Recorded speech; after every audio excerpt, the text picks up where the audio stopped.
Here we are. Good morning, everybody. Got a little bit confused there with the settings here because the intro kept repeating itself.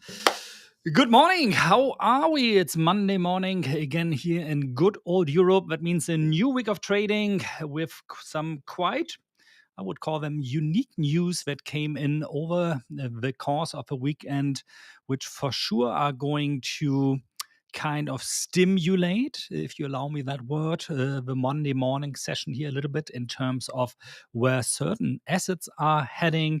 I see we have quite a number of people already who joined us. How are you doing, Milan?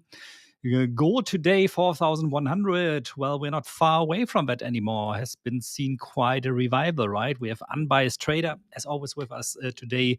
Again, last week closed flattish P&L across BTC, DAX, and NDC on my trades intraday. This week would have positive PR. I hope it started with negative on NDX. Long BTC running, long BTC IM as well. Actually, we can have a look at that later. We have Infinity with us. How are you doing, man? Good to see you.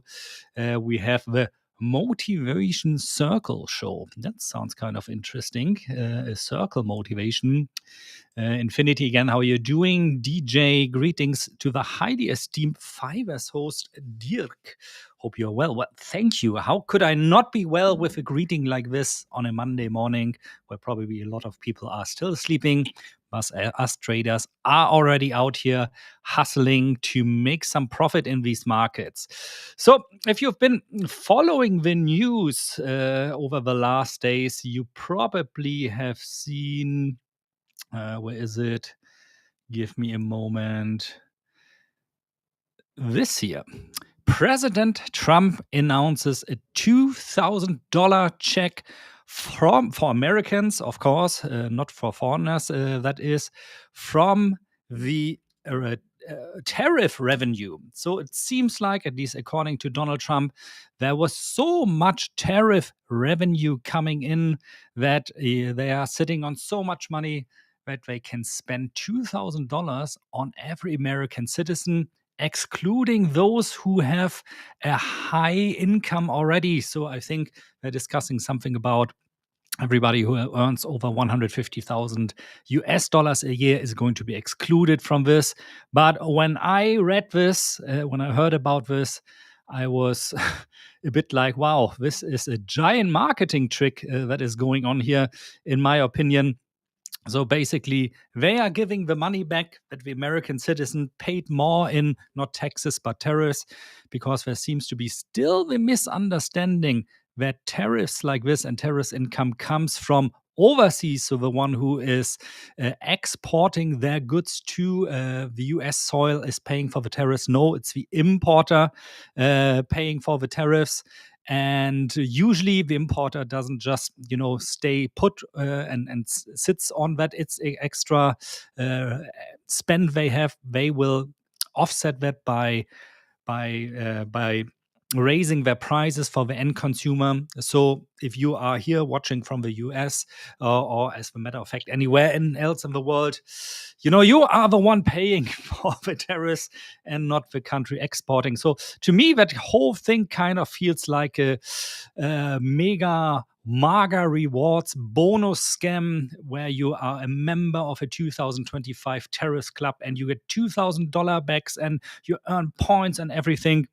But if you look into the terms and conditions, you see that in order to get those $2,000 back, you actually need to pay $6,000 more in prices, and then you get $2,000 back, which still offsets you by negative $4,000. So it feels to me, and correct me if I'm wrong, there a little bit like something a con man would actually do. And words like this don't come easy over my lips.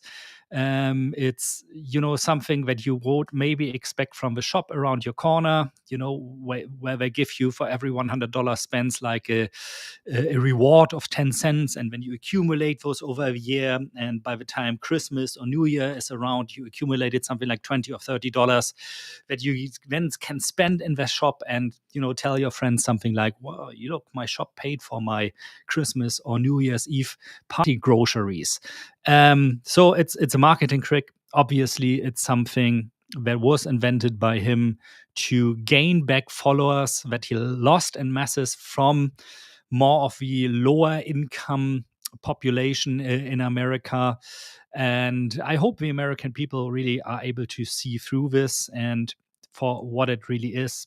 eh, well, I'm going to call it a giant scam, honestly speaking, between you and me. And now let me quickly switch, of course, to the charts so we can have a look at that. I'm sure once LJ joins us later, he's going to have to say a couple of words about this as well. He'll be with us shortly as well. So let's look at some charts in the meantime. Any positions you guys are in at the moment? Don't worry about it. I can hardly spell my name sometimes myself on a Monday morning. Any positions anybody's in right now? I'm going to start then by telling you what I'm in. I'm currently long in. Oh, where is it? Not this one. This is the correct chart. Is it? No, it's not the correct chart. This is not the correct brick size. Let me adjust that quickly. That's my latest trade in Bitcoin. So that one stems actually from Sunday afternoon, where I entered around 102,000. I think 548 was actually my execution. Pretty good long trade, in my opinion, there. Of course, everything Trump has said there is kind of feeding into this narrative for Bitcoin and other risk on assets as well. So if we switch over, for example, to the NASDAQ, we should, in some senses, see moves like this as well. That's not the correct brick size here, 20 brick size. And you can see here, of course, that we are heading higher in the NASDAQ futures as well. Again, why is that? So why are people so enthusiastic about stimulus checks? Well, if you've been around for a while, you might have heard the story back after COVID when there were stimulus checks. I think $1,200 were given out to every American citizen back then. And there were like these thought experiments where some influencers out there righteously, in my opinion, would say, hey, guys, don't spend that money, put it into Bitcoin. And by today, that money would have, I think, almost 10x by now, or even 13x or something like this. So you would have turned your $1,200 into something like $10, $12, or $15,000. So this is something that pops up every now and then on social media again, and probably this is something the Bitcoin community as a whole is remembering very fond. So a lot of people might be thinking, well, if that worked out last time, why shouldn't it work out this time? So I'm going to put most of my money into Bitcoin as well, and this becomes kind of a self-feeding loop, creating more demand for Bitcoin. So the price should go up. Once that fades out a little bit, I think we are going to probably see a reverse in prices again. I said it last Monday. If I have time, probably maybe next week going to publish a video on my channel also about this, why I think the Bitcoin bull run actually has come already to an end, and we should be prepared that somewhere in 2026 we're going to see a bear market again, which probably is going to bottom out somewhere maybe at 60 or 70,000 US dollars somewhere. And just to pre-answer questions like this again, because usually if I show my Renko indicators, questions like this pop up. No, these indicators are not publicly available. They're my proprietary indicators that I use a lot for my own trading system, especially for my automated trading systems. But you can also code something like this easily for yourself. It's basically behind the momentum-based strategy that picks up trades when there are indications that a momentum into one direction is going to pick up again. It's not rocket science. It's more in the fine-tuning elements and to choose from the 10,000 available indicators which are the correct ones, which to modify, and so on and so forth. I said this, I think, in the past already again. So we are for sure at one point in the future going to do a workshop also here how to create your custom indicators, especially with the use of AI. Let's have a look at other assets where we are going. I'm going to start here a little bit top down. So first with maybe the longer time frames. I have too many charts open here, guys. Which is the one I'm looking for?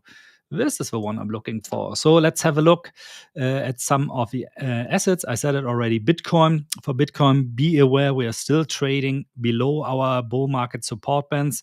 So this whole structure here looks like with lower lows coming in right now.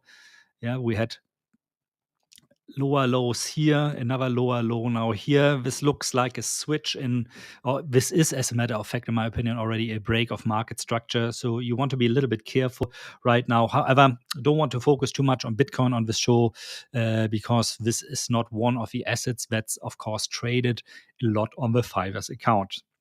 Let's have a look at specifically the NASDAQ here, which, and it's amazing how well this really worked out again.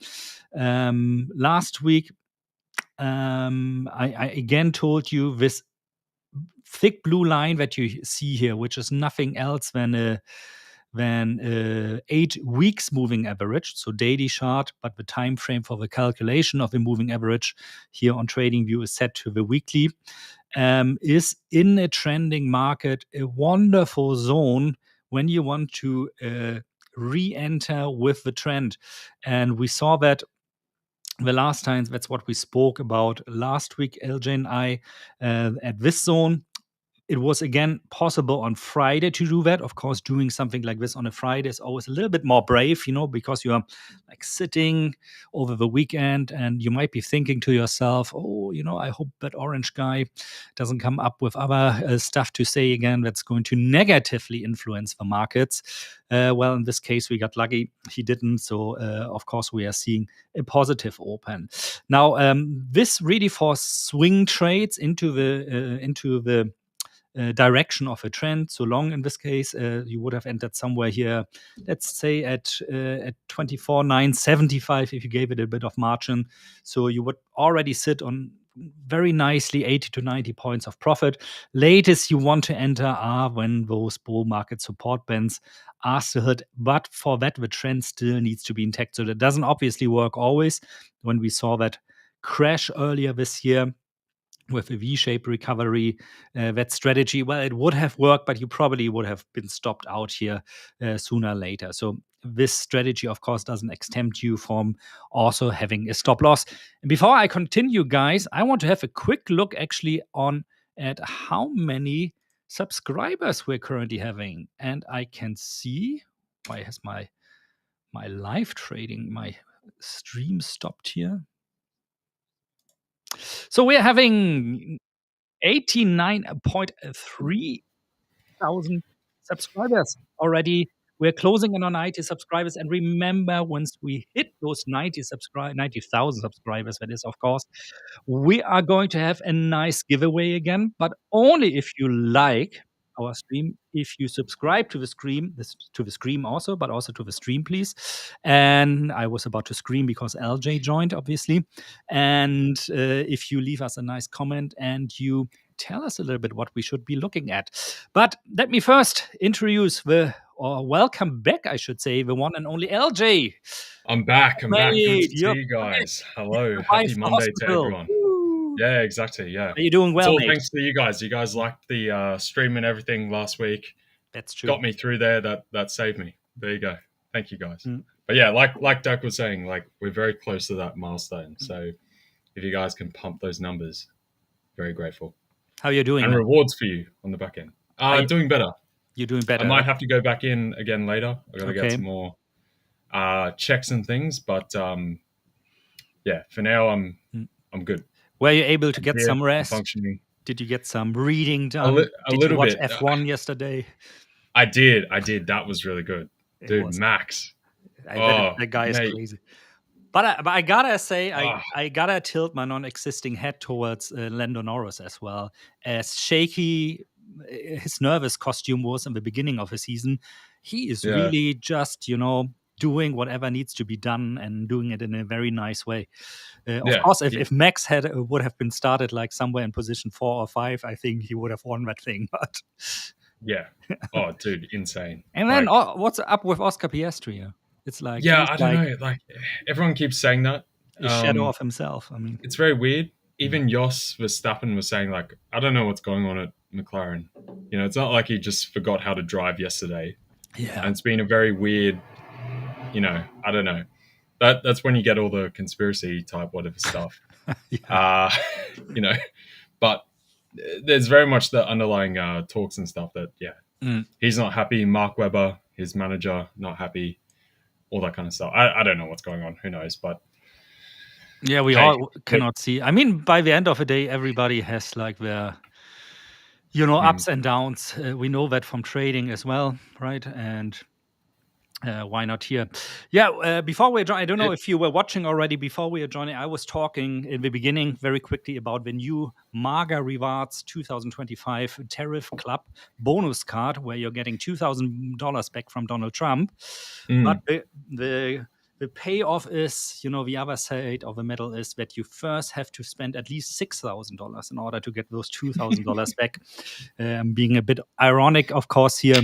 But, everything I read about this weekend really reminded me of some of those bonus cards you get at your local groceries, where you get like 10 cents for every $100 you cash back or points, and then you accumulate these points, and for Christmas you have like 20 or 30 bucks saved up and can say something like, whoa, my shop paid for my Christmas dinner or my New Year's Eve dinner or whatever. Yeah, what we have here, if Henry or Camille are in chat right now, so through the grocery stores, basically we have similar deal, points deal, but you got to spend like $2,000 to get $10 off.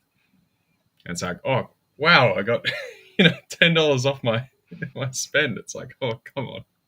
Yeah, it's ridiculous. It's really ridiculous, and it's a ruse, no? It's like typically, I'm going to say it like it is, like I think it is at least, what a con man would do, to try to convince him to join or to get back your favor, and in this case your vote, of course, that is. Yeah. I would say at this point we're not quite at the position where the consumer is being hit from the tariffs just yet. We've seen that from all the companies. But the question is, in the future, like, does that stick or not? Obviously, there's very poor sentiment around continuing to increase prices. So there's a portion where the companies themselves don't want to do that, for one, because they're buyers at this point are very fed up after the inflation period that we had, and they start to switch purchasing preferences. Then obviously we had the other portion with tariffs being very well telegraphed. Everyone brought forward, purchasing and everything like ahead of that, and so there's been inventory backlog to work through. But going forward, it's going to be interesting to see whether that sticks or not. So. Yeah. Absolutely. Good comment here from Mr. Yota PT. People would still spend the 6K, which was just an arbitrary number. I came up with for this satirical MAGA bonus card that I designed this morning, or actually Claude designed for me. And so it's 2K extra. Not really, I get the attractiveness of thinking like this, but you could as well argue, well, if I were not tourists, maybe I would have just spent 3,800 on the same products. And absolutely, it's good news for it's anyone. A rebate. It's a rebate. It's a rebate, exactly. Yeah. It's, of course, good news, and this is why we are seeing the moves, especially in cryptocurrencies, that we saw the weekend already. This is why we are seeing the moves this morning in risk-on assets as well. But it's short-lived, and it's symptomatical for the type of market structure we are in at the moment, that the market is kind of addicted to liquidity. It needs this constant input of cheap liquidity in order to keep going, in order to keep the water mills flowing, the cash mills flowing, if I may use that metaphor. This is a dangerous game. I mean, it has been going well for the past 30, 40 years, or actually ever since Ronald Reagan invented this trickle-down I don't think economy. It's going to end, though. I think that's the new... It's not going to end. It's going to end eventually, right? It's going to end eventually, but we don't know. Is it going to be next week, or is that going to be, I don't know, 80 years down the line when I'm for sure not here on this earth anymore? Yeah. I think it is a lot longer than people think. I think that's the trouble, because you can see it all doesn't add up. It doesn't make sense, but no one really cares so long as they're, chugging along. But I guess that's what all of economics and markets and stuff are at the end of the day. It's just so long as people feel okay. It's the same game a lot of big companies are playing, no? I mean, for the sake of argument, you could also say, look at a company like Anthropic or OpenAI, who are like, what did I read? Running through like 100 million alone in Amazon SaaS service cloud fees every month, who are losing like billions, and of course are still drowned in money. It's a bit of I'm just saying this for the sake of argument now, because the backstory, of course, there's different. But there are also old companies out there who are who are in debt like crazy, and they still somehow can go on doing business because they get more money from the banks. That's the thing. If you're rich already, it's easy to get money than when you're like a poor guy and trying maybe to get a mortgage on your house or something. Yeah, zombie companies have been going for a while. Yeah. And that's also probably the other portion of it where you would have risk. Like that's hence comes back to the whole shadow banking type situation, right? Because of exactly that, right? And then that's what people keep an eye on. But yeah, as far as the stimulus checks, so it was the above 150, you don't get it. Below that, you do get it. 150 was the cutoff, no? Yeah, I think. Yeah, so I believe... US population 340 mil, you got like 61% of working age plus some retirees, blah blah blah, and then I think it's roughly 75% or so that fit into that. So it comes down to, what's that number? Let me see. What 160 odd 150 million times by 2K. Yeah, so that's 310-ish billion. Yeah, I think what I read this morning is about 150 million adults would qualify for that. And, so by 2K, so that's equivalent of like 200 billion, I think. Yeah, I think that's like 310 billion. It's roughly so if you go back to COVID times, it's about a month and a half worth of QE. Yeah, exactly. But the difference is obviously this is going directly to consumer pockets, not into obscure financial products, so it has a much greater effect on the overall economy. And maybe it might be going to obscure financial products after the consumer gets it. for some of them. I mean, all the people on 140K, I'm sure will put that into Nvidia or Bitcoin or some other asset, or the S&P or NASDAQ. This is what's popping up on social media now. After COVID, the $1,200 stimulus check, there was always going on, put this into Bitcoin. And now I just read over the weekend, well, if you would have done this, you would be up by, I think, 11 to 13x or something like this. So, of course, this is probably the reason why we've seen from Bitcoin going up from roughly 100K to 106.5K right now again. But it's a typical fact again of buy the rumor, sell the fact. So in my opinion, it's going to fade away eventually again. The other one I do like as far as that is potentially what it does for Apple. Because whenever you have these at the right time, it's a very like, oh, that's a new iPhone for me, type thing. So. Yeah. And that's the biggest iPhone for you already, I believe, no? Yeah. Like the ultra in the US, I think the biggest version is 2.5 or something. What? I think. My God. Yeah, 2.5K. That's for like was it like 2 terabyte 17 Pro Max type thing? That is insane. Yeah. Coming from somebody who max spends like $500 on the phone, and that's like every 5 or 6 years. I did get the 17. Of course you did. Recently, yeah. Because that was actually just because you're on the Apple card. That's why you did. Yeah. No, I had a 14 Pro, old one. It's all kind of smashed up and broke. I've had this for ages. The battery actually got shorted out. Oh, okay. It's another casualty of my cat. We were talking about this the other week. Casualty of your cat or casualty of a bad trading day? No, I had like a it was actually a protein shake sitting over here. She jumped up on the thing, and where I have down here the electrical board, it spilt it through there and splashed onto the thing. And then I got a notification on the phone saying water damage.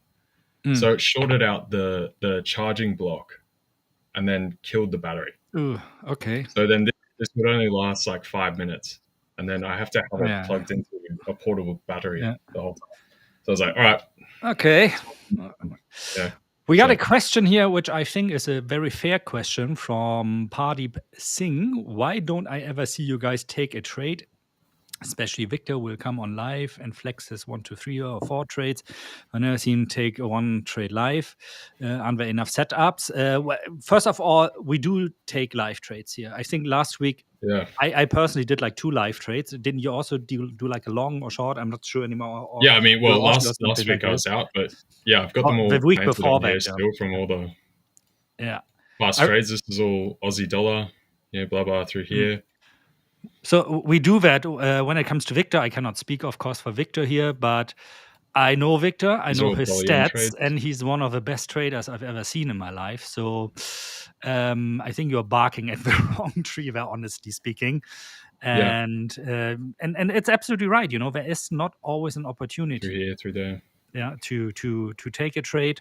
So you want to be careful. Being a trader doesn't mean, you take 100 trades a day. It's meaning really waiting for the perfect setup to come. And that's being said from myself, who not always trades the perfect setups here for the sake of, entering a trade sometimes with very low risk. But we do trades. We are not a show, a scalping show where we do like, what is that here?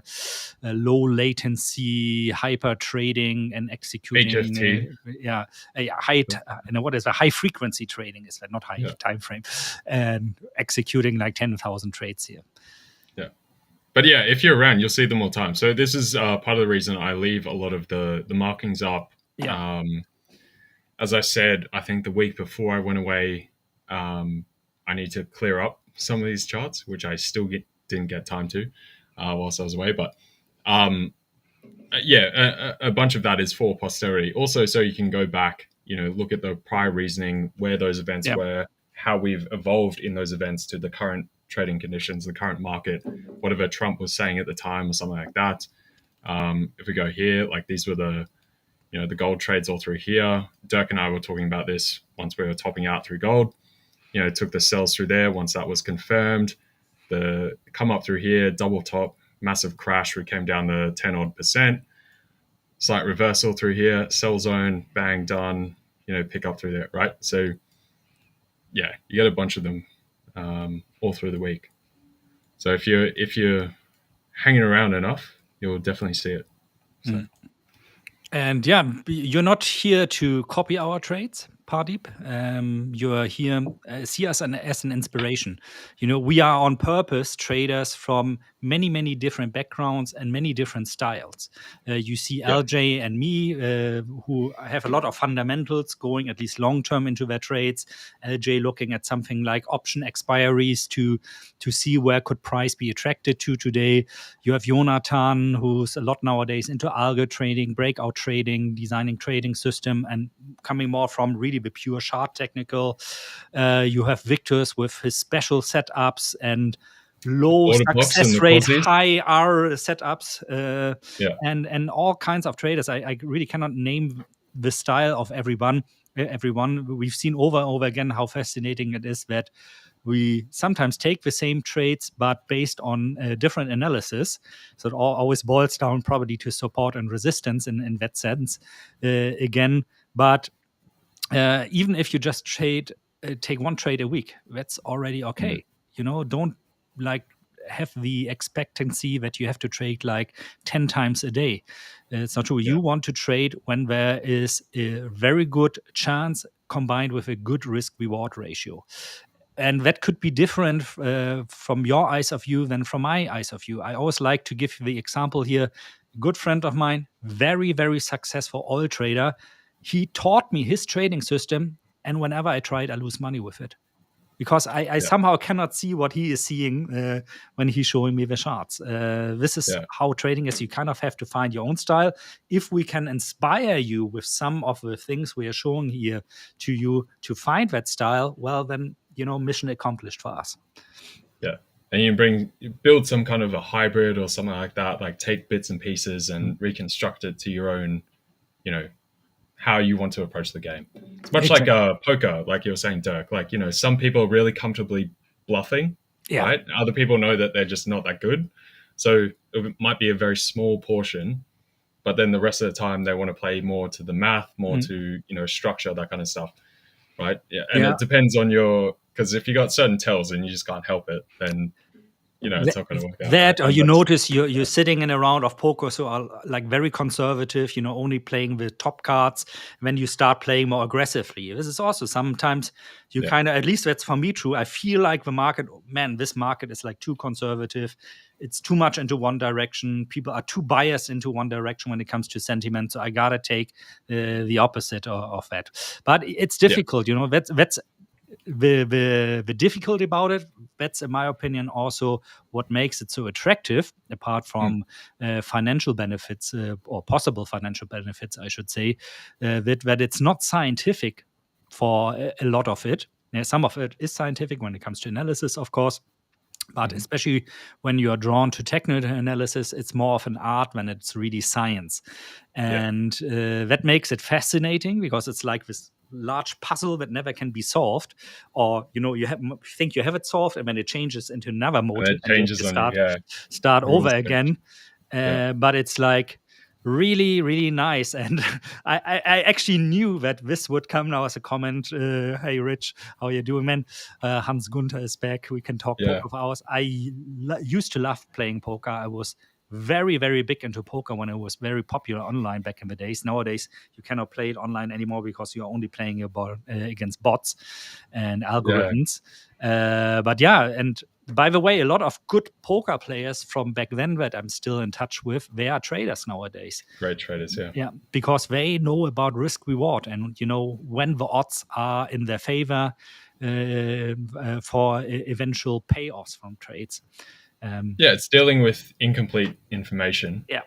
Right, and you got to make the best decision under those conditions, whilst being against other players making the same types of moves. So, definitely. If you guys, it is a good thing to get into poker, learn that. It's risk management, when to push, when to pull back, all that kind of stuff. It will definitely help you trading. Pot management, when to bet, depending on how much is at stake there. That's like one thing that for me took a long time to understand back then in poker. When does it make from a statistical, mathematical point of view, sense to take, to put something into the pot, or to call a bet, or to even raise, and when not? People are happy that you're back, man. I can see. We are all happy. Good. Thank you guys. Thank you guys. And by the way, I saw you on Instagram as well with a Fives post. Oh yeah. Nice one. No, we did. Yeah, we had my. I almost didn't recognize you because your face was turned to the camera all the time. More that way. Yeah. Unfortunately, I can't put the camera like right there because it blocks like the screen. I'd have to readjust my whole desk, which I might look into doing at some point, but pretty sure I'd have to buy a new desk. It just doesn't work with this one. But yeah, I slimmed also down from like 8 monitors to 3 monitors now, because I didn't know where to look anymore. I didn't know where to place my camera also anymore. Yeah. All right. I'll have to rearrange it. We'll see. Someone, I saw there were some comments, obviously, about gold as well. Again, you have any opinion right now on gold? Are you looking for something then? Yeah, so gold we've got up here. Obviously, this was the original sort of downdraft target that we met a couple of weeks ago now. Since then, we've traded sideways, back and forth. We've had this slight push higher. This is the top sort of basket. And by the way, we were streaming last Monday, the two of us. Now that we talk about gold, that was the last day you were on last week. Yeah, that was the last day before Tuesday is when I went in to hospital. So, I think up somewhere up here, back into this. I don't know. I guess sort of cluster zone, if you want to call it. After the big drop, the initial drop. I think at this point we will find some kind of resistance. I don't expect us to take another run at the highs or push on coming into December, Christmas, the New Year, that kind of thing. I think right now we're pretty happy in this kind of general trading range. So my expectation is somewhere in here we'll actually pull back, and we're probably likely to do something like this going into the end of the year. I don't expect a new challenge of the highs. I don't necessarily expect a huge dip lower in gold into some new. This is the zone I want to see ultimately, but I think this is more of a January, February type situation. And it's also going to depend on how a bunch of if the government shutdown ends soon, which we have had some progression, we'll say.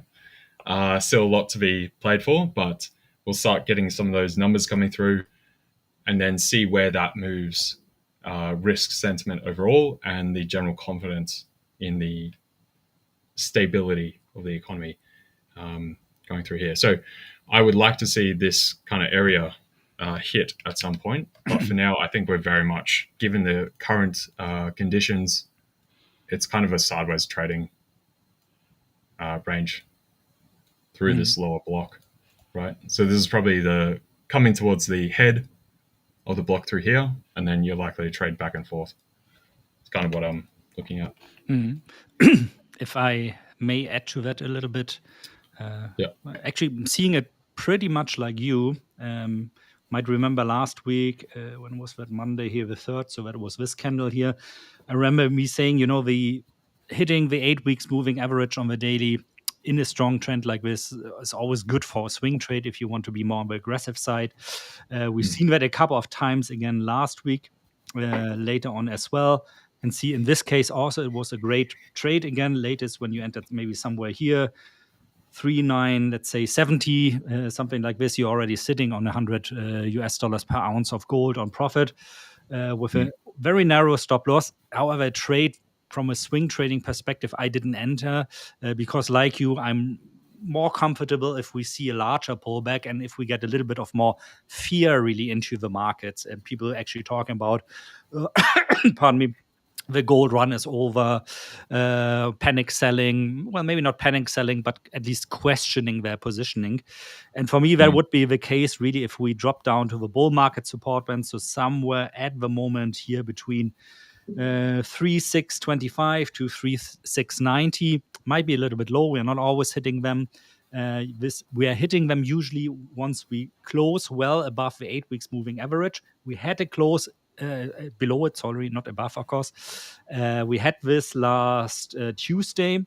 However, it was not very a prominent close underneath, so also a trade I didn't take. I'm also a friend, honestly speaking, of the theory, the hypothesis of going from here a little bit sideways, because it's also needed for the market to catch kind of a breath, because you would see, especially the bull market support bands, when catching up. So this is a 20 and 21 weeks moving average catching up, which also can be an indication to that prices are normalizing again. It doesn't always need to severely go back to moving average. You can also have sideways action and the moving average slowly catching up to reality. Again, in a sense, we've seen that in the past, for example, here during that last large sideways range we had between April and when was that here? Precisely. That's what I was going to say. Yeah. That's where you get, the other portion is time for price. The longer time period price sticks at a level, it's being more agreed by the market, and therefore it's more fair value, right? So if you've got a very short time period where prices hit a certain level, it's not necessarily confirmed, put it that way. Yeah. This is a spur of the moment, often some kind of catalyst or combination of catalysts pushing markets to wherever they are, whether it's positioning, the Fed data, whatever it is, right?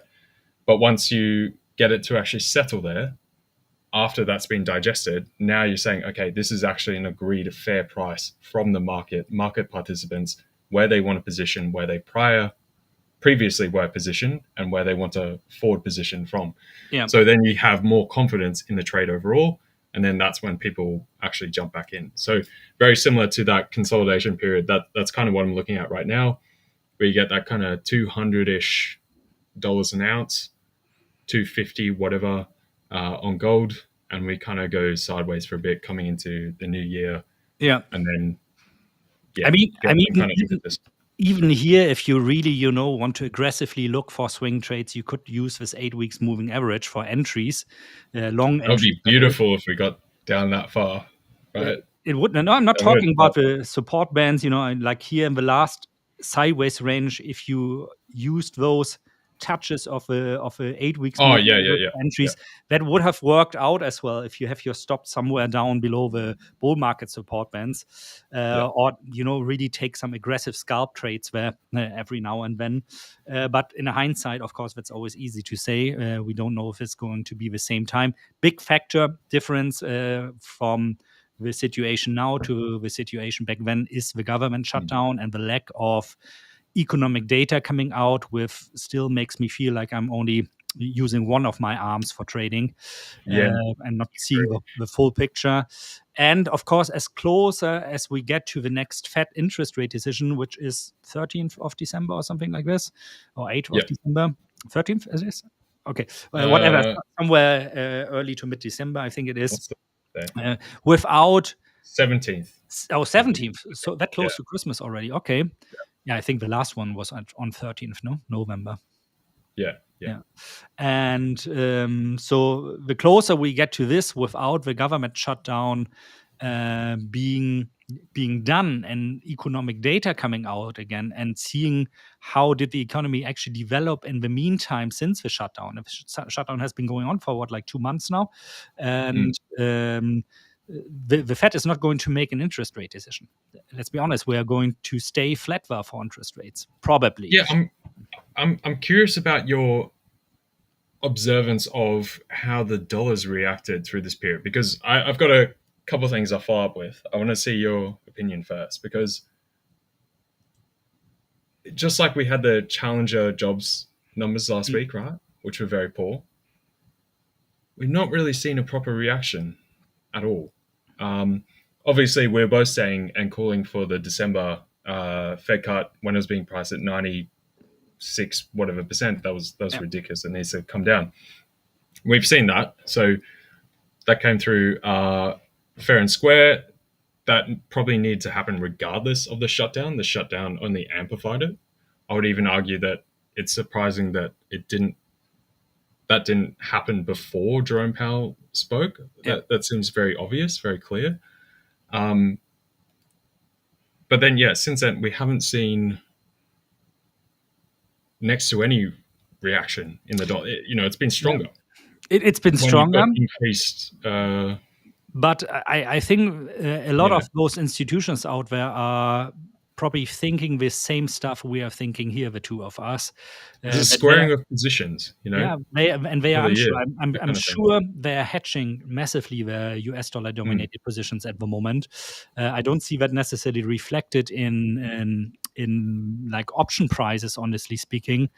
But if I were sitting in their shoes, as long as we have a government shutdown, and also with like things coming up now on the weekend, I don't think it was proposed by the administration, but not by Trump itself, a 50-year mortgage to make it easier, more more affordable for US households to buy real estate. This normally should also have a weakening effect, in my opinion, on the US dollar. It's not like something the market is realizing. And I think we're going to see the true moves really coming out once we see how the economic picture is currently. Until then, people might be prone, if you run a hedge fund, and it's not something where you rely somewhere on dollar strategies or something. If you especially run something like a pension fund, you have US dollar exposure, but you're going to probably hedge it away. At least this is how we did it back then in a family office. If you would see that, the principal of a family office accumulated like hundreds of millions of US dollar in cash somewhere on account. Sounds crazy, I know. But normally we would design a structure and talk to a bank to tell them something like, design a product for us where you give us some yield based on a strike in comparison to the euro, for example. And if we go over or under that strike, we get the yield, but we get cash converted into euro, for example. It's called currency or yield at some investment banks. So typically you would do something like this to hedge one currency risk, but with a currency that you're still able to use, which you normally are if you're operating in Europe, of course, and choose for Europe. But you could do the same, of course, with Aussie dollar or anywhere else out in the world. How do you see that? Because I mean, you can tell that I'm really, really unsure how to react to something like this. It's unlike anything from a fundamental view that I've seen in my life, honestly speaking. Let me get my caffeine. Also, okay, this is really weird. This is just a side tangent and we'll get on. Green can. What is that? It comes out red. What is that? An energy drink or something? Yeah, it is. Yeah, Monster. It's ultra vice. It is guava, actually. I gotta tell you, I've only once in my life ever had an energy drink, and that was Red Bull. I hated it, and I've since then never again touched an energy drink.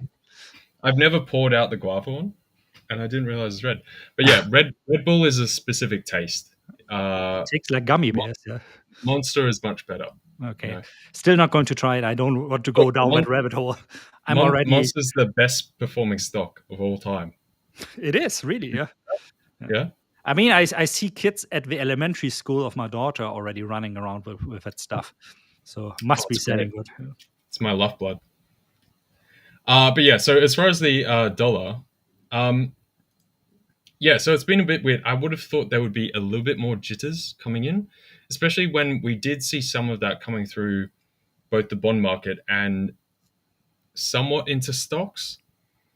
The actual moves in stocks in the market weren't that big, but media definitely overplayed it. I don't know if that was largely because there's not much going on, because government shut down, you don't have extra stuff to talk about. We had we had earnings, we had a few shuffles, people being like, AI boom's gonna pop, and it's like, we didn't really get that. It was just a, general daily moves, quite frankly, at, companies with that kind of market cap.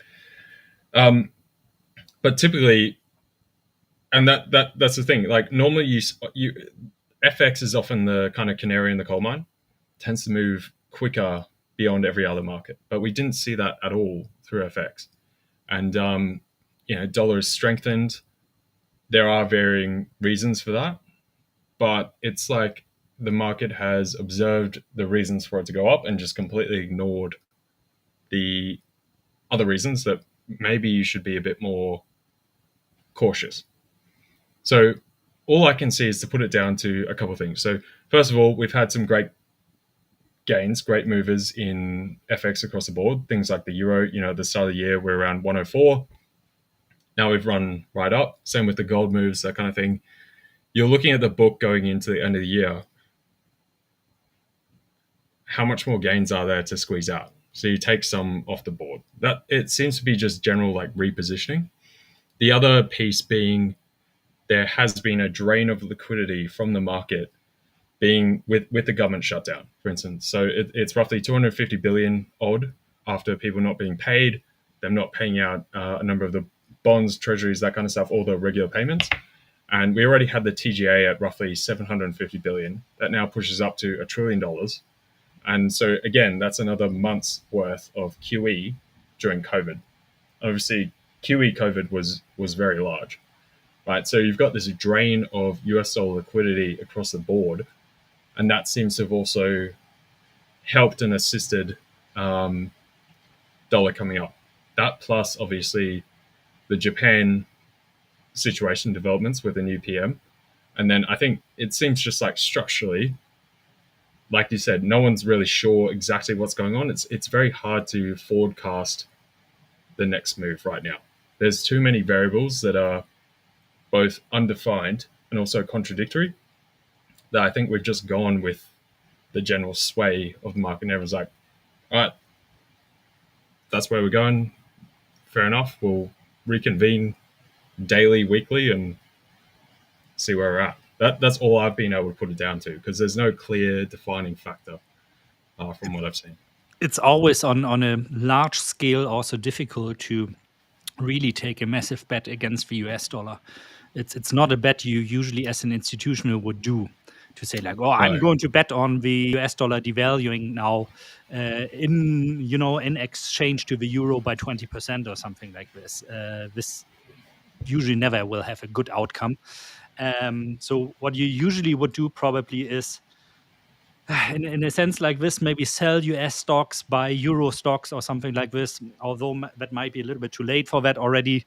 So you could convert your money like this, or exchange treasuries, although the US treasuries obviously still more attractive from a yield perspective than the euro treasuries, as Europe is lower in interest rate.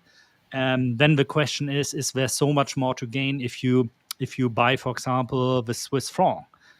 Probably not. We've seen the increase, massive increase already in such a small country. How low can you go, or how strong can that currency become? So where's the alternative really to it? It could be the Aussie dollar, but not to be insulting, of course, compared to the Eurozone, compared to the USA. I think the Aussie economy is still small, very specialized economy also when it comes to export of natural resources to mainly China, I believe, if I'm not mistaken. And then it leaves really something like the Chinese yuan on the board, which is not a currency you normally would directly invest in because it's a highly manipulated currency. And you never know when the Chinese government is going to say something like, oh, we're going to fix the rate now at this level or something like this, which is true for a lot of NDFs around the world as well. Korea is the same, for example. So it's kind of a weird situation, that you're probably sitting on a lot of cash if you run a hedge fund, pension fund or something, and you really don't know where to invest other than investing what everybody is investing in, which is US stocks. Because you also don't want to have a situation as a fund manager like you had earlier that year, where we had the massive sell-off, especially in tech stocks, and then we had the V-shaped recovery, and you missed the boat. Explain that to your clients that you didn't get on. Maybe if it should happen now the second time on a lower one, you didn't do it again. Well, then it's goodbye your job as fund manager. Nobody's going to trust you with money again. This is also why this kind of liquidity perpetuum mobile is feeding itself, and like higher prices, creating more liquidity, and so on and so forth. The one thing amongst the equation is like when I see, for example, what Warren Buffett's Berkshire Hathaway is doing, that they are still sitting on such a large amount of cash. And at first I thought it's maybe due to the fact that he's handing over the business slowly to other people and maybe wants to leave a clean book or something like this. But it's probably not, because those people taking over have been his pupils for a long time. I think it's both. And maybe it's both, but he's definitely seeing something that we are not seeing, and with all his experience is maybe thinking like, hey, there's a high likelihood we're going to see something like a 25 or 30 or maybe even 40% drop. So I want to be ready and sit on a lot of cash when that happens, like in 2008, to be able to be the one who's picking up the shambles then. But I think like this is kind of like Bridgewater with Ray Dalio, right? Yeah. Which and then they had a couple of stumbles, but now they've done really well. Funnily enough, part of how they've done well is by being large enough that when we did have a lot of the shifts with Trump and all the fiasco going on, they're so large that they actually can't get in and out quick enough, which forced them to hold certain things, which corrected, and then it worked out well. Exactly. And then the thing, as far as with Berkshire Hathaway, I agree. I think it's part of both. I think also, though, with that, obviously the people who are taking over are very much in that same sphere as him and Charlie, all of that. I think also, though, they have a very certain style, and he's also one. I don't know whether they're willing to miss out or they just miss out by chance. Kind of the same way that he didn't participate in the whole tech thing, right? Because he didn't understand it, that kind of stuff. He's like, it's not really my sphere. right? So I think perhaps part of it as well is that situation with the new sort of environment. He's just not 100% sure on yet, and he always wants to be like really sure when he hits those. They are coming from this typical age of value investment and not growth investment, where you look at the product of a company, you say, hey, this one I really like, I understand this product. And for Warren Buffett, I think the classic example is the Big Mac and McDonald's or Coca-Cola, where he still goes in the morning, he goes to McDonald's and has his breakfast there, and is proud of it for a good reason, proud of that. And so anyway, and when you look then at a company like this, you see like, oh, this is a good product. They already have revenue coming in. Maybe they are sitting on cash already. They're having revenue per share coming in, positive revenue that is coming in per share. Now looking at something like Amazon at the beginning, also something like Apple at one point in time, and not to mention something like Nvidia or especially Anthropic, OpenAI, which are not publicly traded companies by now, by the way. You see something, they have a great product, but this product is burning massive amounts of cash, like at a level that's never been seen before. And I think this is that something like this can eventually become profitable. They have a hard time seeing that. I do too, to some extent, by the way, when I see something like this, a company losing like $3, $4, $5 billion per year. But then again, you see something like Nvidia, who earn like 9 or 10 billion every quarter and have a valuation that is bigger than the German GDP of 1 year. And this goes back to the liquidity thing. I think a lot of that old modeling just doesn't completely apply these days, right? You have too much dollars pumped out in the system that have to find a home. And so if you kind of readjust per like the M2 supply of money out there, and then readjust the same as you would with inflation, but you use it with the M2 supply growing, readjust those evaluations to that number, then the evaluations don't look that bad. That's the thing. Yeah. You gotta have it money adjusted, it's when we're in like a weird going into a new state of finance, economics, markets in general, as well as societal norms, and even going forward how people work and all that kind of thing. Whether you get AI, killing a lot of jobs and displacing people, that kind of stuff. Like everything's going to change massively. You've also got the aging population. So I think there's a big shift, and we're in this kind of like washing machine cycle right now of that trying to come out to the end of where it's going to like land, and the mess in between is very hard. So I think that's the massive thing. And with the AI stuff, I think there's all the talk of the bubble, but I think that's also why they have done this, where people have thrown it up as a concern about the kind of circularity of paying each other just back and forth. But if you viewed it as if these companies were individually buying out other companies, it would be viewed as beneficial. They see it as like vertical integration, that kind of stuff. I think they're basically doing that same similar thing, but staying separate and kind of just all working in cahoots. They know that they still need the expertise of the other company in order to continue growing. It's almost like OPEC. But exactly. For AI, right? That's the way I see it, and I think it will actually hold together. So you cannot just say like, okay, I'm going to buy out a company like OpenAI or Nvidia or Microsoft or something and integrate them. We've seen more of examples like there was back when I started my days. This was like kind of a hype, like to buy companies and to merge them into your companies for the hope of.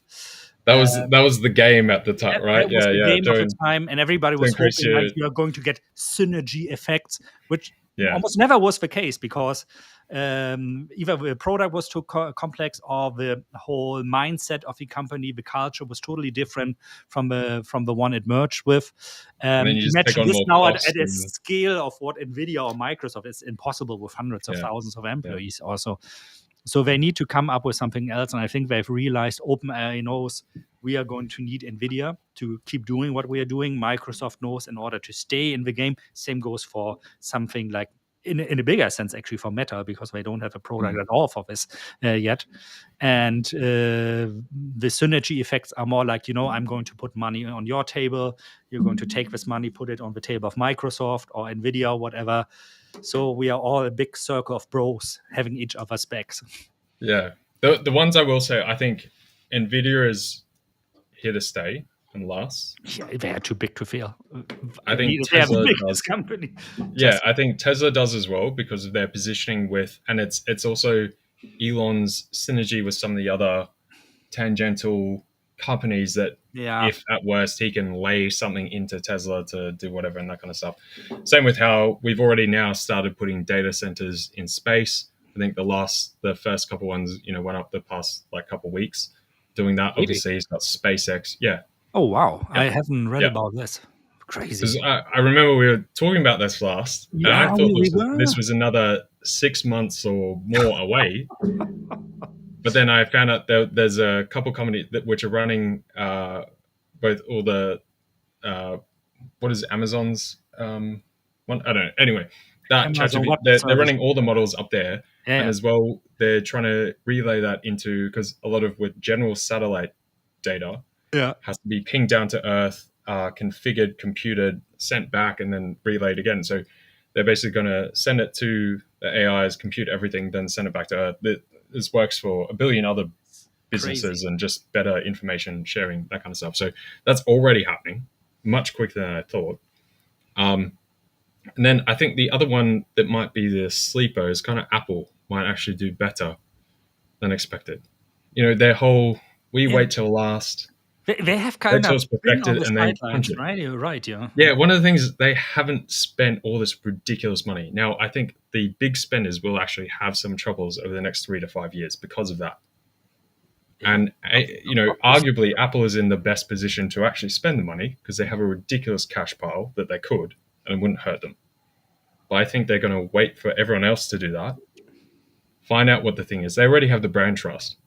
So as soon as everyone else has figured it out, they now just deploy it, and everyone will just do the Apple thing anyway. And they kind of make everyone else do the work for them. And then it's going to be a sneaky...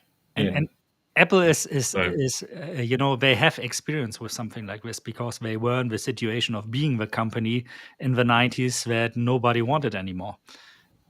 And then came like a phoenix from the ashes. That might be actually a strategy, And they're always late to the table. It is. With everything, with music, with the phones, with the computer, everything. But when they do it right, they do it perfect, and that's what people want. So. That's the thing. Like I remember when I was young, one of my superiors at a company, at a bank, he said, Dirk, if you are sitting on enough cash, you can make any product that's not total BS successful because you have too much cash to fail, really. Yeah. And by the way, here, because you were talking about M2, this is I like to look at Bitcoin, for example, in correlation to M2 sometimes, and you can see this is only since 2018, but you can see the red line chart here is the global M2 supply. What is M2? That's basically the readily available cash out there. So something that might be sitting on your checking account that you have at home as cash, or also I think like short, like treasury bonds with a very short maturity, for example. So everything that can be turned into cash very quickly by the end of the day. And you can see from 2018 alone how this number has grown from around, what is that, 75? Is that trillion? I don't know. It's too big to read that number. Up to 115. So that's an incline of, what is it, like 60 or 70% just within the last 8 years. This money has to go somewhere, and there is a correlation between risk on asset. So I could do a layover of the S&P 500 or NASDAQ here. You would see, however, correlation does not mean causation. So please don't be mistaken. You can forecast the price of any asset just by looking at the M2. There are more complex things going on in the background.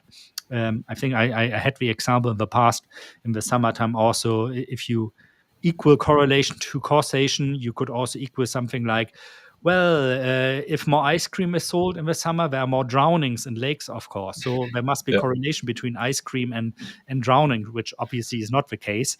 The effect, but at least M2 and money is pretty consistent throughout the year. If there's more money, it has to find a home. Exactly. That's it. End of the day, right?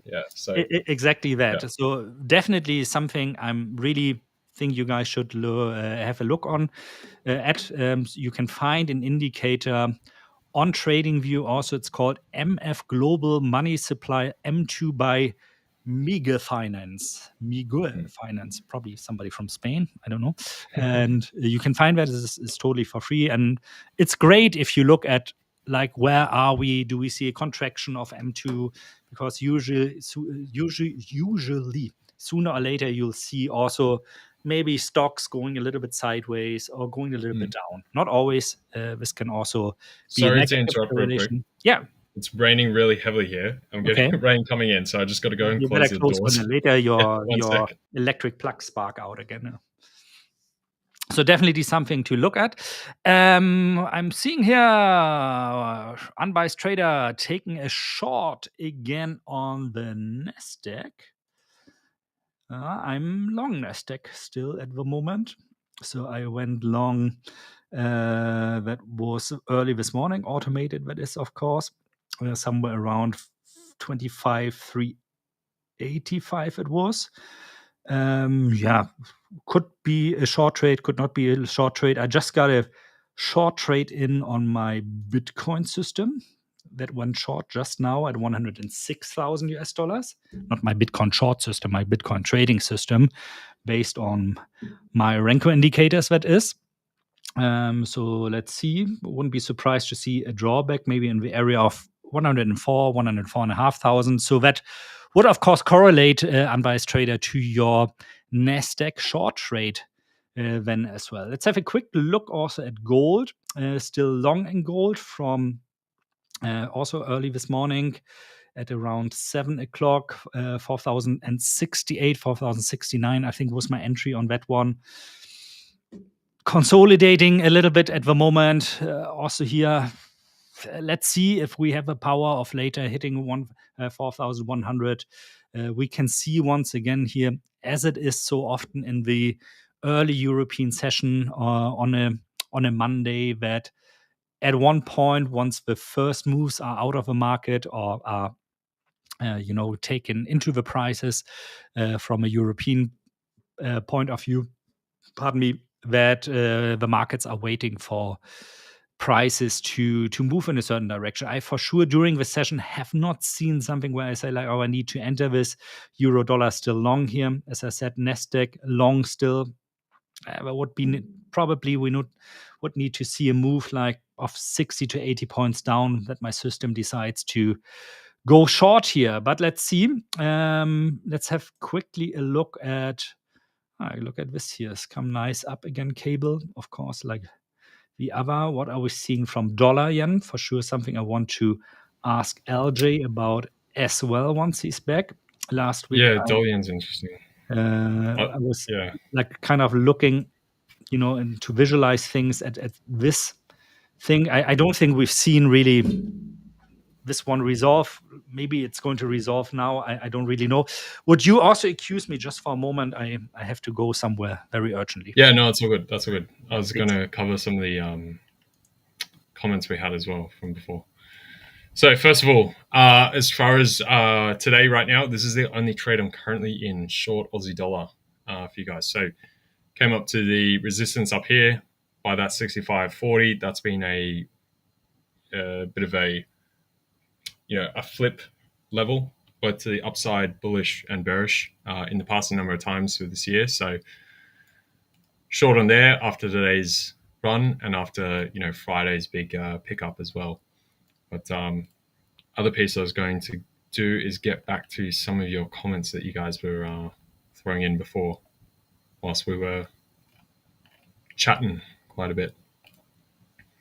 So firstly, Infinity. So with inflation cooling but still above long-term targets, do you think the US economy is stabilizing or just delaying a deeper correction? So this is similar to the piece right now that the Fed are having trouble with. we've got a number of input pieces that are both more optimistic and some that are showing we've stabilized. So prior we had sort of some wobbles, some concern, but they have stabilized somewhat more. But just like we had the challenger jobs numbers come through last week, they were pretty poor, pretty dire. And we have seen a number of layoffs from a bunch of all the big tech companies, a number of the larger companies as a whole in the US. So at the moment, we're seeing a mix of things. The other portion is we don't have the immigration effects so much anymore because of the Trump administration. So you definitely need that lower level of replacement for the jobs market, right? You don't have as many people coming in, needing jobs, needing work. At the moment, jobs are staying pretty stable. We have had some layoffs. People are now trying to figure out if we're attributing that to early stage of AI in replacing people, that kind of thing. But right now, yeah, it's very hard to say. We need the government to open, get some of that proper data coming back through, and then reevaluate there. This is basically what Jerome Powell echoed in the last meeting, that a lot of the Fed members themselves as well, there's a very split opinion between the members. Some of them appreciate the tangential private data. Others think it's not that great, and they'd rather rely on the government output. And so there's a very mixed opinion as to the current conditions of the economy. So we're going to have to wait for that to come through to get a proper assessment. We've been missing so much data for so long right now. Right now, you could see it either way. And it depends on some of those bias type pieces, because we've got the other bits like the $2,000 stimulus checks coming out. So whenever you have something poor coming through, you can say, well, we've got this coming through on the other end, which will help elevate those numbers, etc. And everything's kind of balancing out. It's very difficult right now. Morning, Paulie. How we doing, mate? You said this a good while ago. I wanted to respond, but I didn't want to interrupt Dirk. I'm doing better. So I appreciate you. Also, Chubby Al. So, really need your opinion. Do you guys trade Forex using technical analysis and fundamental analysis, or just technical analysis? Can we trade just using text? You can trade just using text. Once again, I'm sorry for getting to this so late, but we were on a jam before. Both myself and Dirk use a combination of technicals and fundamentals. So fundamental and macro stuff for kind of the background overall thesis and direction of the market, kind of where we're moving to next and forward looking. And then the technicals are kind of for entries, exits, real-time activity of the market and observing the sentiment through price action of those fundamentals and macro developments going on in real time, right? So we're both advocates for doing the two, but obviously you guys will see a bunch of the other hosts here just use technicals. They trade real time, this day, the next hour, the next 15 minutes, and that's all they're focused on. So they don't care about what's going on forward. So it's going to depend on whether you're, say, like swing trading, whether you're trying to scalp or you're trading like intraday, right? It's going to vary quite a bit. So obviously if you're swing trading, you probably want to take in some of those elements a bit more. If you're trading, if you're scalping, like, yeah, you don't really need that other than live news announcements. Like, you got, I don't know, NFP or ISMs or jobs numbers or whatever it is coming out. As long as you stay away from that, you'll be good. Akram, I'm back, mate. Good to see you, Ray. Good to see you. And do we believe miracles? Can Max do it? I will say I think Piastri is out. I don't think he'll quite get there anymore. I think it's probably too far. I think Max has a higher chance now than Piastri, to be honest, sadly. But it looks kind of like Norris does have it in the bag, unless somehow it crashes out or something weird happens. I don't know. I would like to see that happen, so we have things very close coming towards the end of the season. But I want Lando to finally make it, man. I'm Team Lando. Not always. No. I'm definitely not. I'm not a fan. I'm not a fan. No, I don't hate him, but I don't like him. I don't want him to win. I'd but I rather got have Max or Piastri hands down. like Norris can get out of here. who's really good now. The last 2 races was Behrman, for example. He's like really grown as a driver as well. That's true also for somebody like Lawson Hutcher. Like Lawson also, who was like the crash test dummy in many races. Really grown as driver. So I think with the new cars coming out next year, assuming the grid stays like it is right now, driver-wise, which probably it isn't, we're going to see some interesting stuff happening. Antonelli, of course, I have to mention too when it comes to the rookies. Oh, dude, I love Kimmy. Kimmy's Yeah, great. he's I great. love Kimmy. Yeah. I really like Kimmy. I was really happy for him. Yeah. I think, there was talks of Behrman replacing Hamilton. Yeah, would make sense. After the 3-year contract. Yeah, probably because they're spending that much money on it. Ooh, yeah. And he's not really doing that well. I can see a Ferrari can afford it. But I can see them going, hey, we need to look forward to the next. But probably period, also not the easiest team to be in as a driver, It's like... No. It's either that or Charles Leclerc leaves because he's now fed up. I don't think that's going to happen. That was, I went, okay, he's been for a while there, but that was always his dream. But where is he supposed to go? I don't think he can go to Red Bull. Nobody wants to be in a team with Verstappen. Yeah, so I think next year, that's a hard part being with Max, but it would be an obvious selection for him to go to Red Bull. They won't do it next year. I think they'll keep Yuki. Right, they don't put Hajar up. Yeah, I think Hajar needs to stay. Are they still married to Honda? Is there still a reason to keep Yuki? Isn't Honda the engine supplier of Red Bull? Yeah, that ends this year though. Yeah, so next year they're going to Ford, they have their own which engine. Is why.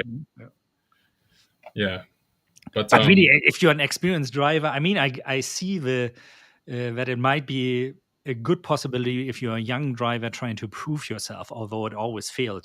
We see that with Yuki, where he's not really a young driver also anymore. But if you are somebody like Leclerc, I mean, there's a high chance, that you are put up against the best of the best and that people will see like, see, that guy actually is not so good. I mean, Leclerc now, I think he is a very good driver, but I think he is. Compared to Max Verstappen, which is, in my opinion, since Schumacher, the best driver out there, probably better than Schumacher because he can. I think he's racing number one of all time. I think so too, honestly speaking. Yeah. Because the thing is, he's done it again and again. Because it's not like he's pulled off these things one time. He does it again and again. It's the repetition that I would say is undeniable. So I mean, imagine you start in 17th place, you end up second. I know he did it a second time, just like last year. Your teammate is like so far behind you. Okay, I mean, he had like 2 times 10 seconds that he had penalties in order as well, but still. Yeah. But it was also for Max. Like he got up to 14th or whatever. Yeah. Then came into, because he got the puncture. Yeah, he got a flat one. Oh, yeah. And went back to 19th. Yeah. And then had to start again. It's ridiculous.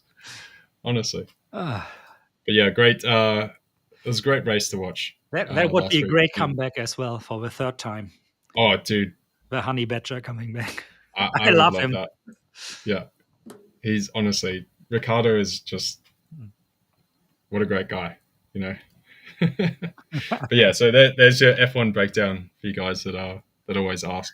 Yeah, it's always part of our Monday jam here. So we are F1. I used to love sim racing also so much, but it turned out to be such an time-consuming hobby, really, to be able to. It's insane. You gotta spend, if you want to be at. I'm not even saying competitive because I cannot compare to the top ones there, but at least be able to maybe in your league like kind of win a race every now and then, and you gotta spend insane amounts of time in practice. You gotta. I was thinking about for buying myself for Christmas, for a Christmas present. Yeah. Getting a full sim. It's super fun. I did iRacing, mega fun. I have a Chateau Corsa installed. The Evolution, the next one, I haven't tried it out yet, but it's still not done anyway. but I don't find the time. I don't find it. And I know if I hook up my steering wheel and everything again, I'm going to be hooked again myself, and I'm going to spend more money also, but also more time on it. That it's good for my trading. Yeah, of course. I definitely want to try it at some point, though. So good. How are you doing, Assad?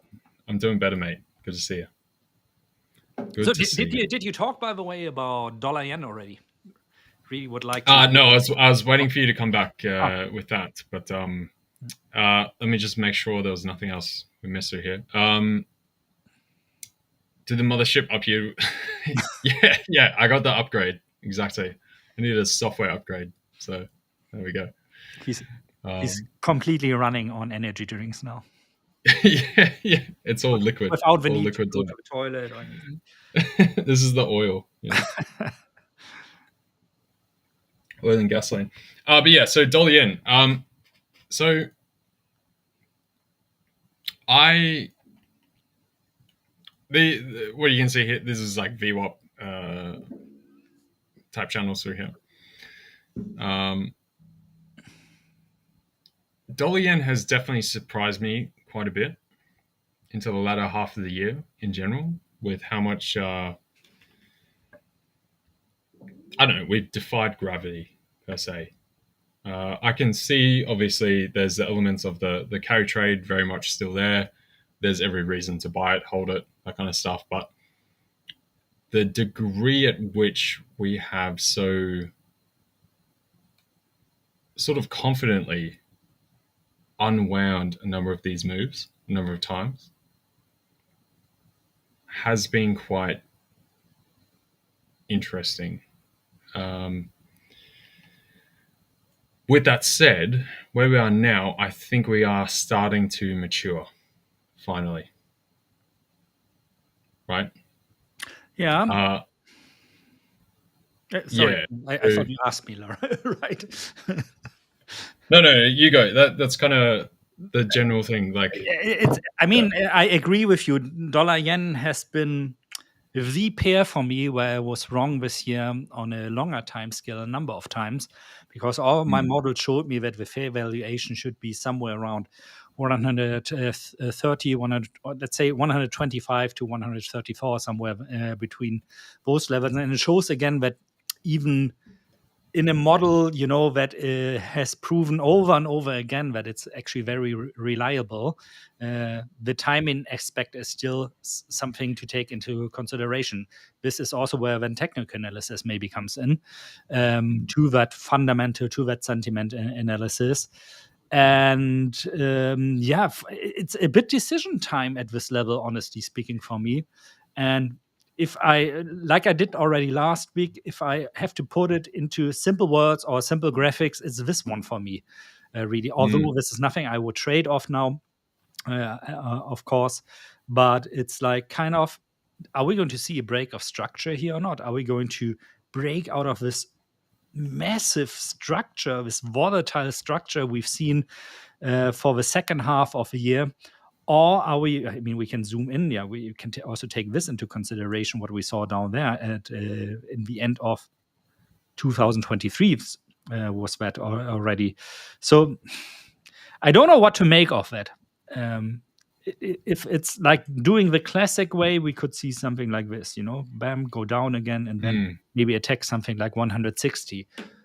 And this is like on a fundamental level, something you mentioned it already just now, Jay, that would be purely carry trade driven. Which again would show like the things like, where do I put my US dollars at the moment? I put them into the carry trade, where I get interest rate for my US dollar deposits, where I owe Japanese yen in that case. No, I'm not.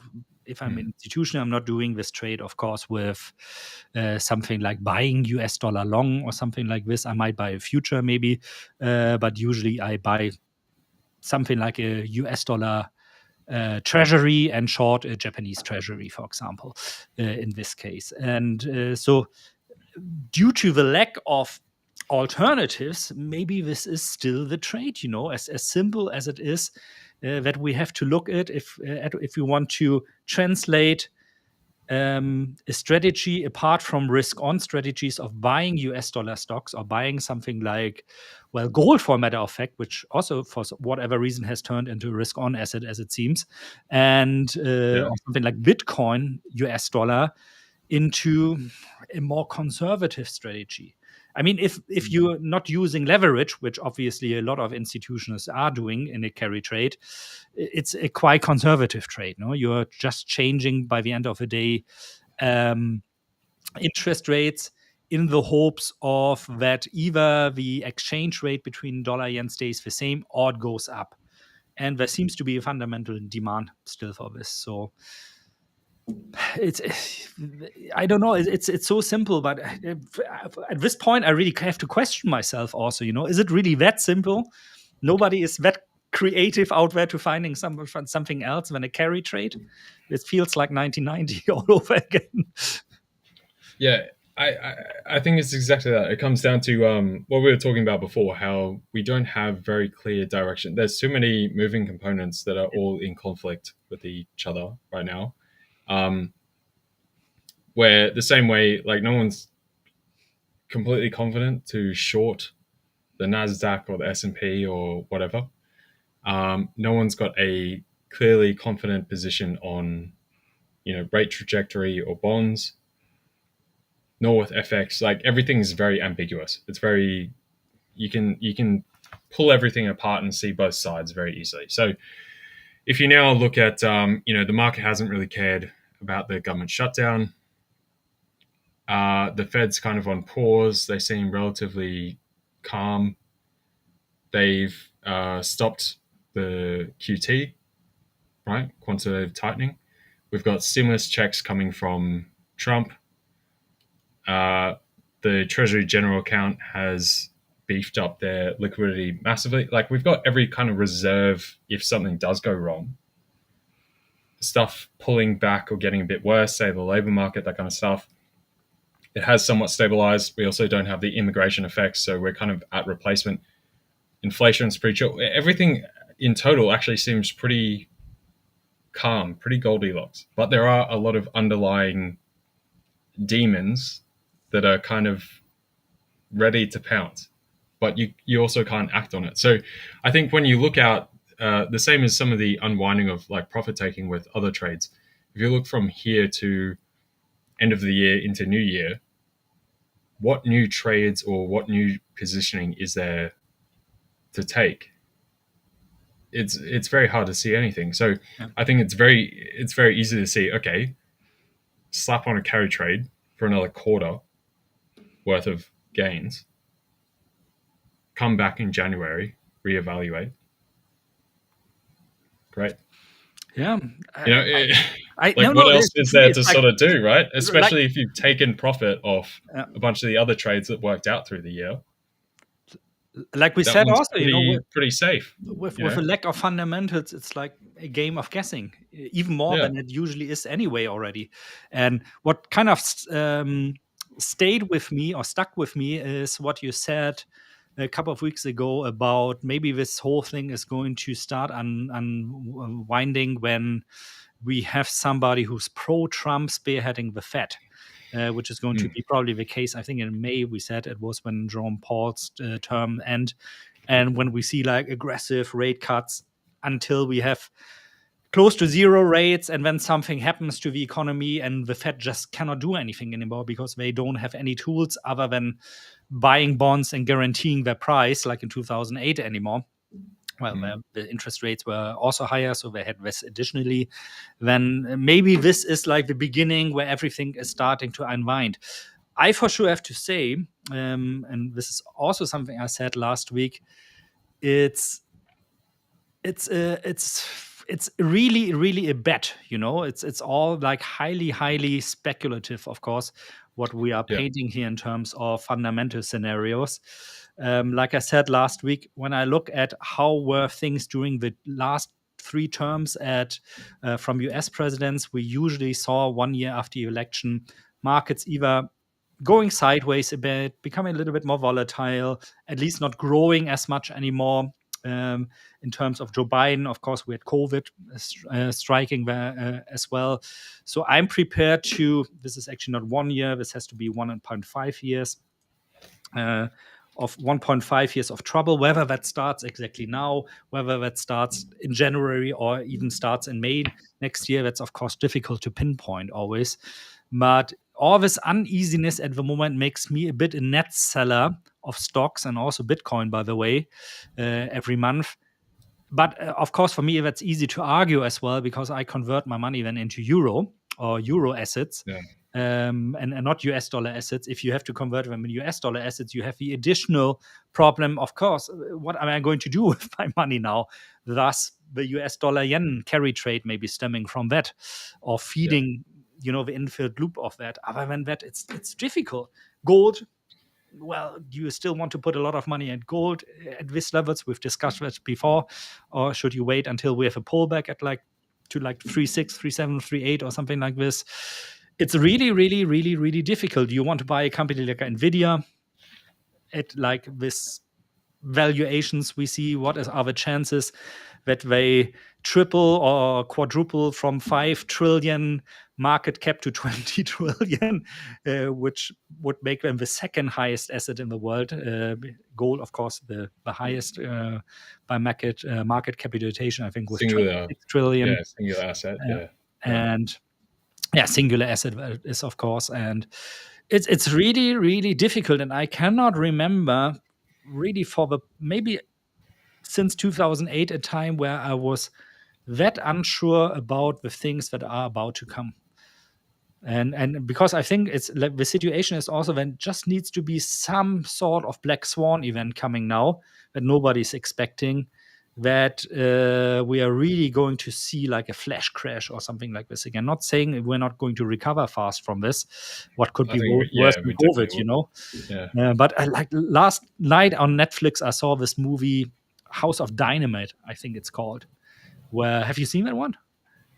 No, I did see the preview thing. Whilst I was in hospital, I was looking at Netflix and stuff. So I didn't end up watching it, but I did see the movie show. Is okay, kind of lame in the second half, I have to say. Wasn't it about like a nuclear? Yeah, it's like a nuclear missile starting somewhere with a trajectory on the USA, and then it turns out they cannot stop it. It's supposed to land on Chicago. Until the end of the movie, nobody knows, is this like a mistake? Is this a radar mistake? Is this confirmed? Is it really going to explode? Is it a nuclear missile? But you can see like on the chain of command, like how helpless people actually are, including the president, because it's a situation they've never seen. And it ends with just fading to black before the missile hits Chicago. So you don't know. And I was like, oh my God, how could you do this? But kind of a fun movie, and this is for me kind of how I feel at the moment. I know something is coming, but I don't know, is it going to be a financial nuclear explosion at some point, or is it going to be just some dud or minor event, that we are going to recover very quickly from again? I think it's 9 months to a year and a half out.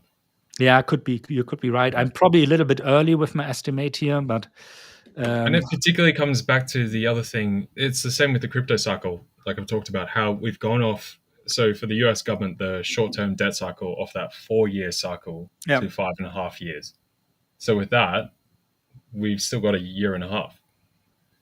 And I've seen that many people, experienced people,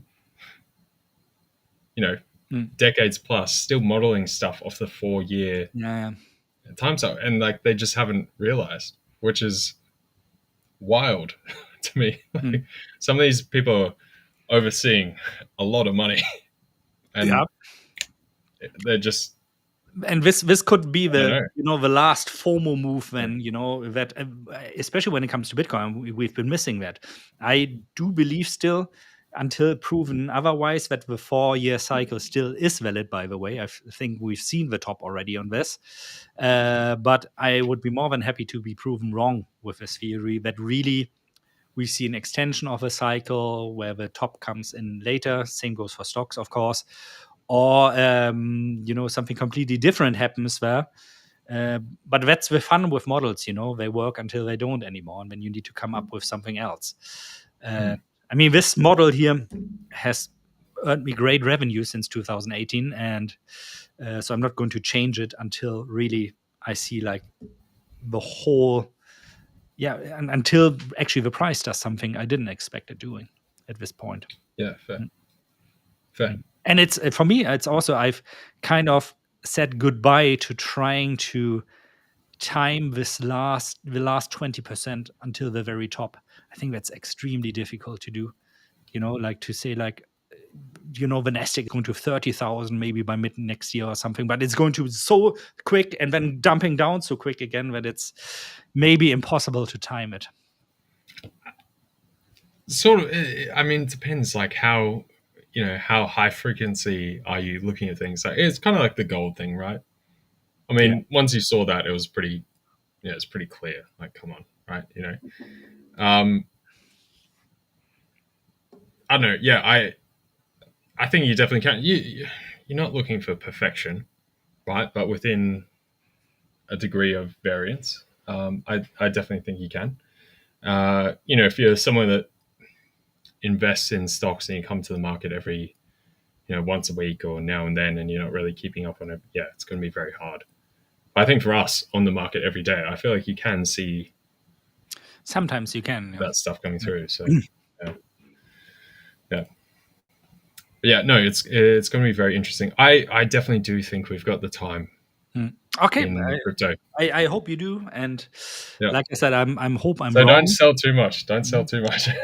I've always something left, which are like my pension bitcoins for later stages in my life. Those I'm never going to sell, but it's about reinvesting, of course, again. And yeah. Ironically enough, it's also, this is kind of strange, when I look at this logarithmic regression.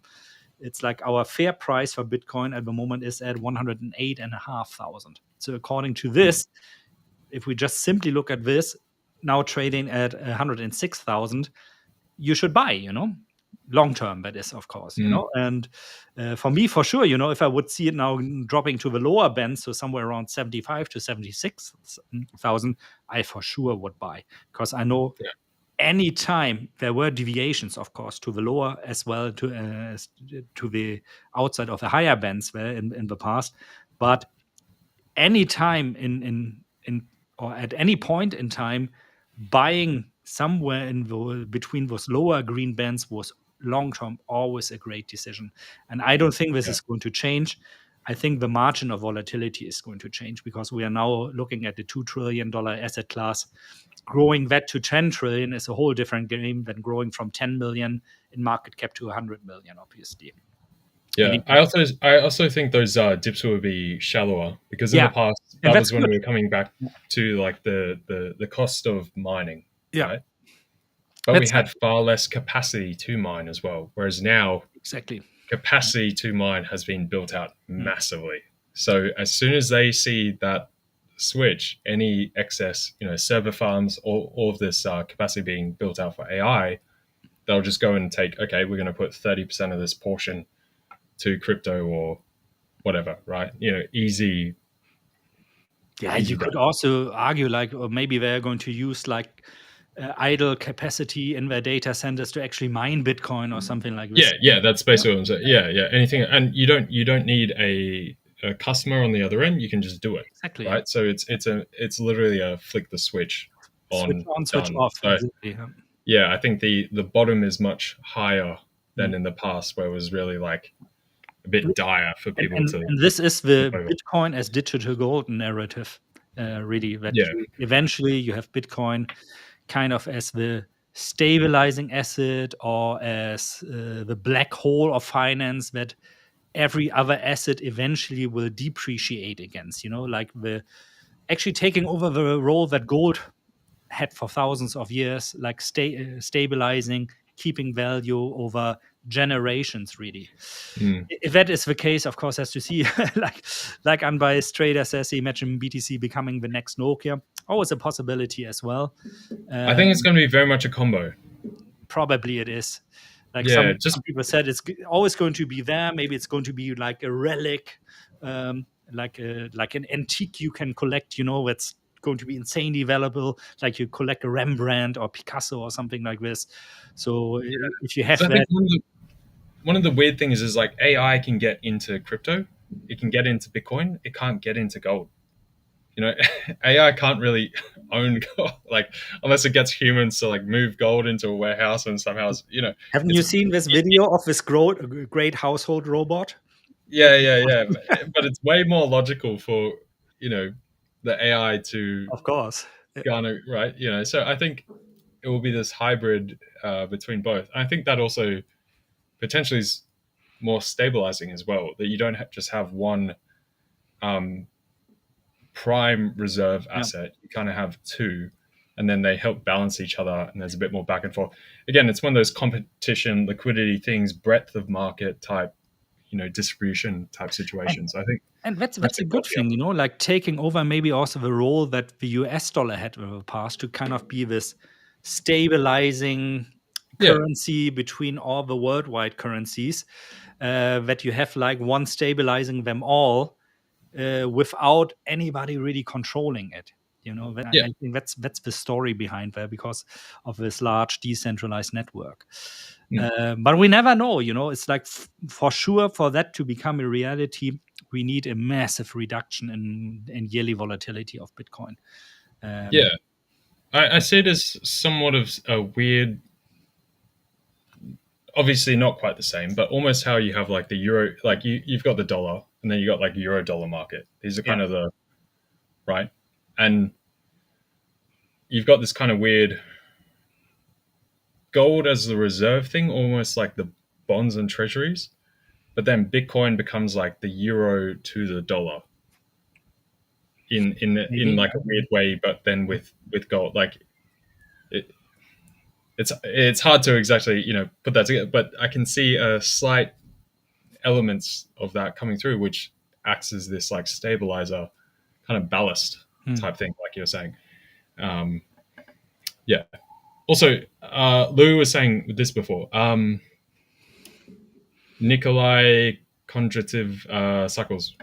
I've never heard of that before myself. I have. It's like I haven't looked into them for a long, long time. They were kind of popular looking at when I started my career. It's like, if I'm not mistaken now, and please, Louis, correct.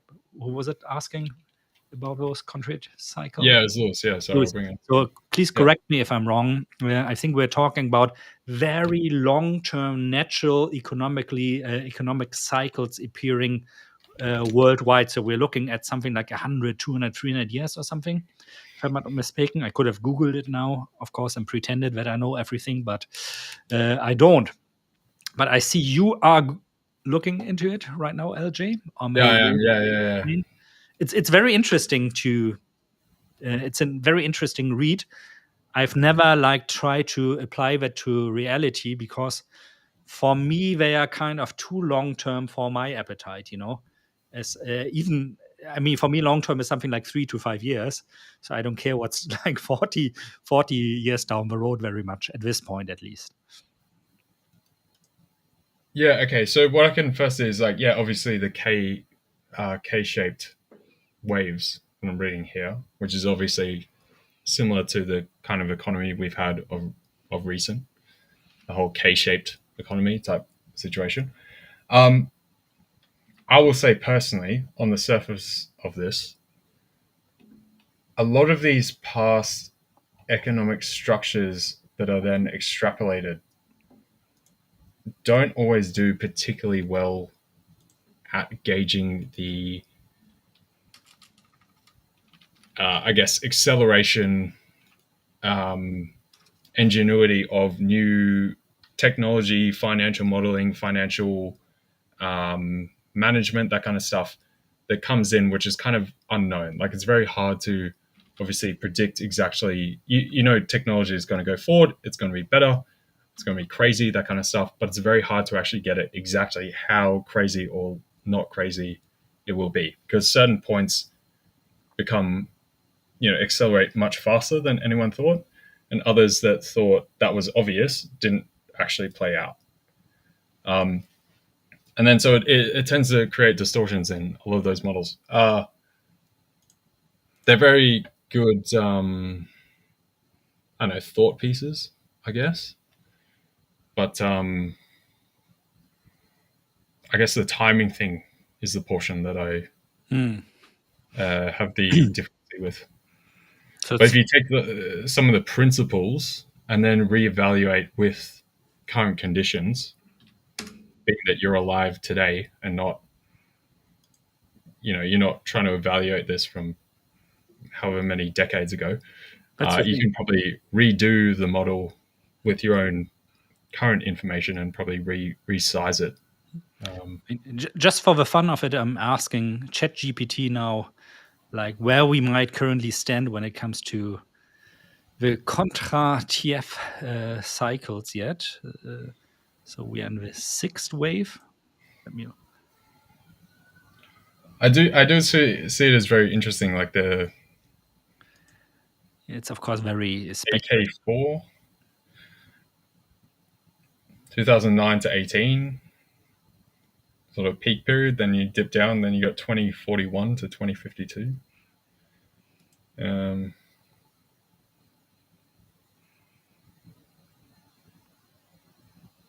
It's one of those models that it's like always nice to look at in a hindsight, where you can say like, oh yeah, this obviously was a bottom of a cycle, the winter probably it's called here. So how I does think it it's really actually, help?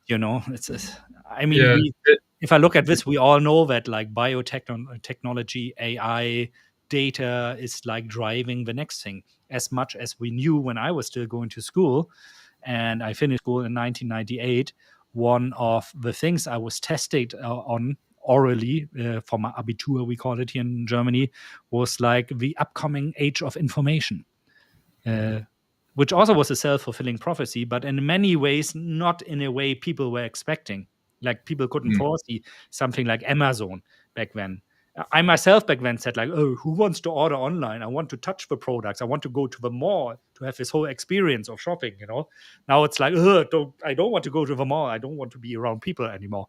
And this is something that is extremely, extremely difficult to forecast in a singular model like this, where you might be nailing down like what are the narratives of a next cycle, but how to put those narratives into a profitable investment strategy is a whole different level. yeah. Like Lou was saying, they're like seasons. So Yeah.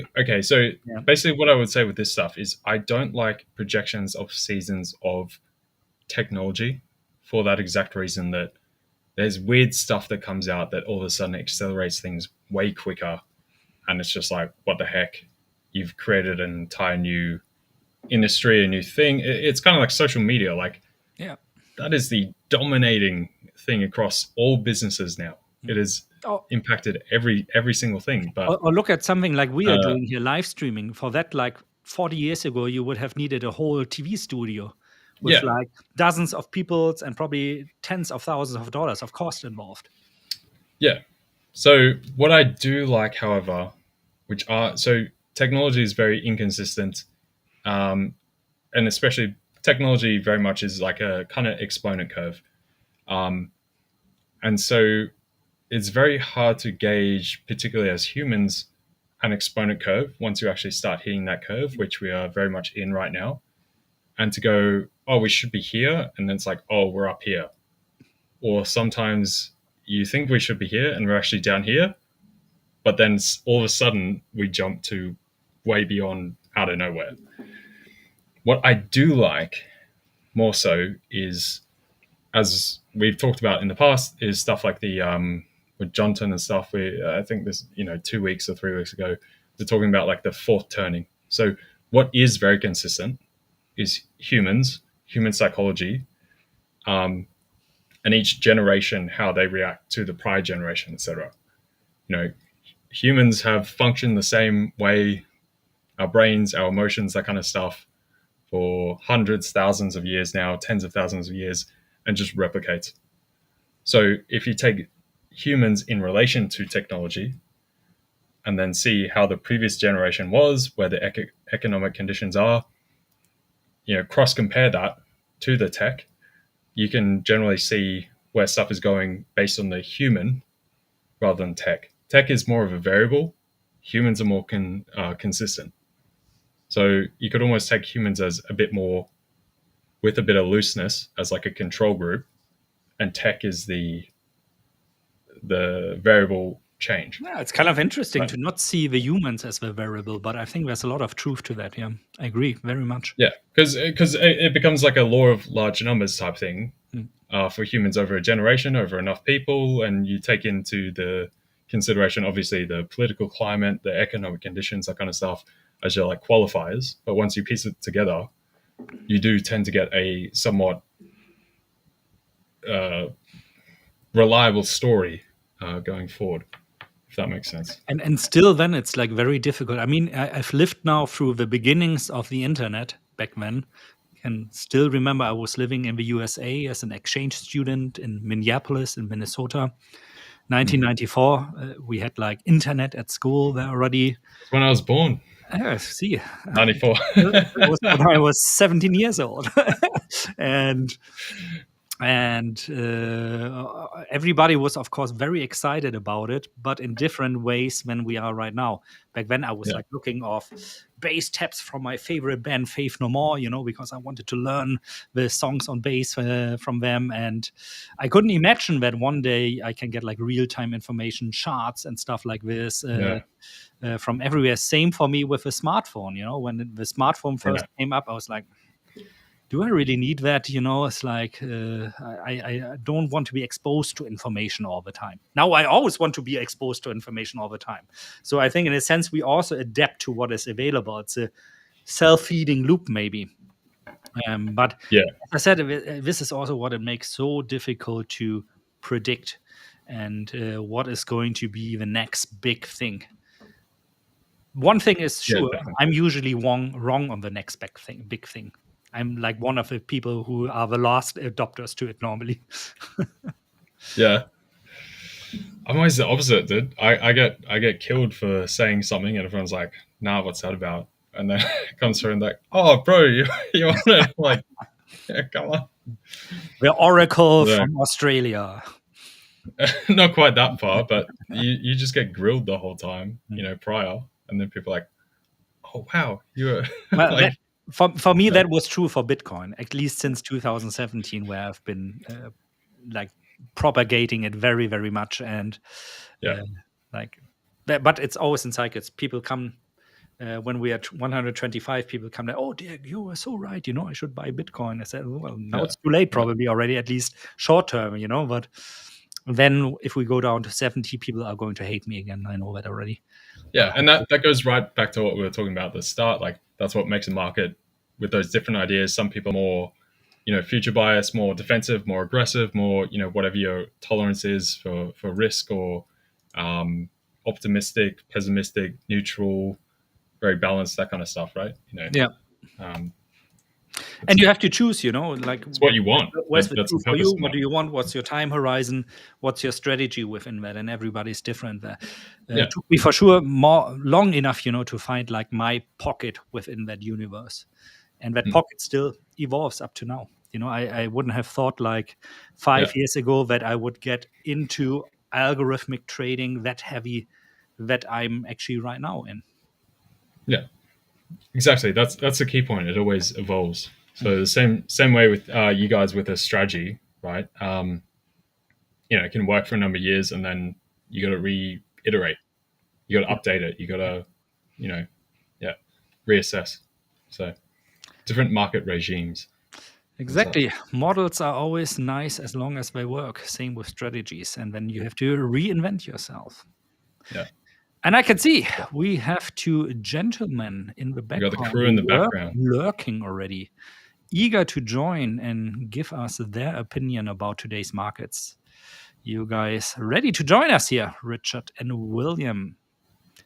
Here we go. Hans Gunther is here. Hello. And Wilhelm as well. Wilhelm. Willkommen.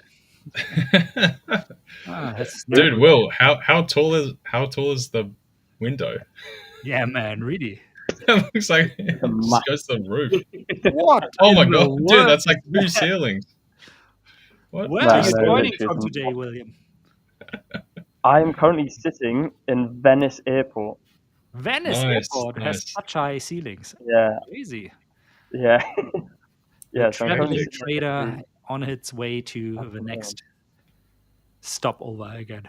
Nice, man. exactly right. Going The only Italy. issue is, Where are you going, or are you Yes. not allowed to say yet? we don't actually. Well, today we're in Italy. Sorry, today we're in Venice. So Which is Italy. Yeah.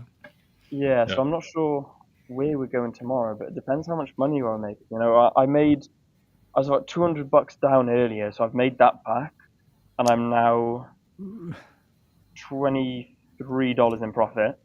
But I'm now currently floating $139 down. So Is it just you this time? Or is Ewan with you no, as well? it's me and Ewan, but Yeah. Ewan's gone for a bit of a stroll about. He's currently researching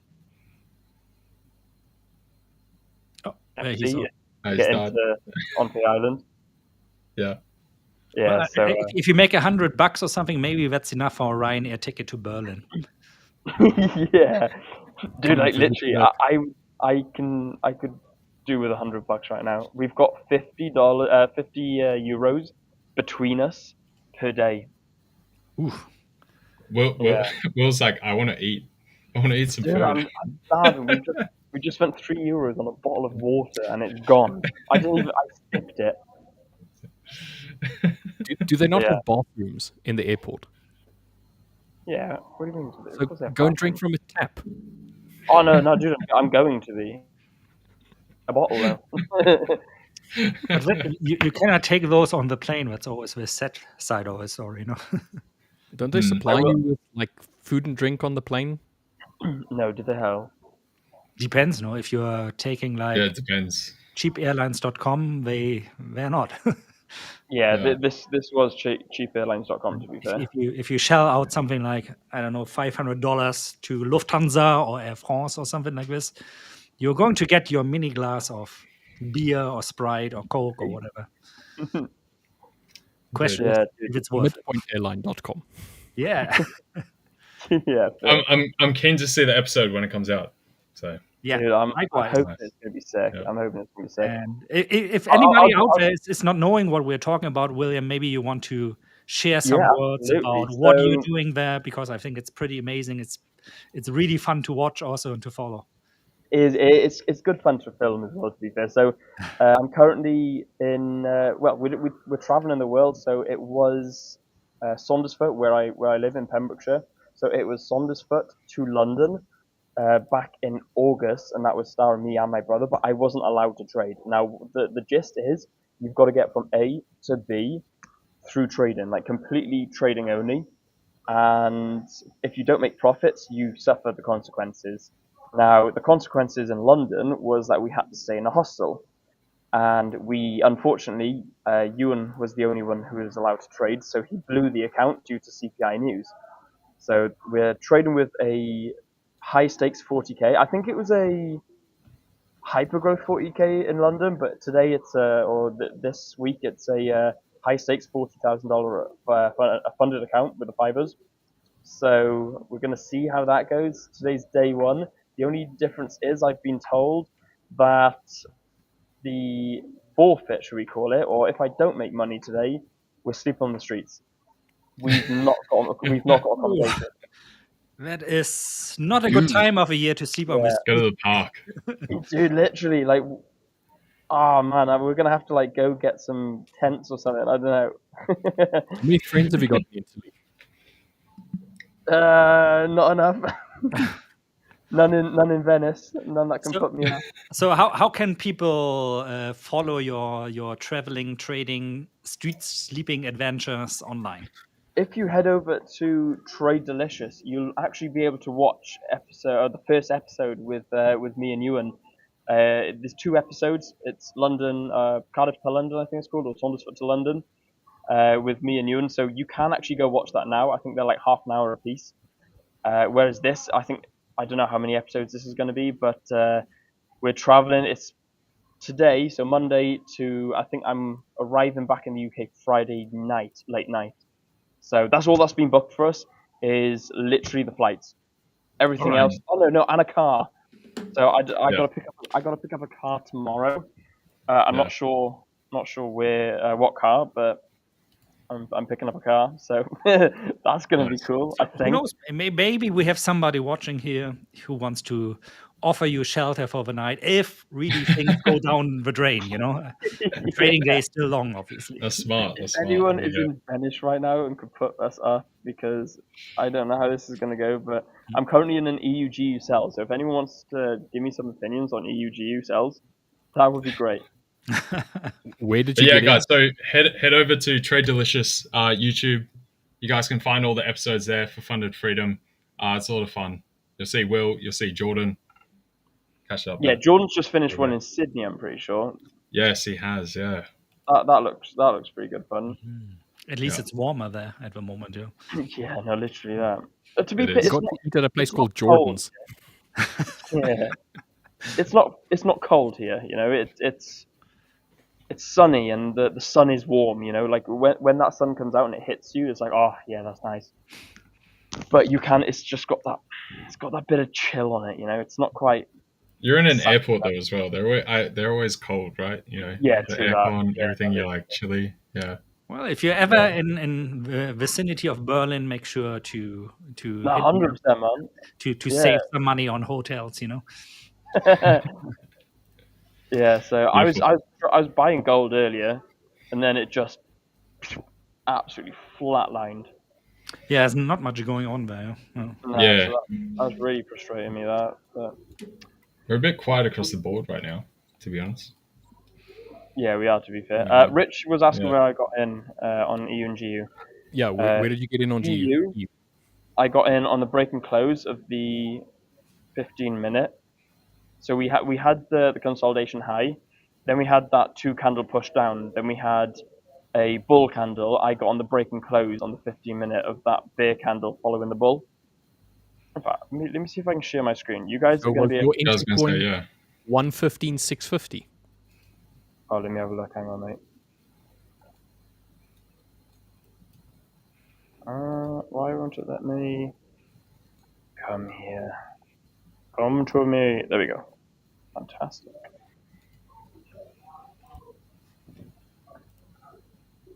There we go. Can you guys see this okay? Can you guys see my screen?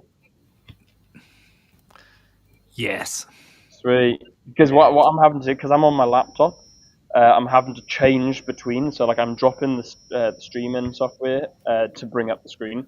So I won't be able to see anything other than my screen right now. So this is where I was. So this is where I was watching, and then this close here, and I wanted it to break and close here, but it didn't quite do it. So I thought, okay, fair, let's have a look. And then we got this massive candle drop, and I thought that's more like it. And then waited to see if we had a bit of a pullback. We didn't have a pullback. Instead, we had a follow-up bear candle. And for me, that was the moment. I was like, yeah, sweet, I like that. Wait for that to close, and then I opened up. Once I opened up, I was on the 5-minute. Once I opened that up, I was in about $23, $30 profit, something along those lines. I thought, okay, cool, pretty sick. Let's see if we can get a pullback into this consolidation zone. We got the consolidation here, we got a break and retest here. I thought, let's see if we can pull back into the zone and continue down. We did. We pulled back into the zone, but only issue is not quite where I want it to stop. But we got like this last line here, but I don't want to be risking too much. So I've got one lot. I'm 2 lots deep in GU right now. However, EU's looking quite nice. Oh god, no. Yeah. EU's looking okay. So EU, again, very similar. We got this consolidation here, and then drop, consolidation, drop, pull back into the area, entry. I got one last entry up here as well that we can tag into, and then I wanted to see it drop. But we're $209 down.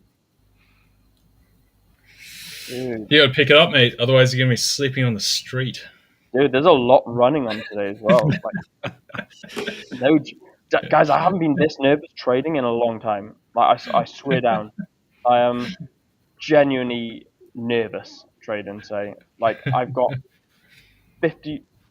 Okay, I've just been tapped in on EU. I got $50 on the line.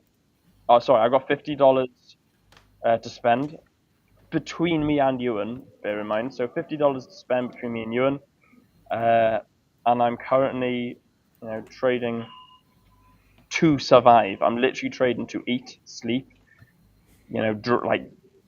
drive places. So there's a lot on it. And guys, I'll be honest with you, I'm nervous. Sweating. I am, man. I was cold sweating earlier. Like I was in gold and I was like $200-300 down, and I was like, oh mate, this is nerve wracking, man. And then I closed out with a little bit of profit, and I thought, okay, close out with a bit of profit now, so I'm gonna move my stop loss up to the proper high. We're going negative risk reward now. Oh no, this Big 100%. Big time. This is super negative risk reward. This is like 0.2 to 1. Yeah. But I think it shows also, how difficult it actually is if you are dependent really on the money every day you make from trading, and especially on a psychological level, what that does to you. Thing is, as well, like I said to you, and I was like, I'm not seeing anything in the markets today. He was like, well, you need to. I was like, what do you mean? Yeah. He was like, we need to see something in the markets. I was like, you and I can't just force trades. That's how we lose money. He was like, I really don't care. I was like, I'd rather lose money and force a trade than sleep under a bridge. Either way, we're going to potentially sleep under a bridge. So you may as well give it a bash.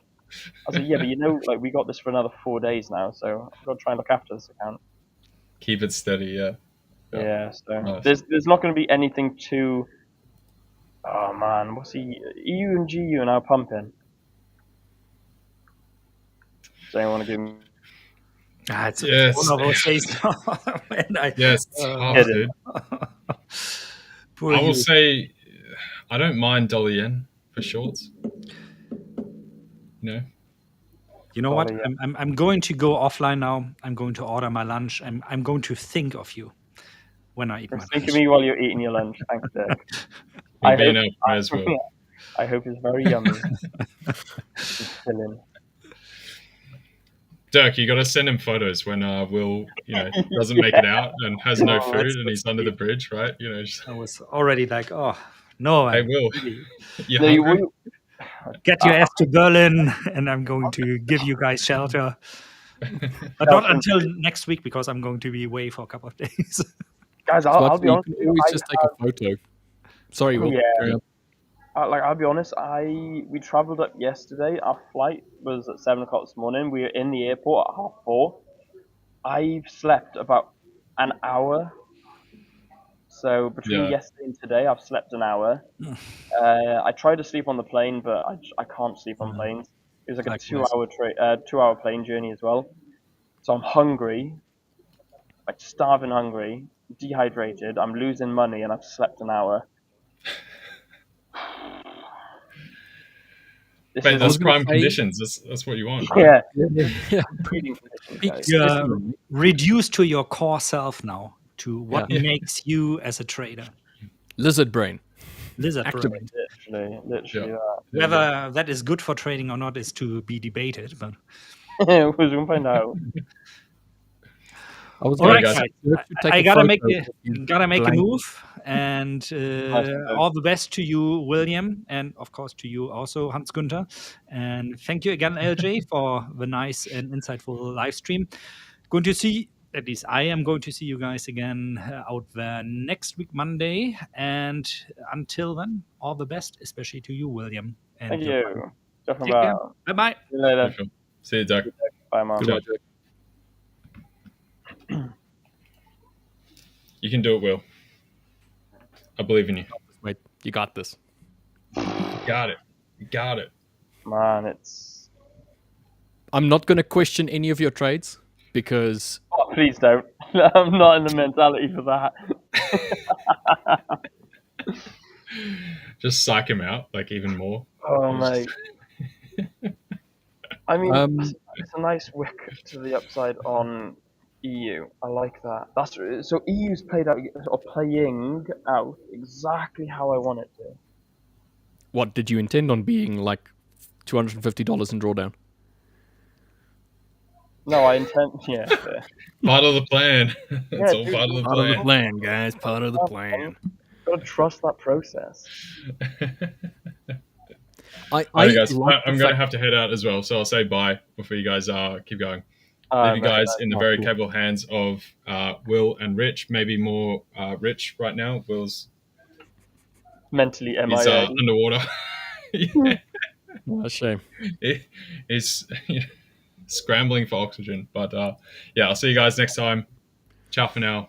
Adios. Cheers, See you guys. Bye. It's great to see that at least LJ didn't, kick the bucket in prison. So it's good. It's good that he's back. Will, my friend. Hello. My very, very good friend, very currently good traveling friend. the world. Yes. 1 hour of sleep, multiple hours of being in a plane, currently sitting not at a very comfortable spot with a massive window behind you. How are you doing otherwise, mate? Metal benches as well. My butt is killing me. Dude, I don't like GU right now. Why now is it buying up? I mean, actually, So, I think I can maybe give some I wouldn't call it insights, but I'm actually going to close GU now. So I took 2 buys this morning, one on EU and one on GU, just before the London session opened, and I've been wanting it to push back into a 5-minute bullish base area, and it just missed it ever so slightly. But I do believe that we still have a little bit more bullish momentum in GU. EU, on the other hand, I'm not so sure about. Dude, I don't know. So these two over here are your 2 trades. Obviously, I understand why you decided to get in where you got in. However, we had this support resistance area down here, which obviously you were aiming for, which makes sense. Yeah, I was going to say that's literally what I was aiming for as well. Yeah, we had the reaction this morning, and then we had the follow-up base candle. This is where I took my 1 to 2 trade, and then we almost touched this higher 1 hour bearish base, which hasn't been tested. If I just go over to the hourly, maybe it'll show up a little bit better. There we go. We had this hourly base, this candle over here. So it's the full candle with the wick, where price just absolutely tanked off of, and then it hasn't come to test it. Last week Friday was the first time we actually attempted to come and test it. Started dwindling down, and just natural that we would try and test it again. However, we just missed it. In terms of, like, I don't know, pipettes. Right, I'm closed, guys. Oh, mate. Very much pipettes. So down. I think that with this push that we had, the pullback was not going to be as deep, and then we'll probably come and try and test this hourly base area of mine, just purely on the sake that was the last time where we had like real proper downward pressure. Mm-hmm. So just purely based on that idea, and the fact that we basically had a double low on the support section over here, and then that I think is a 15-minute area of interest. Yeah, it was just a 15-minute area of interest that we basically tested once and then twice, and then reacted off of. So I'm more inclined for buys. It's really frustrating that you can't drag. So I want gold here. I want it in the middle of my chart, but I can't seem to find it in the middle of my chart. How do you mean into the middle of your chart on TradingView? Yeah, or no. On MetaTrader. You can see that we're at the top. And if I want to put it down to the bottom, I got to pull it all the way down here. But it's like, no. It just doesn't want to. Yeah, I don't want to. Right, have you got a mouse, or are you just using the touchpad on the laptop? On the laptop, mate. Oh. Put it on. Yes. I'm live right now. Streaming. Oh, okay. I've been told I got to turn my microphone on. But your mic is on. We can hear you. No, my other microphone, my streaming microphone. Oh, okay. All right. Well, So, I can guys, hear you just fine, mate. I'm just going to introduce you to my brother. This is Ewan. What's up, Ewan? Hi guys, how's it You going? good, Ewan? I hope you're making money. No, I'm gonna be dead honest with you. Do you want to see? No. Shut up. $343 down. Why? But don't worry, Ewan. There's Look, always went the up. potential for him to make more money. Like Will is a very experienced trader. He can't hear you right now. You're in my ear. What's the good news? Give me some good news. Well, it doesn't make a difference now. Just give me the good news. If you want to go to the island, I asked this guy. A private boat is 150 euros, whereas public transport boat is 18 euros each. 18 euros each. So when we thought it was going to be 35 each, it's actually half it. Pretty much 36 for both of us. Well, we're not going anyway. And it's awesome as well. The airport, you go down to the bottom, you go down these like escalator things, and is it an escalator, the steps that go down? And and then it's literally basically a harbour on the airport. It's mental. It is mental. Well, we're not leaving the airport. The only transport you're going to have is when you walk by foot, mate. Yeah, literally. So, Will, what you tried to do a buy this morning on gold? Walk us through what it is that you did. Did you take a trade, or did you just decide? Yeah. No, Okay. I took a couple of trades, mate. I scaled in a little bit, but it just didn't go my way. No, it did. I took profit, to be fair, but it didn't go the way I wanted it to be going. So this was the area that I was trading from, and we saw nothing but consolidation. Let me go into the 5 minute. Let's zoom out a little bit. There we go. There we go. So as you can see, we got this break and close above this high here, but it wasn't anything close to good enough. We pulled back into this consolidation zone, or into this sort of demand zone almost here, and then again moved back up, pulled back, and then I thought to myself, right, okay, fair.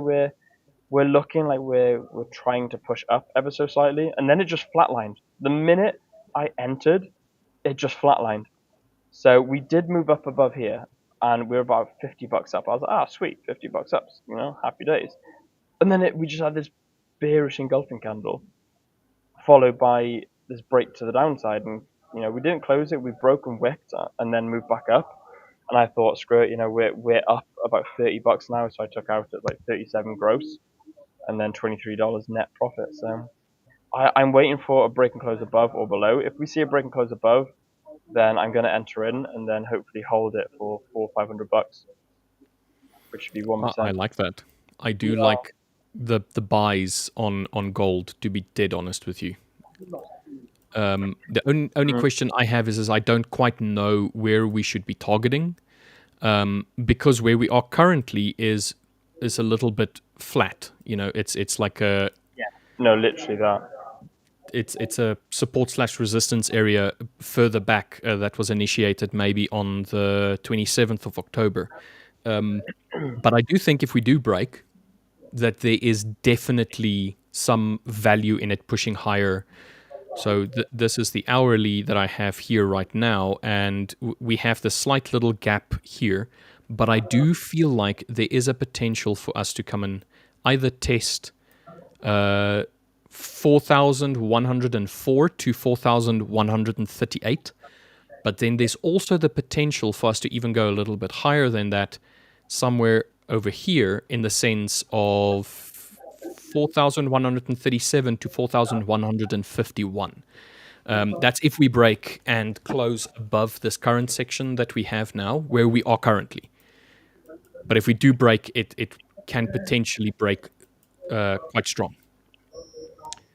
The only issue is that with this slowed in momentum that we have right now, we haven't had a bearish area to really test for on the hourly. But if we do go down on the 15, there is this area of slight consolidation over here that we can potentially test, which is around 4,050, 4,041. Mm-hmm. So EU's dropping now. See, if you go over and check EU, it's dropping, but GU just absolutely moving to the moon. GU, yes. GU. The worry is the fact that we've made higher highs in relation to the previous higher low. Sorry, and we have one higher high. It really depends on what's going to happen on this current section here, whether or not we're going to test in there, or if we're just going to make a lower high and then start pushing lower again, almost like an M formation, like something like that. EU, on the other hand, I don't know, mate. Like EU is weird for me at the moment. Dude, it's all weird for me right now. It was selling off hard, and I thought, okay, I'm gonna jump on that trend and sell it, and then no, it just wanted to reverse and start buying. Yeah, no, EU is a bit weird at the moment, mate. I can see why you wanted to get into sells. Yeah, to be dead But the honest sells with you. were valid, mate. The sells were valid. They definitely were. I mean, we failed to make a higher high in London in relation to what happened last week, Friday. And there was this nice area down here to test. There was this slight area of consolidation on last week, Friday, this bottom section for us to come and test. So there's quite a bit to test. Genuinely, there is. This is just on the 15. If we go down to the 5, this just looks ugly. You know? Like this price action here does look ugly because it wants to go up, but it's so slowed.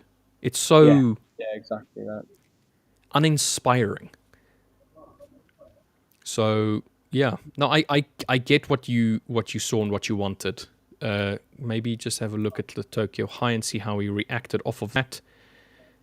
You know what? With that being said, if I just remove all of this as an example, and you just look at the idea of Tokyo, I'm just going to remove that because you've already. If we just look at how Tokyo high, we attempted to break Tokyo high, we pushed through, we retested it, we made a new high, we pushed back into it, we kind of struggled, pushed back through, and now we're back at it again. Question is, are we going to break through now, or are we just going to wick off and then start dwindling lower?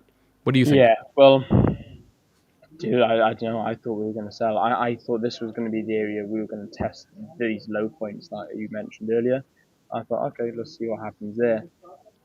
I thought, gold's going to take highs. I thought gold would have taken highs by now, but it's flatlined even more. We've had, 5, 10, 20 minutes of nothingness. Let's have a look at the 30-minute. If we can break and close above, I'll trade gold. EU's pushing back up again. GU's just taking highs. The thing is, GU's not at a case now where you want to trade it either. Yeah, because it's like GU's like in a midpoint at the moment where it can go both ways. It's just made a trading range, but a massive trading range. You know what? You've already removed those ones, so let me just remove some of the drawings just so that it's a little bit cleaner. I'm going to remove that one as well. This one, just pull it back ever so slightly. If we make a base candle here,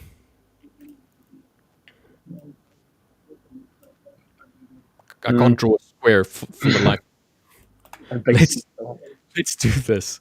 If we make some sort of bearish block and then we start pushing a little bit higher, but we first need to at least test this section here. Yeah. The very tippy top. This is on the 15-minute. If we test this, pushes into it, and we make a bearish candle and then start pushing bullishly again, then I'm pretty sure you can take buys, mate. Yeah, we'll see. If we have the opposite where it starts pushing into it and it just consolidates and then starts pushing lower, then you might need to consider sells. Okay, so if you check gold now, That's what I wanted to see earlier. Okay. But again, it's only internal range, so I'm going to delete these now that it's happened. Much. However, what do we have here on the side? Let's have a look-see. Let's condense this ever so slightly so that we can see where's all of the areas where it wicked and bounced off of. Okay, so there was a reaction. There's a few reactions over there. We have this little area of consolidation over here.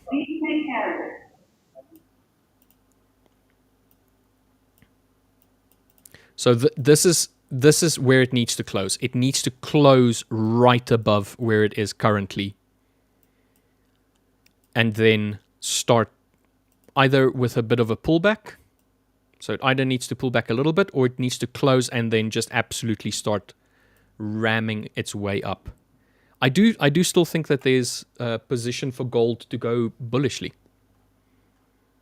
Yes, there we go. Starting to push. This is the 15-minute. Let's look at the 5. On the 5 minutes,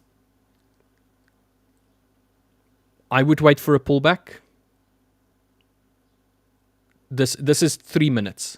I think you're muted, mate.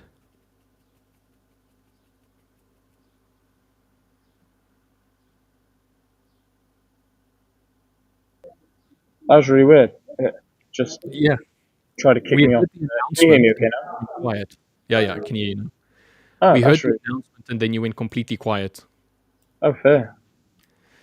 I'm saying on the 5 minute, we've got the break now. On the initial order, we'd even $1,000 off.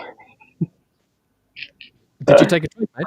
I took a 1 lot trade, thinking it was a 0.1, but I left it on my 100k account size when I logged into this account. And I took a trade. It was a 1 lot, and I was risking 1.2% or $1,200, and my TP was $1,300. Yeah. And I was looking, I was like, oh my god. But Ewan did like, it? No. Oof. Ewan was like, no, I didn't hold it. I closed it like $11 down. Ewan was like, is it a valid trade? I was like, yeah, it's a valid trade. He's like, then hold it. I was like, no.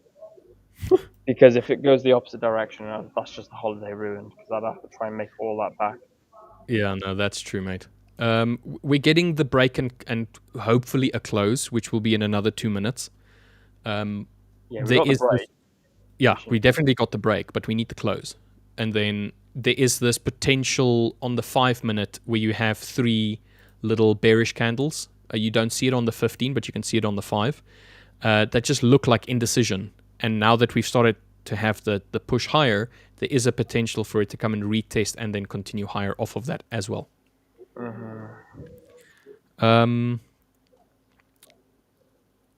The good, the bad, and the Bitcoin is saying shorting gold at 4082. 4,082. So you're currently in a short then. So 4082. Let's go 82 flat.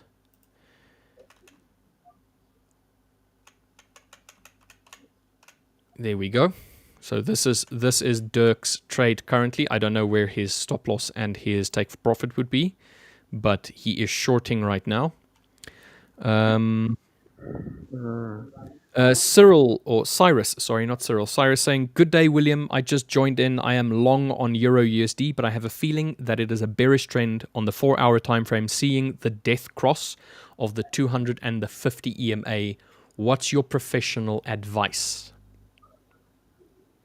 Don't do it when you've got no accommodation booked. Yeah, if the alternative is you sleeping on a bench, don't do it. I mean, worst case scenario, we don't eat food tonight and we can still book accommodation, Yeah. Unbiased trader saying William will have an emotional opinion as he is under pressure. Very potentially. There will be a lot more emotion at stake. There will be a lot of emotions driven. There'll be a lot of if, buts, and maybes. There'll potentially be a lot of stress. So yeah, it's going to be quite a stressful time. Hopefully not. I'll still trade my plan appropriately. I'm not going to take any trades just because I have to. I may do, but I'll try not to. So, Louis saying just took a gold long on the 5 minute. Yeah, nice. And then Cyrus saying, William, the fact EU is still dropping, it's still a bullish move because of the current support on the 1 hour and the 4 hour time frame. It's not bearish yet on EU, in my opinion. So if we go back to EU, I think EU's got a little bit higher to go, to be fair. I do believe so as well. I mean, if we just go up to the hourly and then just pull back ever so slightly, the only issue that I have is the fact that during the day so far we have yet to make a new high.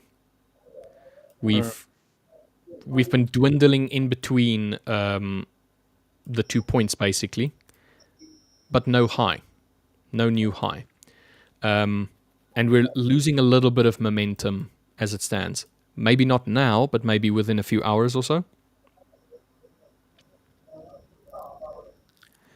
HK, guys, can you please guide me? What is the time frame for analysis and best time for entry?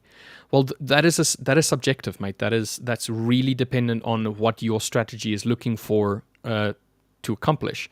There's a lot of people that do their analysis from the top down, starting on, I don't know, the weekly all its way down to the 5 minute, and then they'll take entries on the 1 minute. There's people like myself that only do my analysis from, say, the 4 hourly or the daily down to the 15 minute, and then I enter on the 5 minute. It's really dependent on your strategy and what it is that you're trying to achieve. But a good rule of thumb, start on the higher time frame and work your way down to the lowest time frame that still gives you an objective view of what it is that you're trying to achieve. So I follow SMC, so Smart Money Concepts. Smart Money Concepts tend to say that you start on the higher time frame and then you work your way down. So follow that. There's no right or wrong answer as to where you should be entering or how you should be doing your analysis. Yeah, whatever works for you, sort of thing, isn't it? Yeah. A nice thing that I can see here is that we've got this on the hourly. We have this very big wick underneath the candle body of EU. And if we're going to start pushing bullishly, it's probably going to be from this point, as we've already tested the low of, well, not the low of, but the most recent low swing of EU. Down on the 15. Yeah. So if we're going to start pushing, there might be the potential for a small little pullback and then a continuation higher. Yeah, that's what I'll be entering in on. If we can, I probably won't be entering on the 15 now. Or the 5. You know what? Actually, I'm just going to wait, which is going to suck.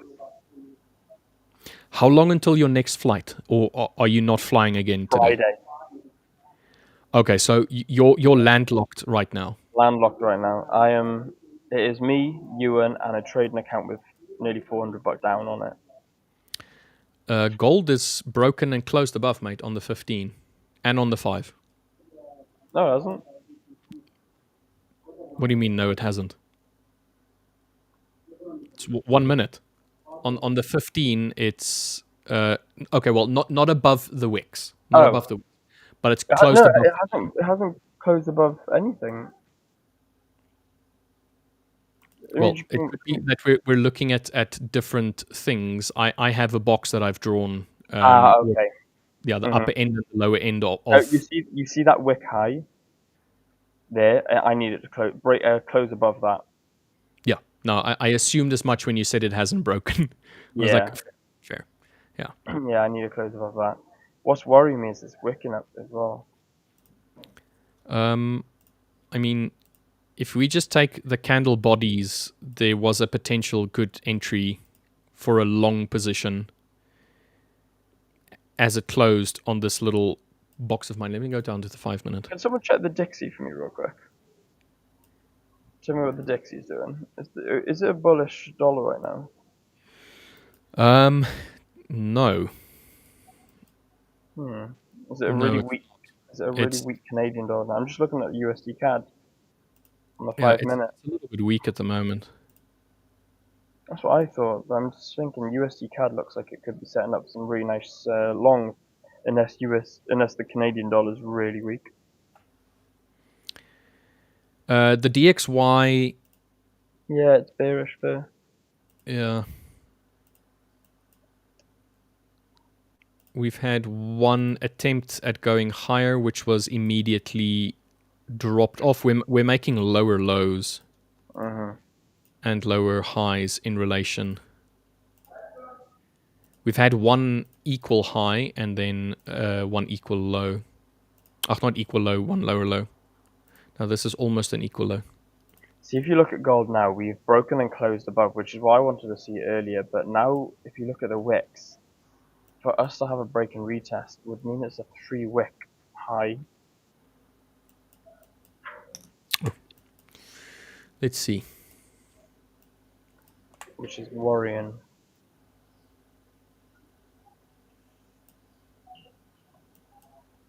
EU is holding that point as well. Are you looking on the 15 or the 5 for gold? Let me have a look. 5. 5, okay. So 4,086 is the area that you need broken and closed above, correct? Yes, which we've got. We've broken it now. On the 5. Do you want to wait for a pullback, or are you intending on taking a buy right from here? I don't know, because if I wait for a pullback,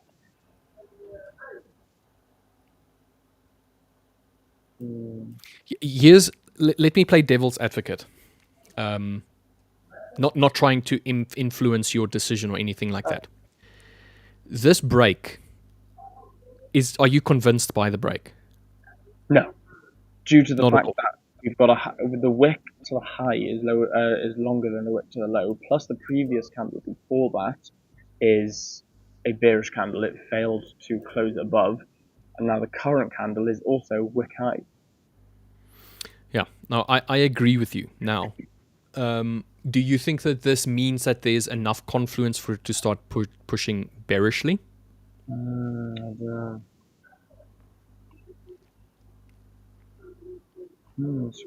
don't know, mate. It's a great question. I think I'm out for that. I think that there is the potential for it to, once New York session opens up, for it to either pull back and then shoot off, or pull back and keep dropping. But I do think we're going to have a pullback, because I'm not convinced with this break. No, fair. The 15-minute, though, looks good. Not going to lie. The 15-minute does look like it's starting to get some... Yeah, the 15 looks okay. 5 doesn't. But I mean, still, you would then at least want it to pull back to 4,081 or even 4,082. Because that is technically on the 15-minute the last time we've had some sort of bearish attempt before the 15-minute rally. On the 5-minute, it's in line with this small little, just this small 3 bearish candles on the 5-minute as a potential pullback. We've got a minute point. now, a minute before we close on gold, and the 15-minute does look really, really nice. Oh dear. Good 5148 is saying, I have trouble understanding how to take trades with 1% risk on my capital in the 5ers. I have experience trading crypto in Binance. There you can set leverage and margin.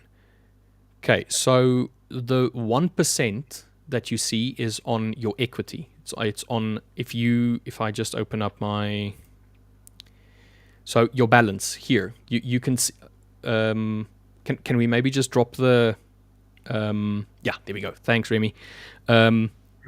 here you can see your balance and your equity at the bottom and your free margin. So if you're trading with this terminal, which is the MT5 terminal, it's 1% of your balance or your equity.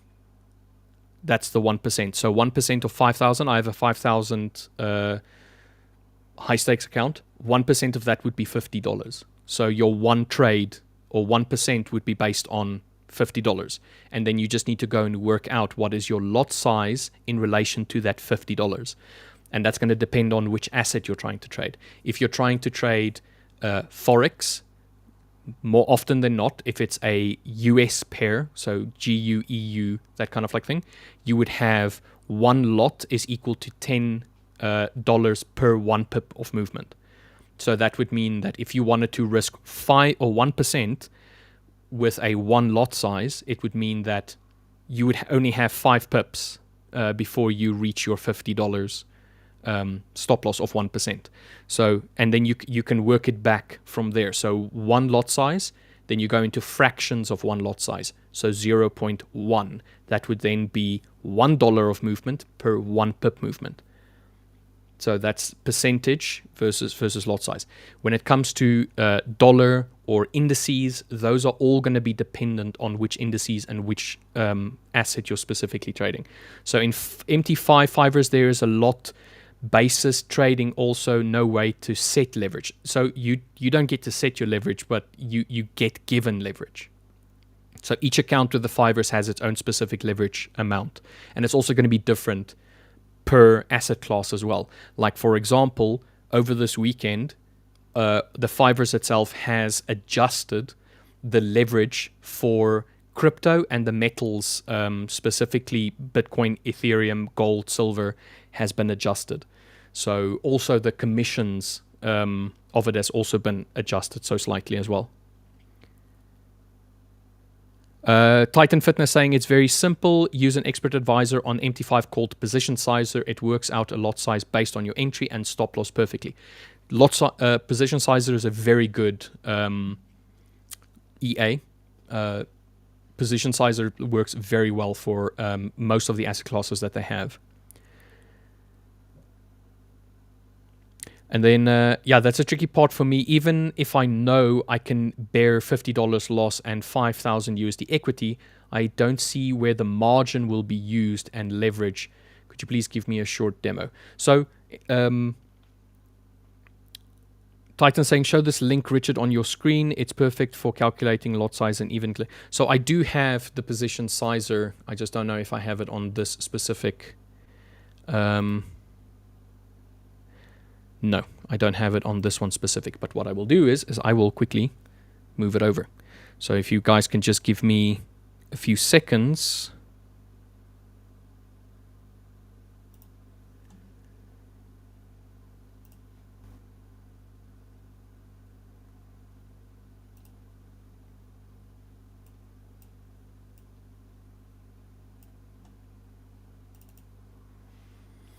I have it installed.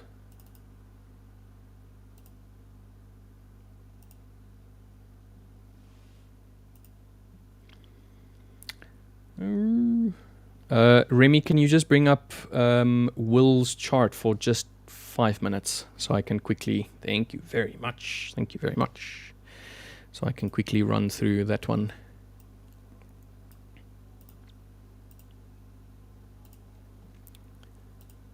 Will, I think you're still muted, my friend.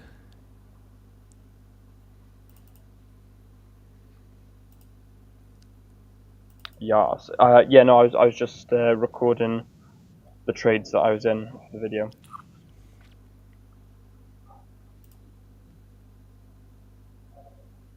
Because you guys are lucky geese, you get to see the exact trades that you, in fact, so if you guys go and check out the video when it's released, you'll actually be able to see the trades that I've taken live on stream, which is pretty cool.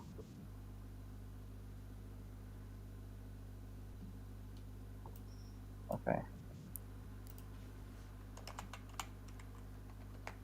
So I'm in a buy now, and it is $14 up. But we could do it at being $140 up. We could do it at being $414 up. But guys, look, at the end of the day, it's playing out in my way. So that's all that we need or care about right now. TP is all the way up at $650. Well, it's, we're all not going to hit that. I mean, let's put up to $500, true. $500. Where would that TP be? $500 TP would be nearly 4,200. But if this can go well, we'll probably scale in along the way and like trade it up and follow all the way up. $21 up now. This is what we wanted at the beginning. This is nice. We like this price action. This is okay. So we've just opened up another trade now. Another candle now. I think we can get a pullback continuation to the high side. That'd be nice. I have now got a buy limit, by the way, guys, of 0.1 on the break and retest. So the break of the consolidation, on the retest, I've got a buy limit of a 0.1.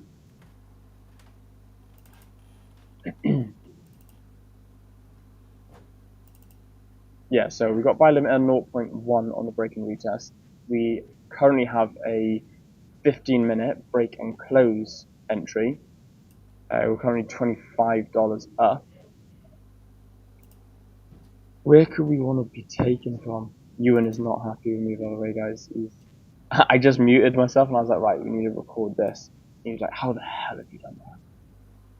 You're such an idiot. Oh, yeah, I know. Ain't wrong, right? Okay.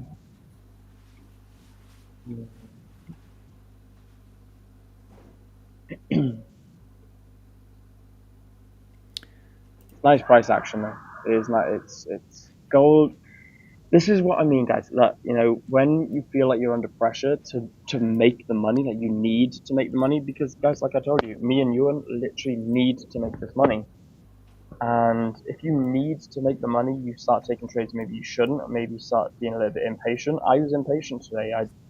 I didn't take the trades I should have. Instead, I took the trades because I need to take the trades, and I've suffered the consequences for it. So hopefully now I got to try and reimburse myself for the idiocy. Let's see.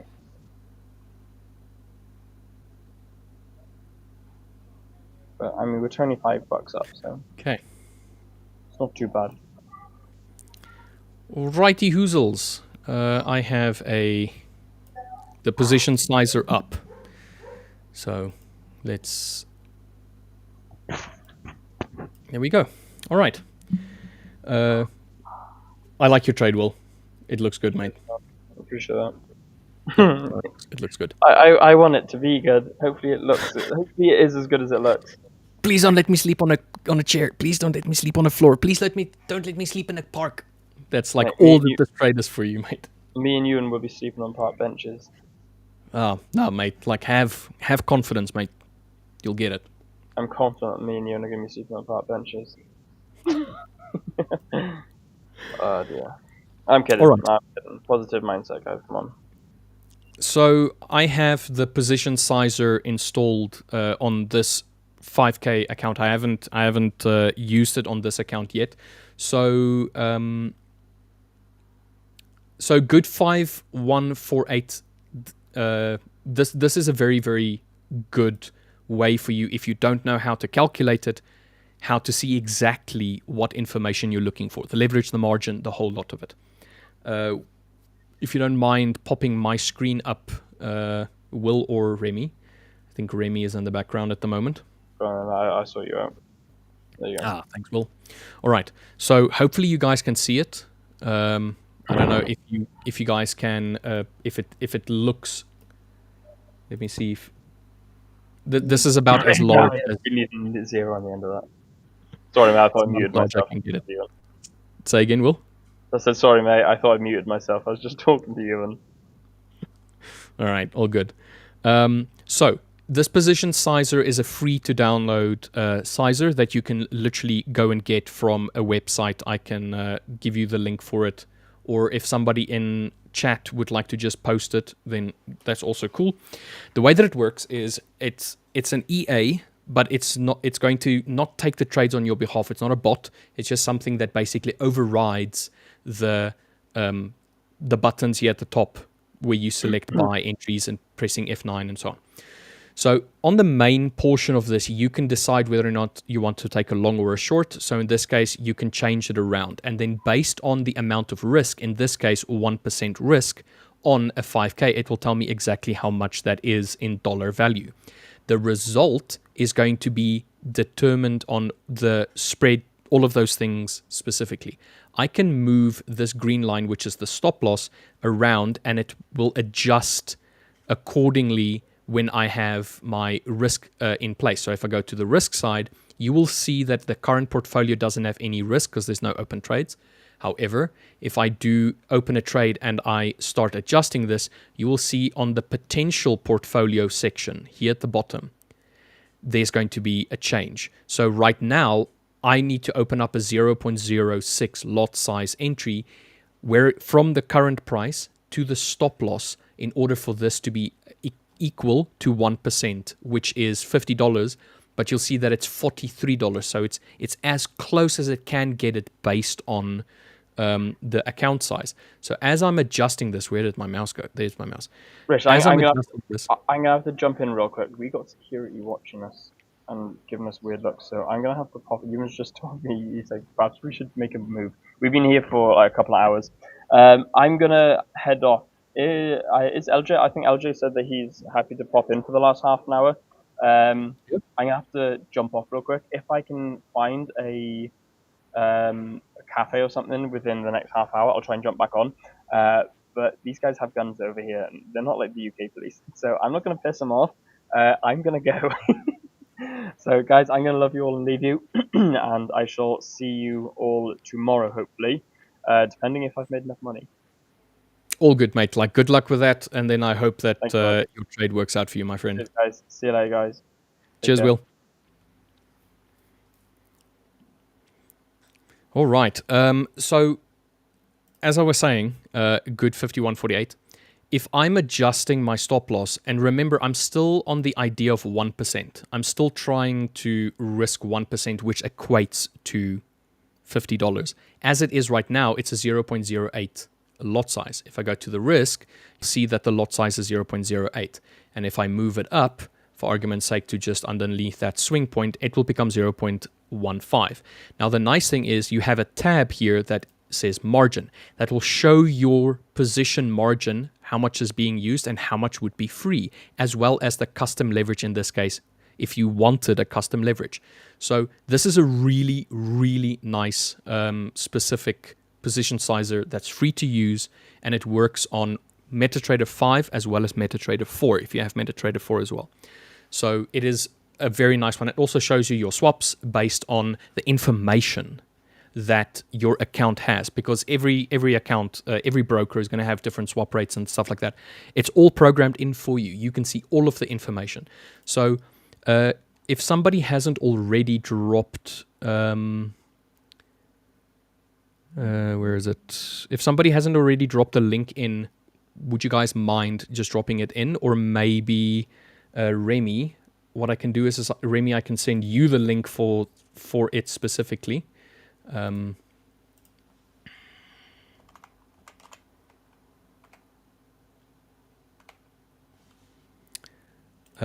then you can just post it for us if you don't mind.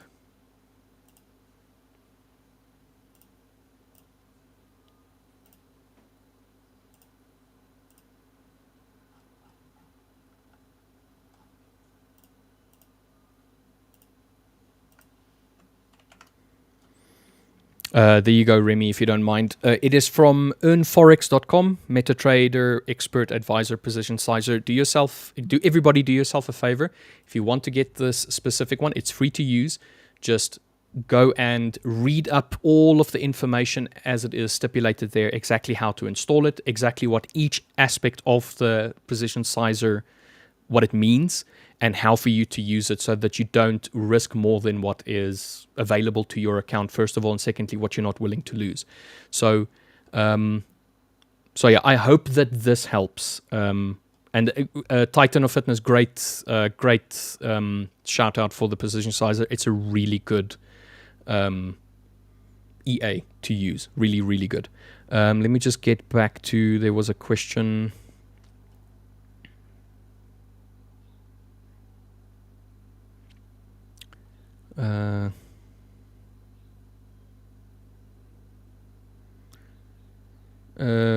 Sorry, I'm a little bit behind on. Let me just see. Okay. How many minutes left for New York session? New York session is going to open up in like an hour or so. So by my time, it is 16:30. So that's 2 hours from now on my time before New York session opens up. So there's quite a little bit of time left before New York opens up. Cyrus, Rich Butler, I like your view of the market, pointing out that there's no new high today. I respect that. Thank you very much, sir. I appreciate that.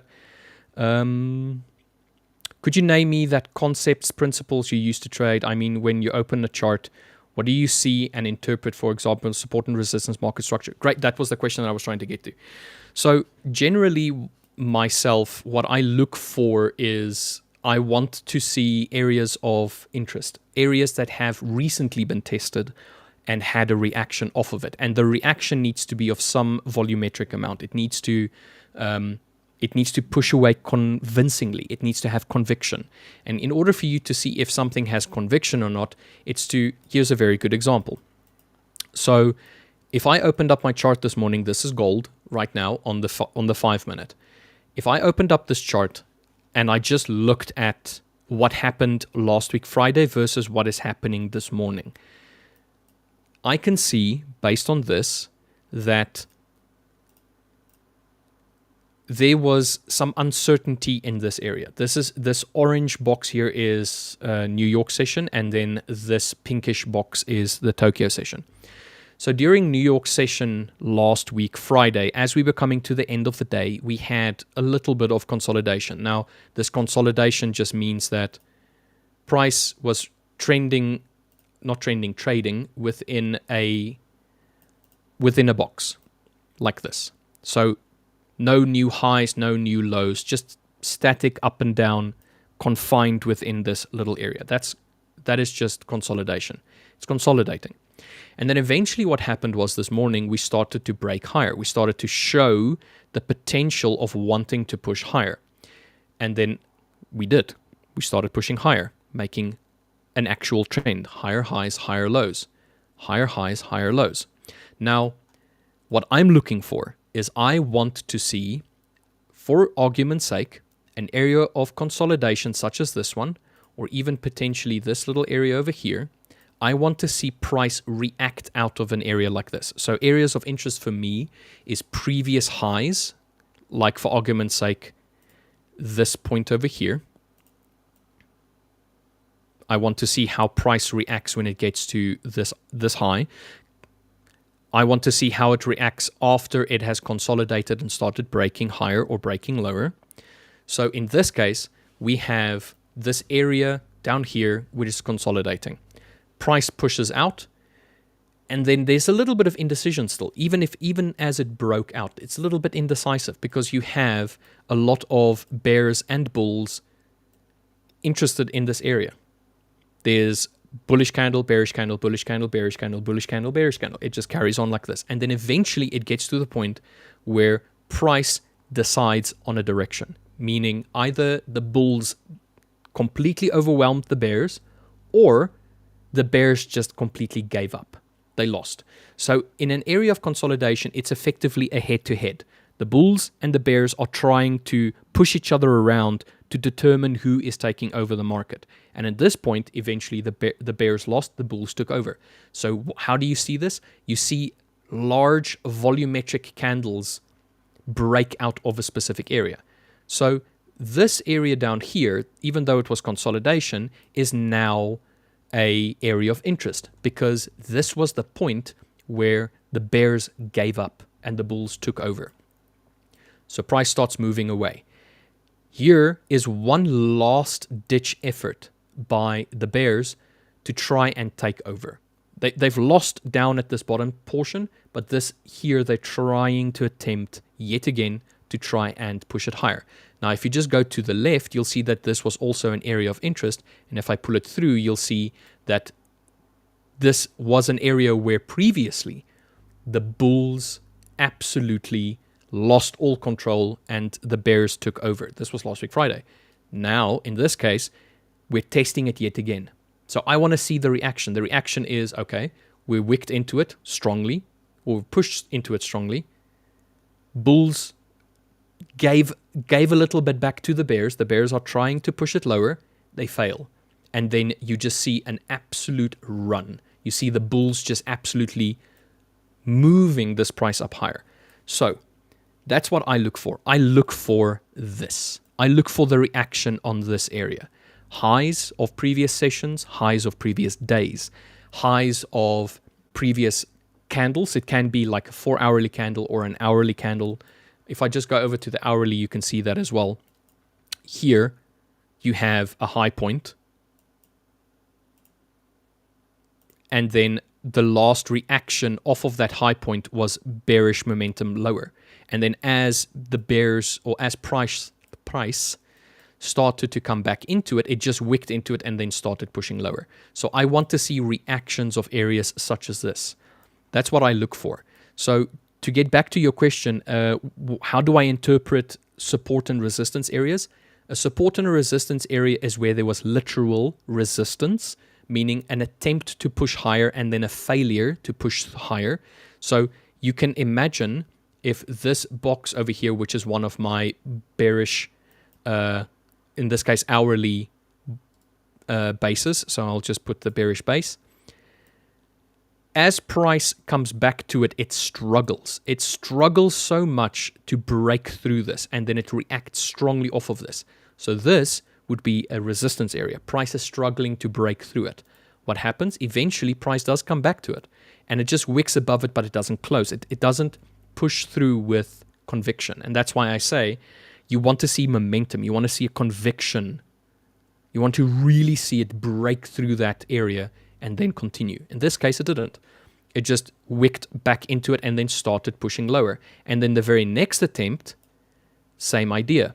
It just pushed into it and then you started pushing a little bit lower. So this is an area of resistance. Price has resisted the urge to push higher than this box. The inverse is the same for a support area. A support area is an area where price has, upon multiple occasions, attempted to break lower and failed. So this area down here becomes a support area, meaning price gets supported by this zone. Price hits off of it and then starts pushing higher. So technically, if I just change this one's name, this is resistance. This is resistance. And this is support. So you can change the color. I'll change this one maybe to red, just so that it stands out a little bit more. And this one down here, I will make green, just so that it stands out ever so slightly more.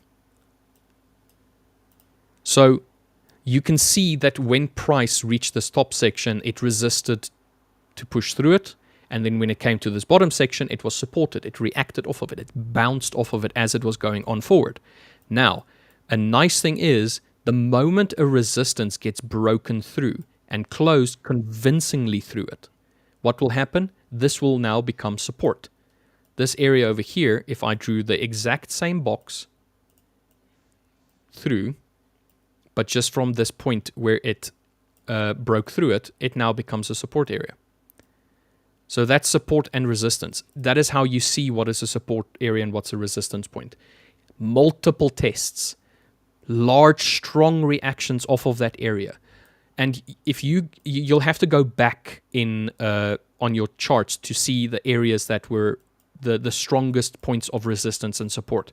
Here I have an area over here that is a very nice area of resistance as well. When it attempted to push through it, it failed. If I push it back, you'll see that there's some sort of reaction previously on it as well.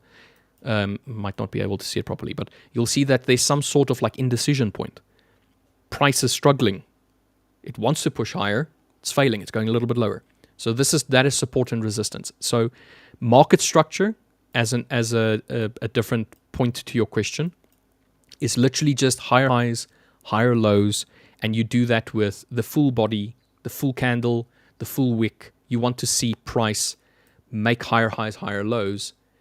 I'll go into the 4-hourly because it's a nice way to see it. This was gold a few weeks ago. Here you have, let's say this is the starting point.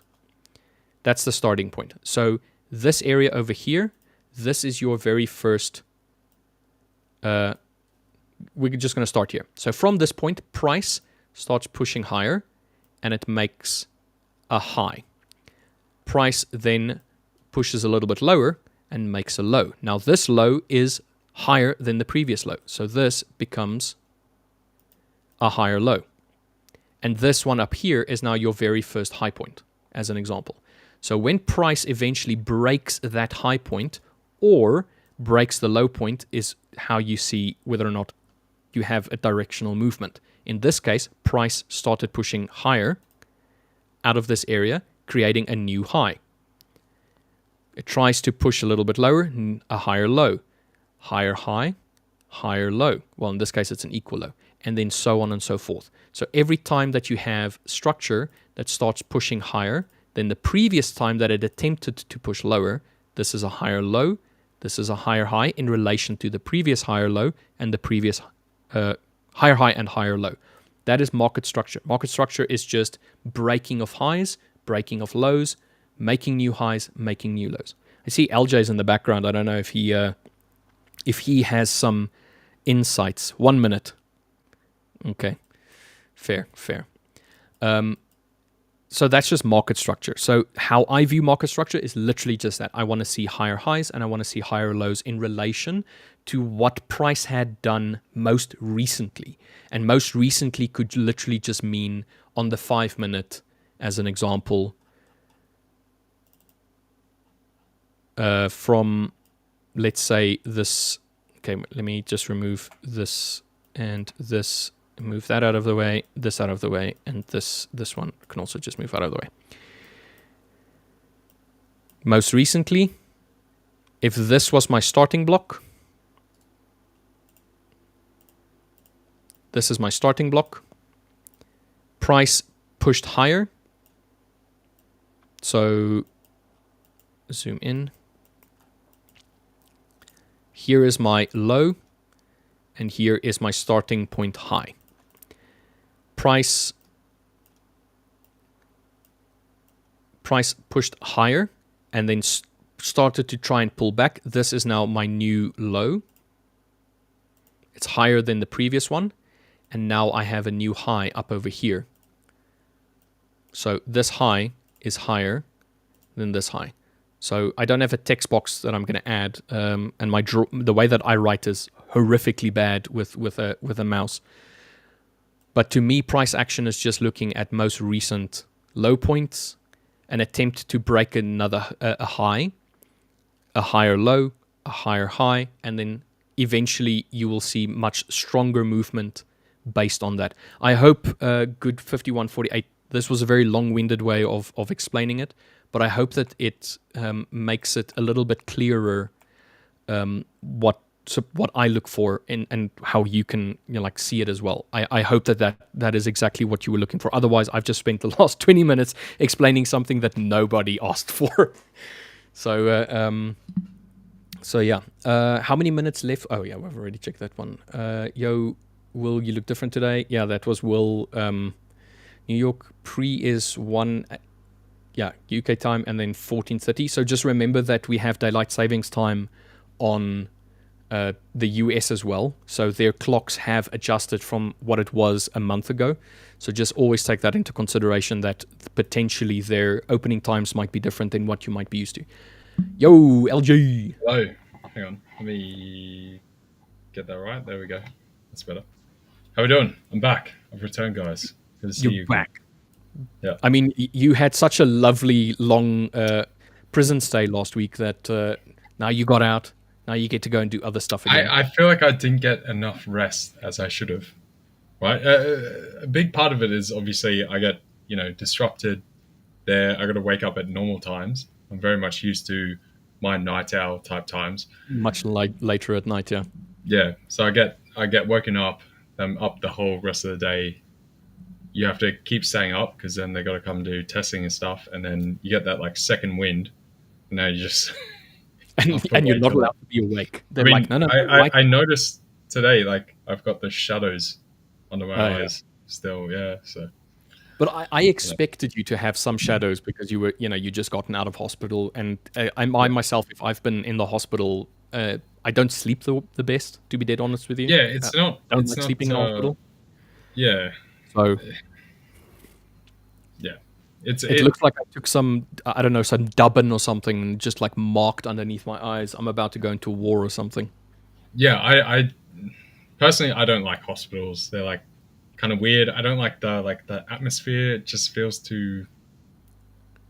I don't know. You know what's weird about hospitals? Dark or something. You know what I mean? Like. Yeah, like there's like this unsettlingness about it's a like hospital. Eerie kind of like. You're only there because something's wrong.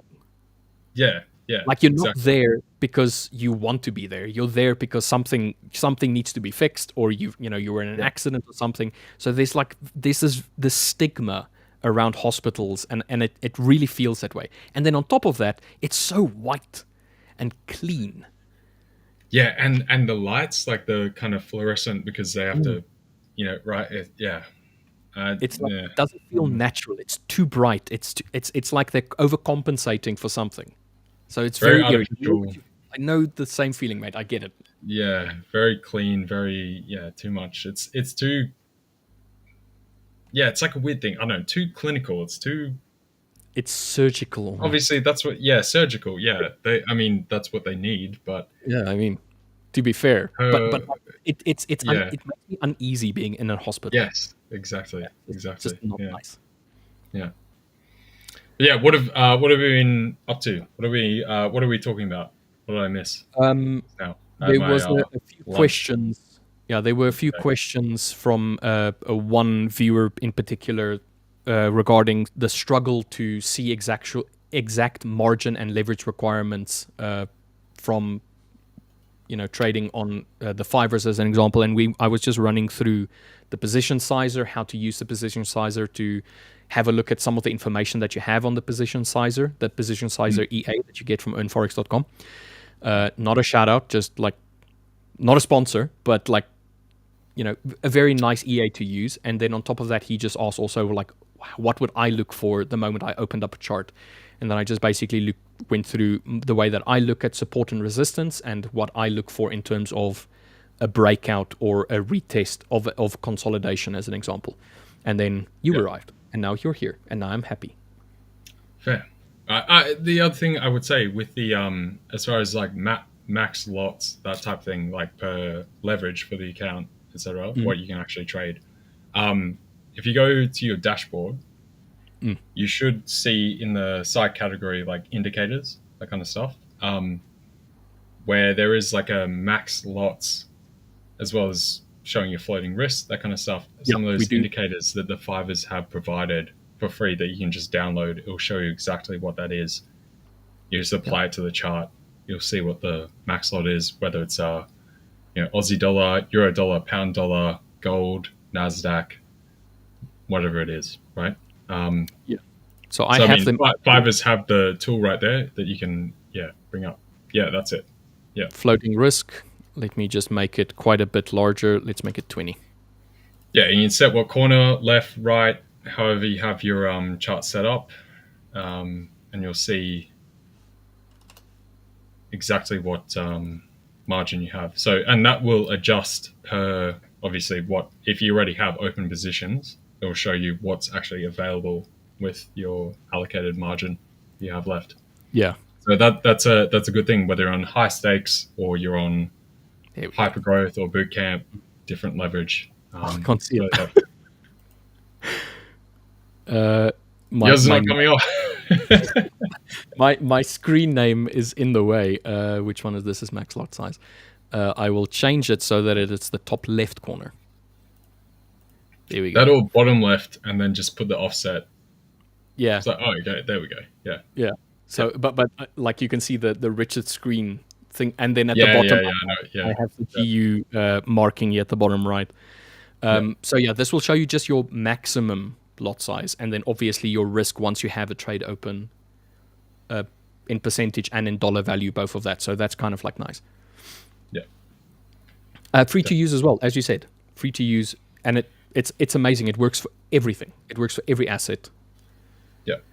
Good 5148 asking also, what about the news trading rule? How will I know when not to trade? And I heard it's not even adjusted your existing positions. You can even adjust your existing positions. So we use the 5ers specifically for its news trading rule, uses Forex. How far up is this? Was the forexfactory.com. So forexfactory.com, this is the news outlet, the news calendar section, where if you have a red folder news, like let's say, I think there's red folder news tomorrow. Yes, Tuesday. So on Tuesday, you have this claimant count for GBP USD.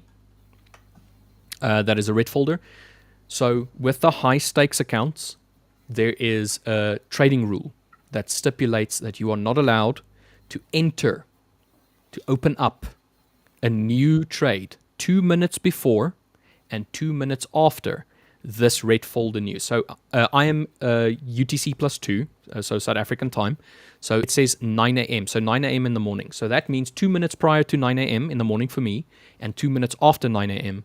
I'm not allowed to open up a new position or have a new position be triggered. So like having a limit orders order. or limit, stop, Yes. whatever. Yes. Yeah. So now you are allowed to trade prior to and after that. And if let's say you opened up a trade at 6 a.m. in the morning, 3 hours before the news, and you forgot about it, and this news event happens to trigger either a stop loss or a take profit, that's not a problem. Like, that's not what the rule says. You're not allowed to open up new positions during that time frame because you get massive volatility during news events like the red folder news event. So we use the 5er specifically uses Forex Factory, and so long as you don't trade within that 4-minute window, you should be fine. Just overall. And the other portion is whatever that news is. So for one, if you guys have a 5ers account, you can join the Discord. Again, on the hub, you'll find the link to join the Discord. The major event news is always posted weekly. You'll get a list of all of that you have to watch out for. Now, you can say if there's something going on with the pound, you can trade other assets, right? So you can trade other assets not related to the specific news that is going on, right? The exception with that will basically be US dollar news, right? Because US dollar news basically affects all markets. Yes. So with other news, if it's the pound, it might be the euro, something else like that, you can trade the others just fine. So if there's pound news coming out, you can trade the euro, no problem, right? But if there's like US dollar news, you can't trade the pound, you can't trade the euro, you can't, right? If it's correlated to the dollar. Now, if you're trading euro yen, USD, pound USD. Yeah. So if you're trading euro yen, that's fine. But anything, the dollar is basically the one that will have the largest effect across all markets. Even gold. So obviously, the dollar is 80%, 70 to 80% of all transactions on the planet, et cetera, et cetera. It has massive pool, that kind of stuff. So just be aware of that. But yeah, like I said, go into the hub, find the portion with the Discord to join the channel there, jump in there. It gets posted every week. There's a screenshot of all of what you have to look out for. Every Sunday. Yeah, and you'll be fine. Yeah, every Sunday it gets released.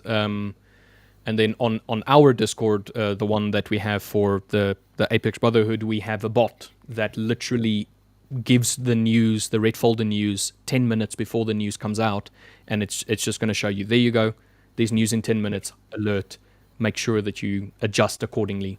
Because people sometimes forget, like maybe in this case, let's say you're Will and you're about to climb onto an airplane. You take a trade. Or move to under the bridge. Yes, where you will most probably have to do 100 and then you've got no Wi-Fi, no nothing. And let's say they tell you airplane mode, sorry, there's no Wi-Fi on the airplane, and you accidentally enter the trade, or there's news happening. It happens, whatever the reason might be. Sometimes we forget, sometimes we just don't pay attention. So it's good to go and check the Forex Factory ever so often throughout the day, because sometimes there's tentative news that becomes solidified news, and sometimes there's news that just gets added throughout the day that nobody knew about.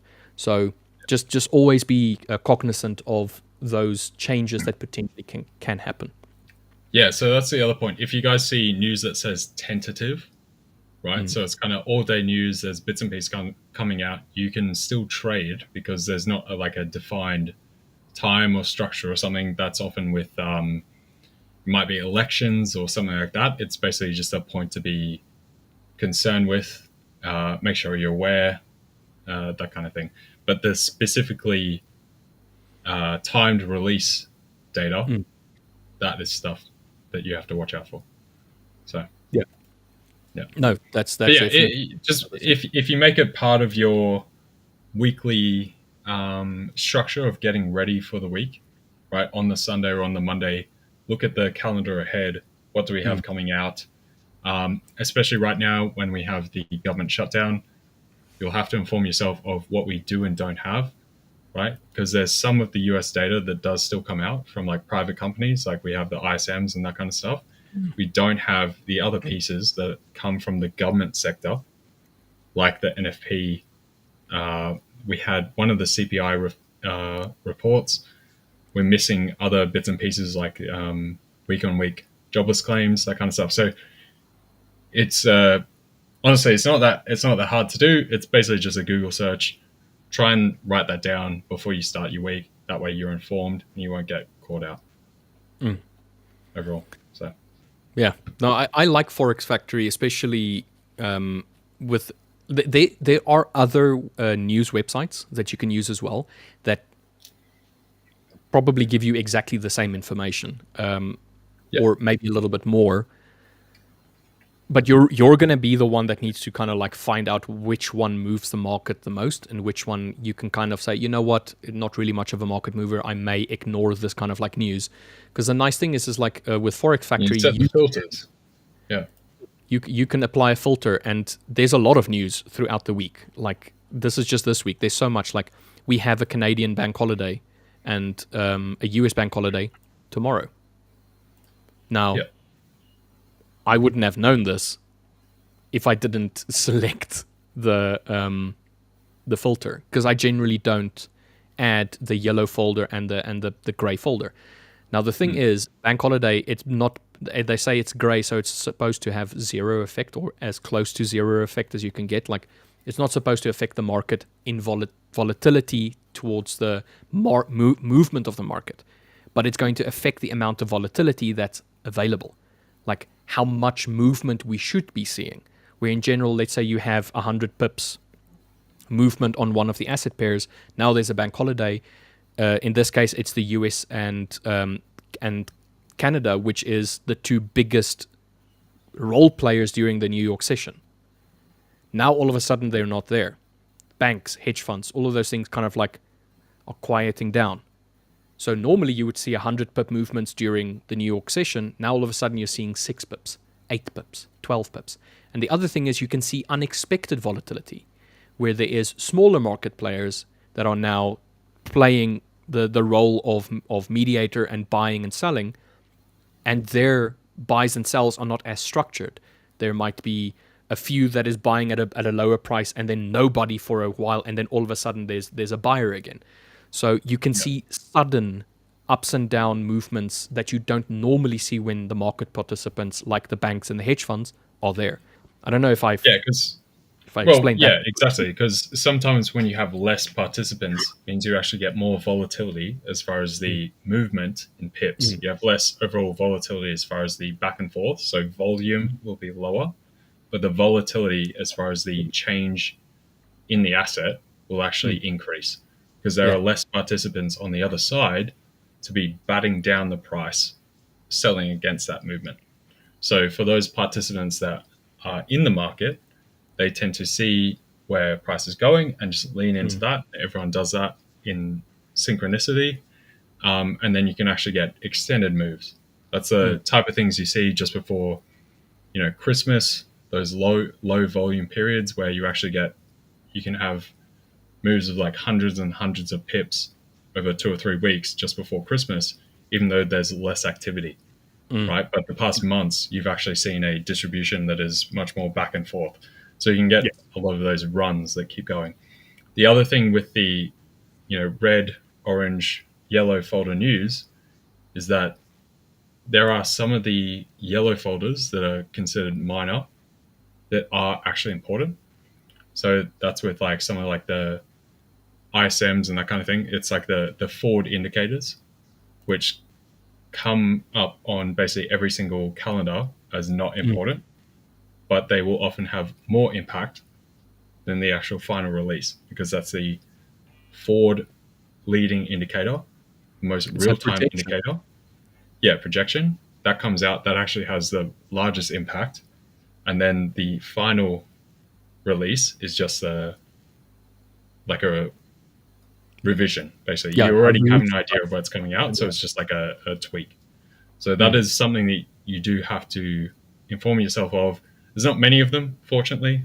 So, but the ISMs are probably one of the biggest for that. Yeah, I like the ISM one sometimes where, just because, like you said now, it's a yellow folder event on Forex Factory, but it can sometimes be seen as a red folder reaction, where suddenly people are like, oh, there's a reaction, they don't know why. Like in my case, where I don't have the yellow folders up, and then I see there's a reaction, and then it comes out, and you're like, yeah, let me just go and check this, and it's like, oh, okay, there was ISM as an example. Yeah. That's pretty cool. Podcast Guru asking, do they stream it on their... I'm on Forex Factory. Where do I get the news folders? Where to watch the news folders coming up, please. So you can literally go to www.forexfactory.com/calendar. Now, if you're on Forex Factory, you should have these bars at the top here: forums, trades, news, calendars, market brokers. If you literally just click on the calendar, it should pop up the information straight as is. I don't know if you don't need to log in, you don't need to create anything like an account or whatnot. You can literally just go on forexfactory.com/calendar. So even if I just click on the home button, this is the home information. This is the screen that you'll have the moment you open up Forex Factory, and you still have all of the information at the top. You just click on the calendar, and then you would see the calendar events.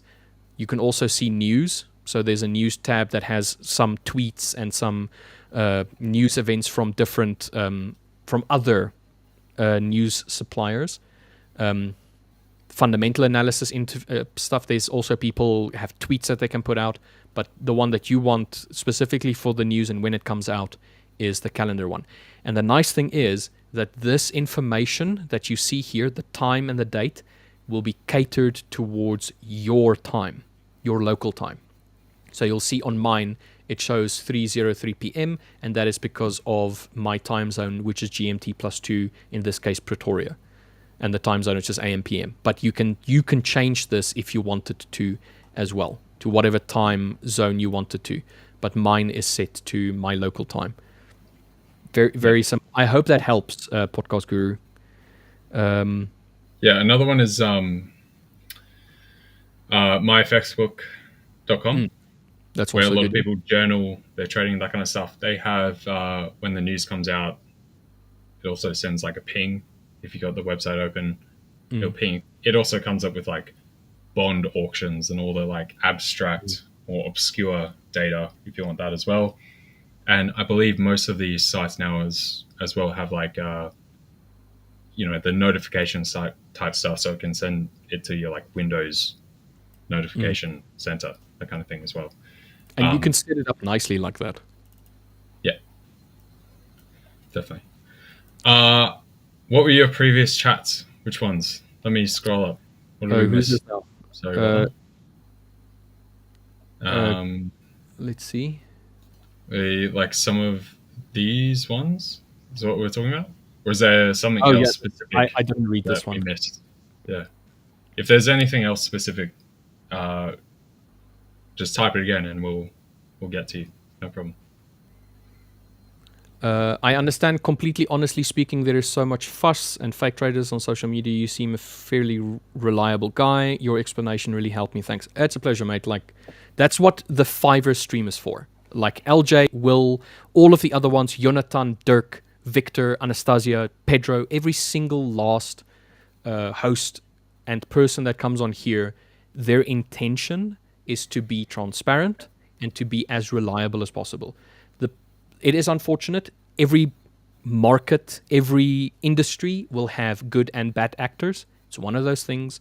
But the 5ers is one of those actors that try to be a good force. They're trying to be against the negativity, against the negative actors. And I mean, the 5ers is turning 10 years soon. Like, yeah, in 2016. Milestone.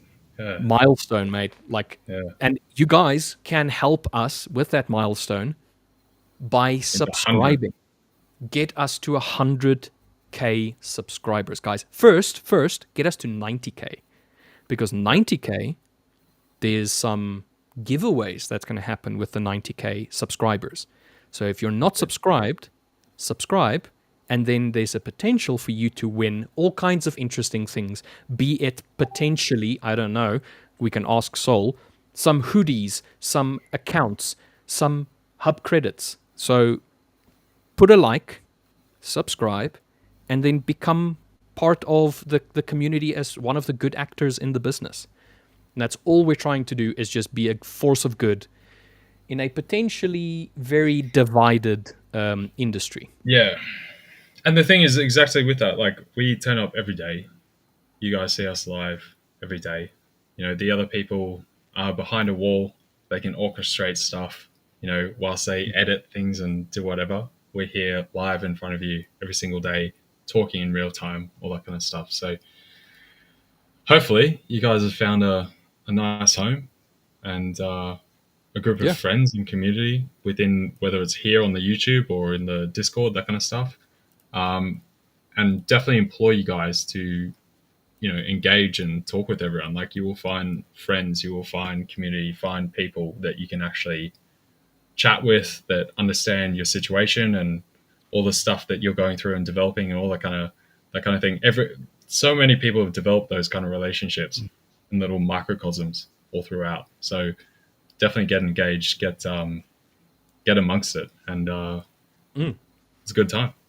I'm one of those people that would say having a trading community of like-minded people, good actors, is one of the best things that you can have.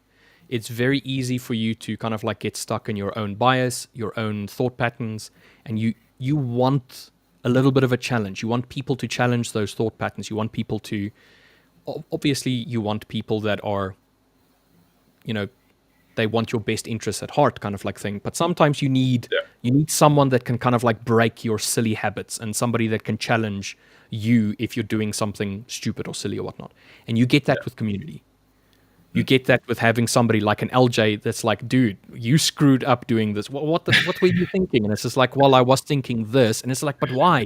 It was showing you this, this, and this. And you're like, okay. LJ might have a point.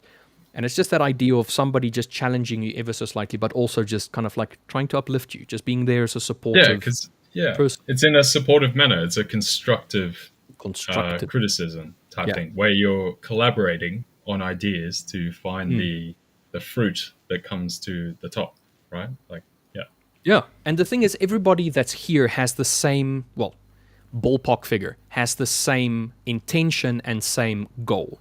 We want to be profitable. We all want to have as much money as we can ever want, that kind of like thing.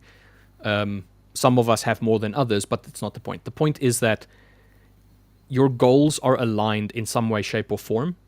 And if you want someone to assist you with psychology, there is someone at the 5ers that can help you with that. If you want somebody to help you with fundamentals, there's somebody at the 5ers that can help you with that. It might just not even be LJ, myself, or whomever. There might be somebody in the community, somebody in the Discord or in the chat that is like, hey, listen, I was struggling with this. Here's what I went through, and this is what I did. That's the importance and the power of community. And I know this is like a long-winded discussion, but it's very important. And I would always advocate for it. Yeah, 100%. 100%. Absolutely. Since how long you guys are with the 5ers and know each other? Seems like you are from the day one with the 5ers. Myself, no. I've only been with the 5ers, I think, a few months. Not even like a full... I think maybe 2 months I've been with 5ers. LJ, you've been with the 5ers for much longer. Yeah, so I mean, as far as you guys seeing me in the realm of live stream stuff or whatever, ABL, I was doing that with Mike back in, was it April that started? But as far as trading with the 5ers, that was back to 2022. So you've long time now, yeah. Long time. Yeah. And then I don't know if I can ask you this or if you would be willing to answer it. What drew you to the 5ers? Okay, so first of all, because prior to that, I was just trading my own stuff. Then I eventually stumbled upon the prop space of things. Funnily enough, that happened because Australia was tightening regulations around trading in general. From the retail space, you'd have to get certain licensing, that kind of stuff. Mm-hmm. And at the time, it was very unclear exactly where that would land. So originally, I was actually searching traditional prop firms if somehow stuff didn't work or they banned things outright, that kind of thing. Like a contingency plan for you. Yeah, I was looking at getting like a more typical job at a traditional prop firm. Yeah, like a hedge fund. An investing trading firm. Yeah. Then that's how I stumbled onto this stuff. As far as the 5ers, like, one, great conditions, great programs that were sensible and reasonable. They don't have all this ridiculous rule sets that are just not at all adherent to trading whatsoever. And then the trust and longevity. Obviously, one of the earlier players in the market, and I eventually saw where it was built out from. Was that kind of ground up type mentality, and it was out of like authenticity, genuine desire to help and grow the community and assist other traders to expand their horizons as well.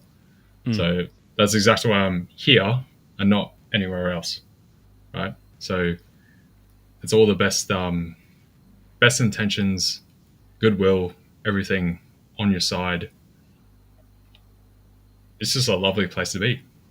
And exactly with all the hosts, everyone else here, if you guys have been in the Discord, that kind of stuff, everyone's really lovely, really supportive. Everyone, just like we were talking about before, everyone wants to grow and expand their own.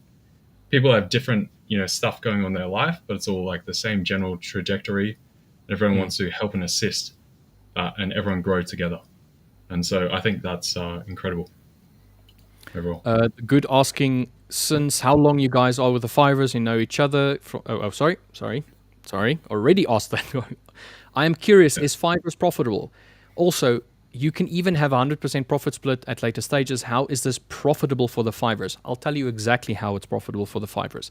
The 5ers only goes into business with the people that are already profitable. And the thing is, when you do an evaluation account, it's with the intention of finding actual, real, profitable traders. If you're not a profitable trader, you had your opportunity, they're not going to go into business with you. It's if you have shown you have a provable edge. That's why you do an evaluation. And then once you have an evaluation and you prove over a long period of time that, listen, you can continue being profitable, so consistency. And secondly, the higher your scaling goes, the more they're like, listen, we see you're a great trader and we want to keep you.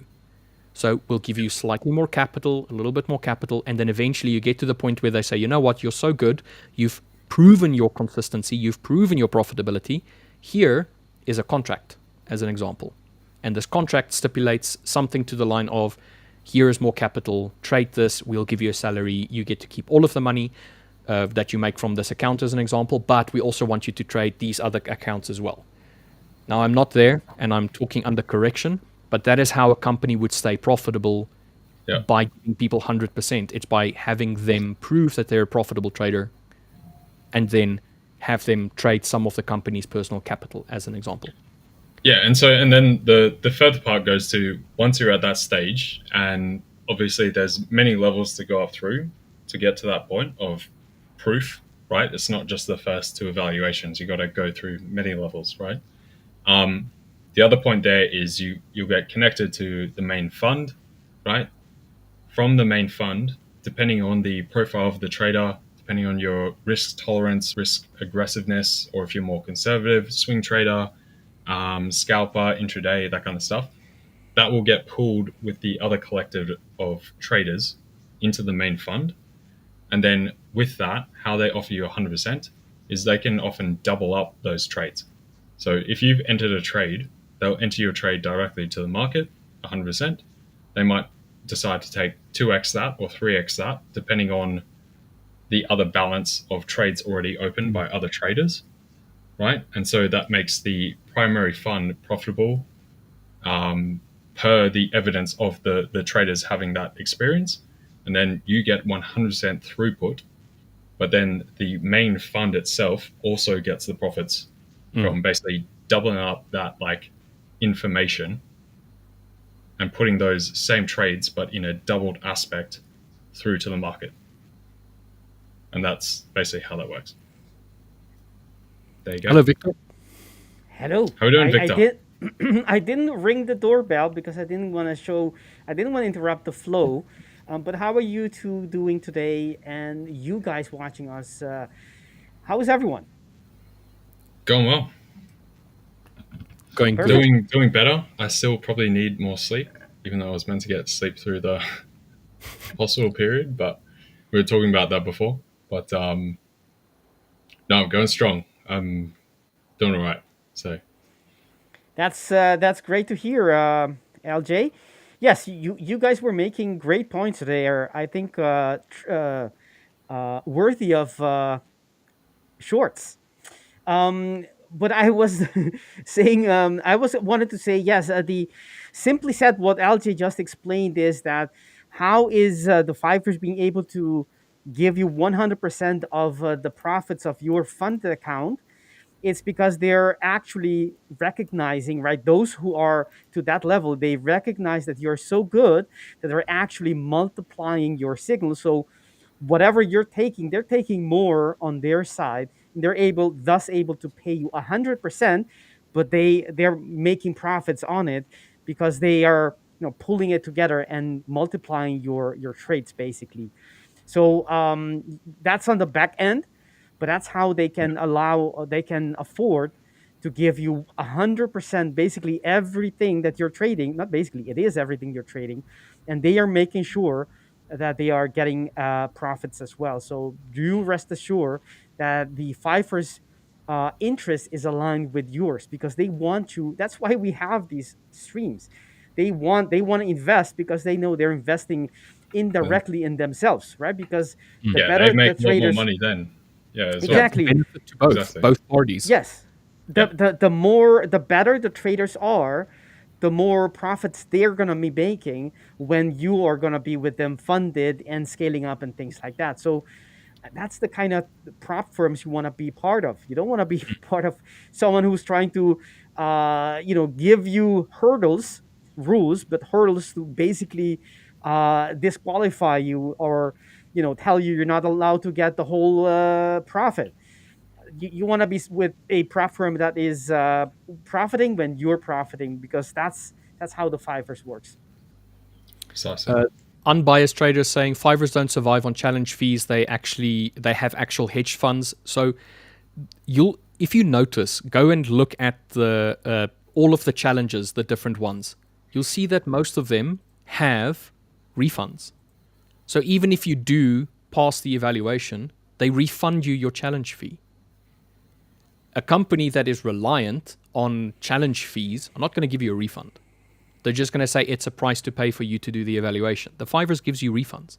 Obviously not on every account. There is, like, for argument's sake, the bootcamp account that does not give refunds, but that is a much cheaper account to try. It's the cheapest out of all of the accounts, as an example. How much money do they make on that one? I don't know, but it's not the intention. It's not the intention for them to make capital revenue just on that. They want the best traders. So yeah, that's the whole end goal. Like, that's the entire point, because that's where you make actual money, not yes. Right? So yeah. Yeah, and it was mentioned as a private an actual hedge fund. As far as I know, it's a private fund. I don't know if it's complies with the definition of a hedge fund, but a private fund, and they're using the good traders, the funded traders, for the signals for their trades, and they've been very open about it. You can check the interviews Gil has given, I believe, a year or so ago, about how they manage the how they manage the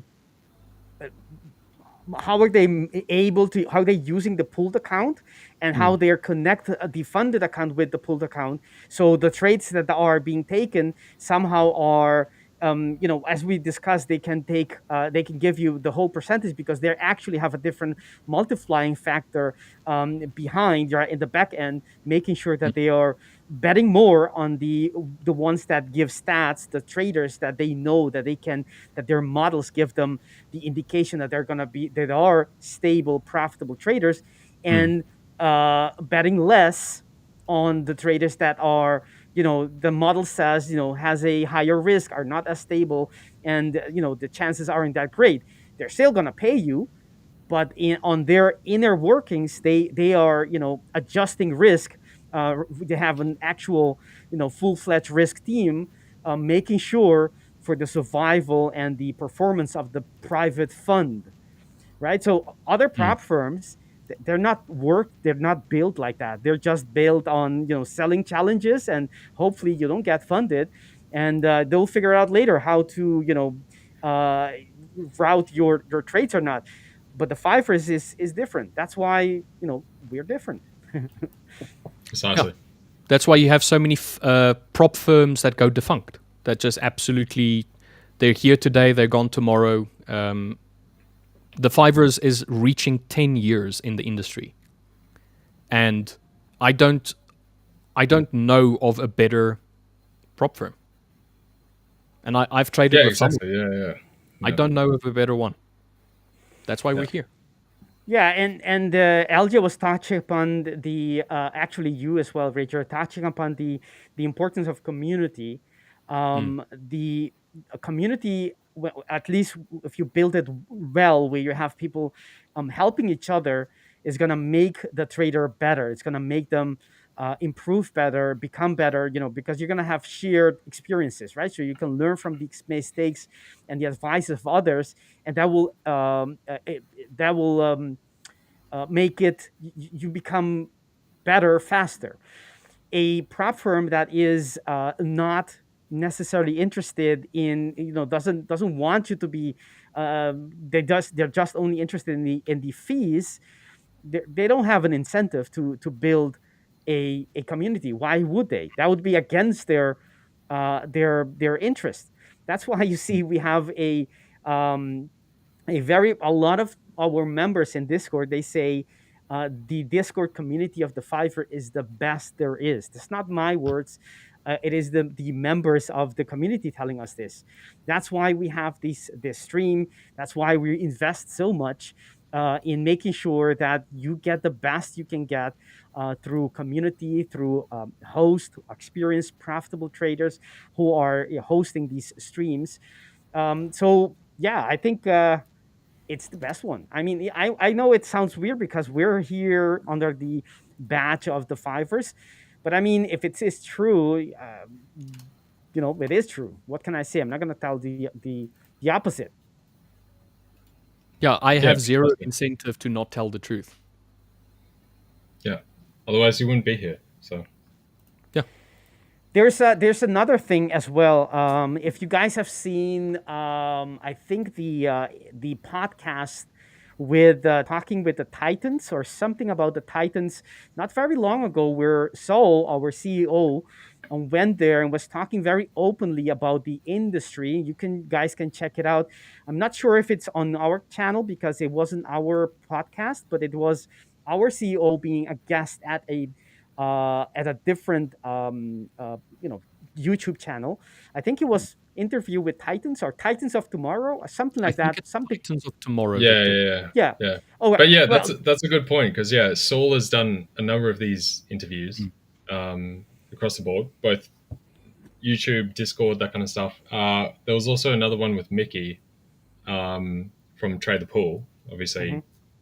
5ers affiliated. Yeah, same deal. So yeah, definitely check that out. But yeah, continue, Victor, what you're saying. Yes, and as I would recommend anyone to just watch that. Watch as well the interview that Gil did when we had, I think it was when MetaQuotes had issues or it was when U.S. regulation came in and locked down a lot of things that U.S. traders were not able to trade for a long time.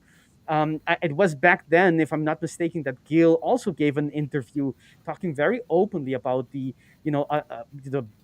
what's happening behind scene, what they're doing, or the context they have. And the point that I was trying to make was interview with Titans of Tomorrow. Saul was explaining or telling about how the 5ers is in contact with EU regulators to regulate. Right, Saul is the 5ers is welcoming, is actually calling out or requesting to be regulated. Right, make it put on some rules to make sure that the industry is healthy. You only do that when you're completely confident that you are completely legit doing everything you can. That's the only. It's like telling police come and check, make sure that everything is okay here. Put on some rules. The actors, the bad apples in the industry will never do that because they don't want openly and they don't want oversight on the internet, like you're out there, right? They don't want to be calling attention from. They don't want oversight because they don't want to be regulated. When you want to be regulated, that means that you're so confident and you are you have built everything with the best interest in mind. That it's good put together. And I recommend anyone to check that podcast with Saul. I believe it was like 4, maybe 6 weeks ago with the podcast Titans of Tomorrow. Great one, and you'll see that why I'm still with the 5ers. Why I'm very picky on all these things because that's the way I am, and I'm confidently here, and I'm here to stay.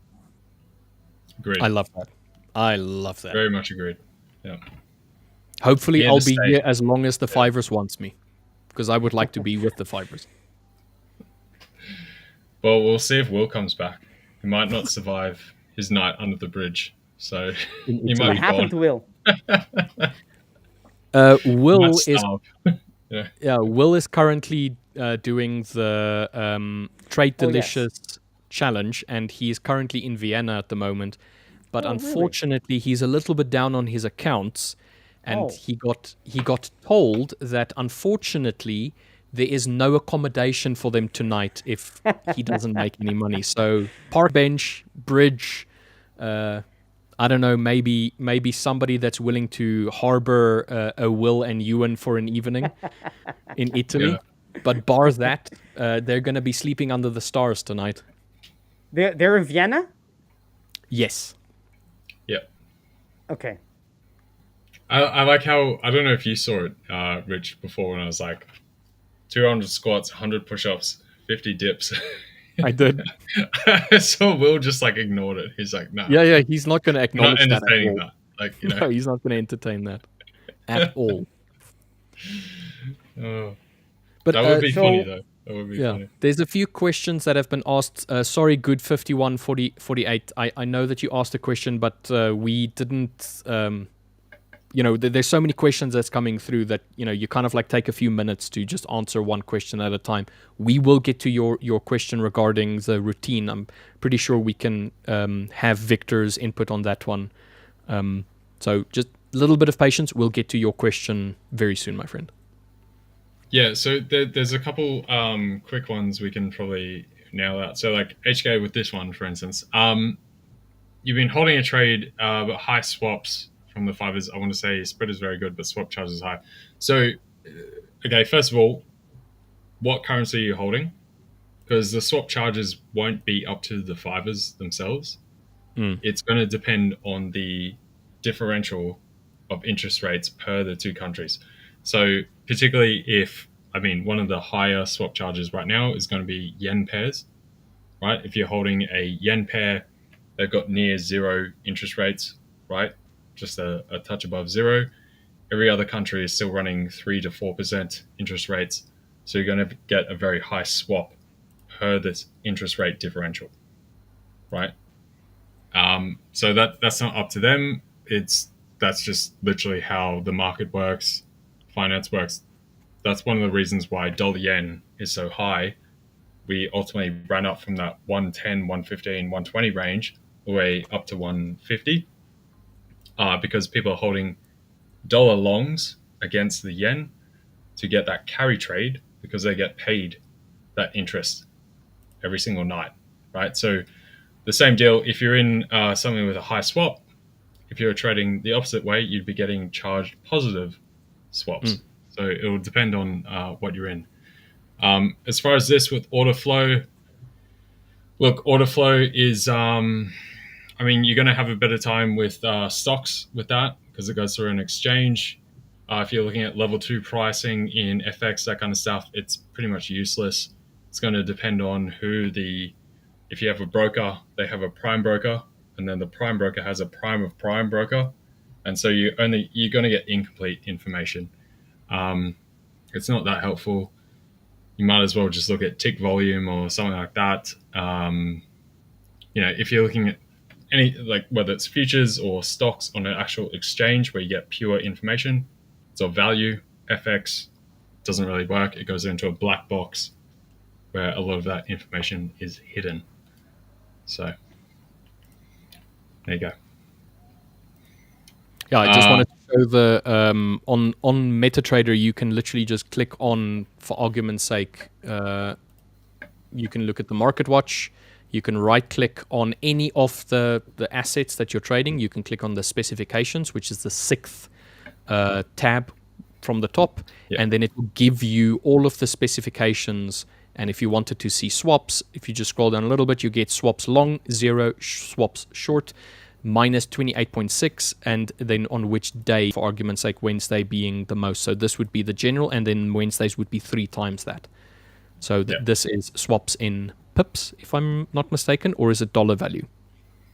That'll be pips. I think it's pips, yeah. So this is pips value. So this is minus 28.6 for USJPY. If you do the same thing for Euro, and you just go down a little bit, you'll see that the long swaps is the negative one, which is minus 10, and your short swaps is the positive of the two, minus 2.3. And also Wednesday is the triple the amount of swaps. Now, if you look at indices, for argument's sake, Fridays is your high swap day.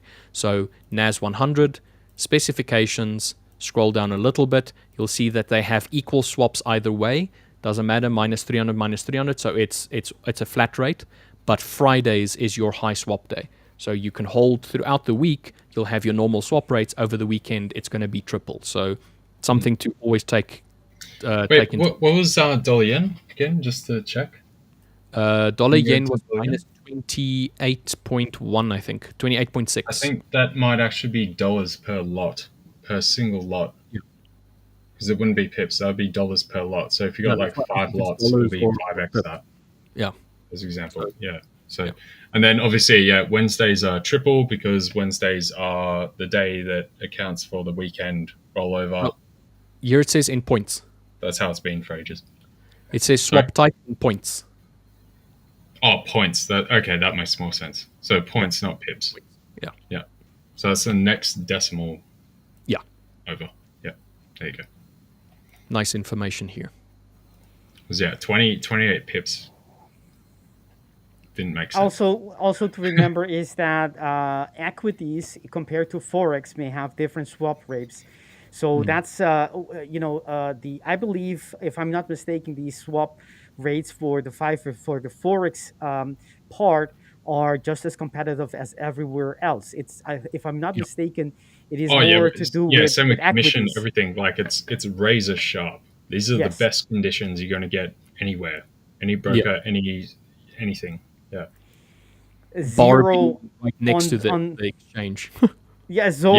Zero on the majors. Most of the times EU for sure.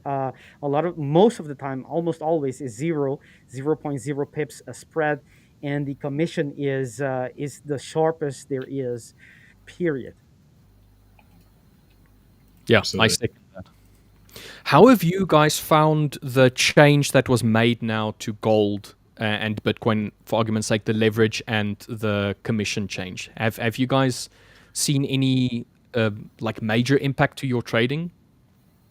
I haven't traded any gold yet to, I guess, see it at all. But not really. I mean, I'm not trading full margin, full pelt into gold anyway. So particularly gold above, FX or indices or anything else, I typically, if I took the same relative level, per point, like dollars per point, I typically then also half it, just because of the volatility, and not just the ATR, the daily volatility, but just how it can expand very aggressively. So gold can easily expand its ATR double or more in a day out of nowhere, whereas FX won't really do that unless there's like a very egregious central bank shift or something like that. But then with that, it's very well telegraphed. You're coming up to a meeting, whatever's going on, whereas gold can just kick the burners and just run, right? So it hasn't really affected me personally. Like I said, I haven't taken any gold trades since the weekend, but it wouldn't affect me going forward because I'm not trying to look to go full bar into gold at all. That's scary. Yeah, it's like you're either going to make a crap ton of money or you're going to make zero money and lose your account. Get blown up. Yeah. It's going to blow up in one of the two directions. I did take a gold buy this morning. It was purely to test the differences in whether or not there was a difference to the spread or a difference in the commission, and it's roughly 60% more on the commission, and that's about it. So you would go from $4 per one lot size of gold as an example, and now it's just gone up to $6.60, which in the long run, yes, does make an impact. However, it is small impact in relation to what you're getting. Especially compared to FX, like FX commission is so much higher. It's already next to nothing to begin with on commodities or indices, that kind of stuff. So yeah, it's not going to bankrupt you, mate. It's minimal in the large picture. Yeah. But no worries, mate. Yeah, it's mainly the yen pairs that you'll see that in. So if you just check that stuff, because if you're on the wrong side of that, yes, you will rack up swaps overnight fees very, very quickly. So yeah. See, there's more of a statement for Victor from Peter Kipshow. Oh yeah, sure. Yeah. Hi, Peter. By the way, one of our regulars in the show. Let's take a look. I'm looking at. Let me switch my screen to mine. I got Testing it. H4, H2, H1 engulfing quasi formation M5 almost triggered. Well, almost is depending on your definition. As you can see here, I was already triggered into that trade. So let me give you a breakdown for those who are um, not familiar or haven't seen the top-down analysis in a long time. I'll try to do it as quick as possible, if that's even possible. With me, this is the biggest, not the biggest. This is the range we've had in the last couple of years on the monthly time frame, and we have seen a reversal pattern where this is the left shoulder, the head, the break of the neckline, the push down to come back to create the right shoulder, and the expansion of that same reversal pattern, giving us two entry order blocks or two areas where you would be interested for a short on the monthly time frame.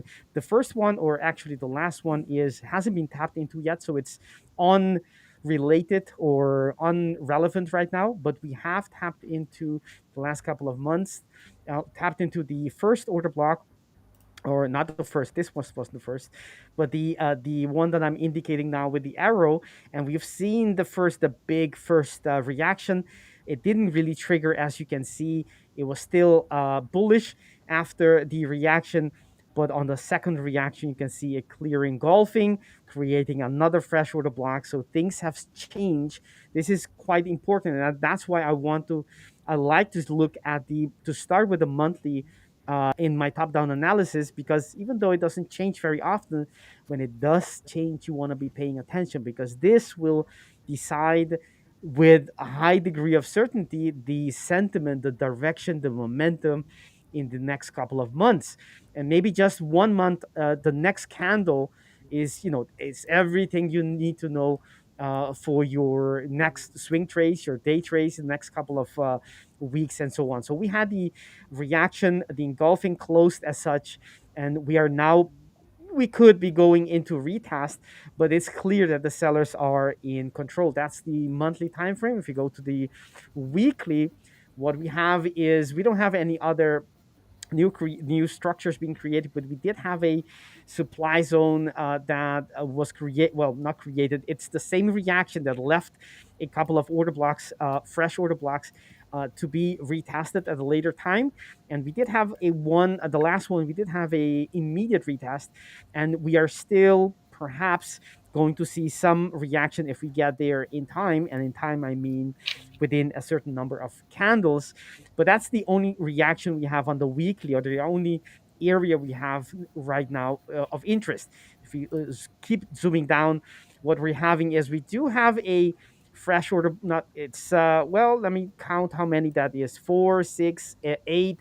It's on the borderline of not being fresh anymore. So we have this area that I would be looking for the next level. If we go there very quickly, then I would be looking for a possible short there. Let's move this on the side so it doesn't disrupt us in our view. But as you can see, the leg up has been, at least on the daily time frame, hasn't left any fresh structures for us to bounce off, right? The retest, so we can take advantage of. The same way goes with the initial with the trend, right? Because the trend is down. This is the trend, right?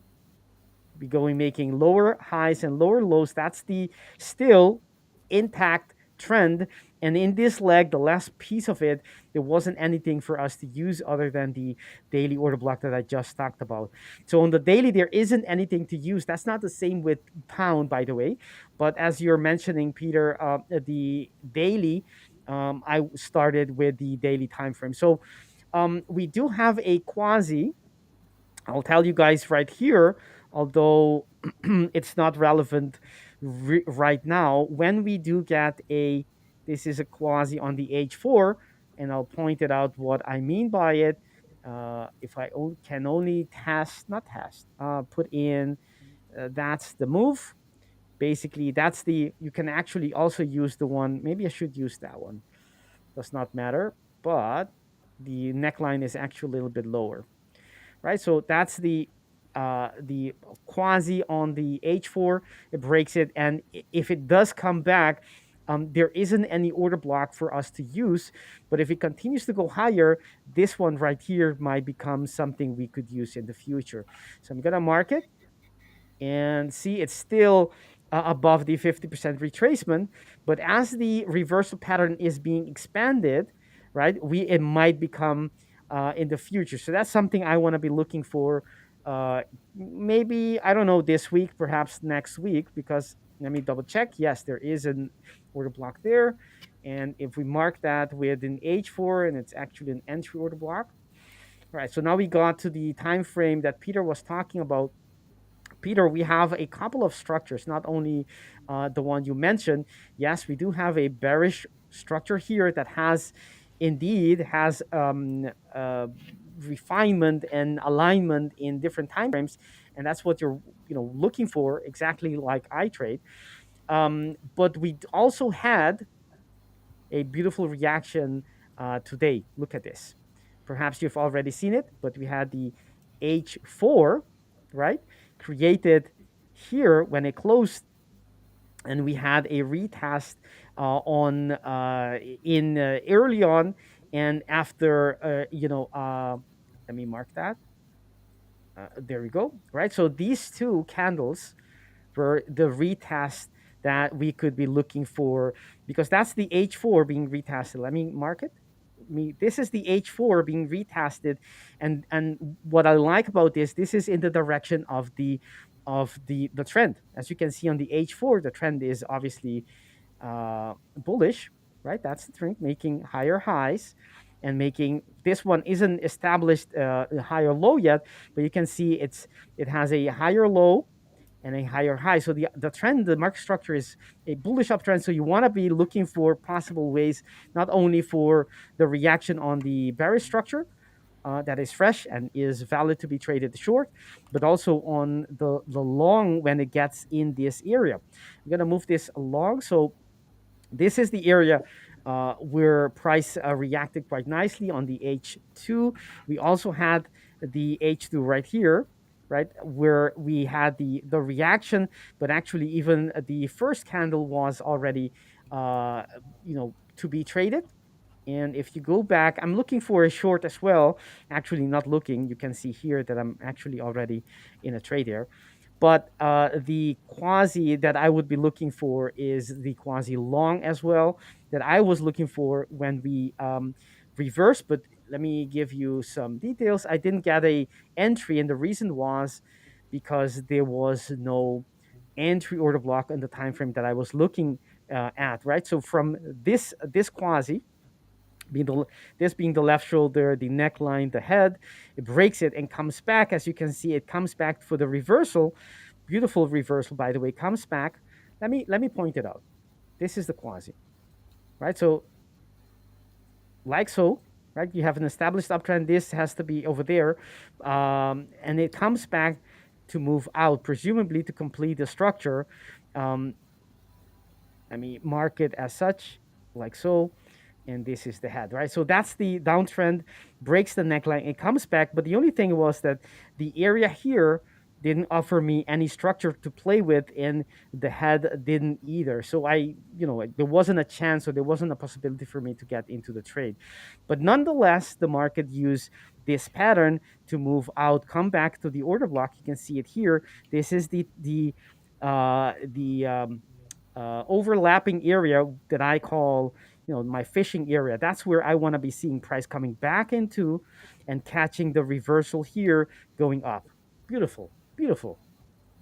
I know I say that a lot, but it is.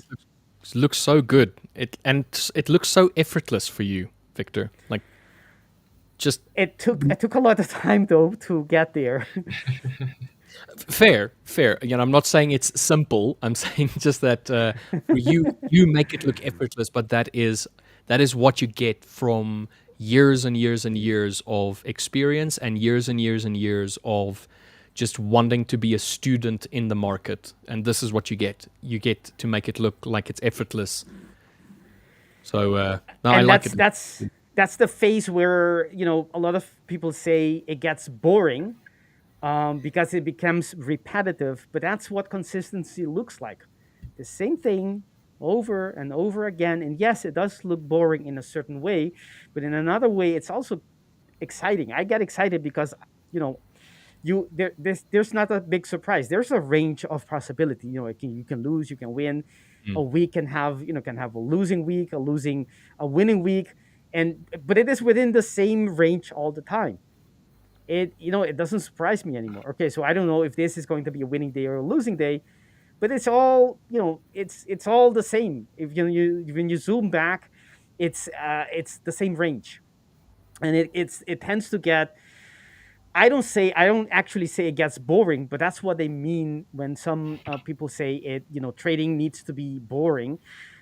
It's to me what I interpreted, what I recognize is when you're doing the same thing over and over again. At the beginning, I had to have my checklist on a with pen and paper on a piece of paper and actually go through like a little child, go every point, right? Because if you got too excited, you might skip a few or read into the market things that aren't there, and I would go through them each time, looking back, double checking, triple checking, and now I don't think about it anymore because I've done it so many times. It's always the same thing over and over again, multiple times a day. It becomes second nature and becomes Yeah. sort of boring, but I wouldn't express it as boring because I like it. I don't mind that consistency or that same consistent process that gives consistent results. I don't mind it at all. I love it. If boring equated to profitability, consider me the most boring person, or striving to be the most boring person. Like I would want to strive for that boredom if it meant that equated to profitability. So it's no different than you working for an employer, and you go to work same time every day, you do the same work every day. Yes, you might say this is boring, but when you get home, are you going to complain about the fact that you have a job? Are you going to complain about the fact that you have an income? Are you going to complain about the fact that you get to be out of the house, even though it's to work and back? But that boredom, I think, it's necessary at the end of the day, because you don't want permanent excitement, because it's also one tone. It's monotonous the whole time. If it's just exciting, it's just exciting. There's no downtime. There's no relaxation. There's no, if it's 100%, 100% of the time, you're going to burn out, mate. Like, been there, done that. Thank you. No, thank you.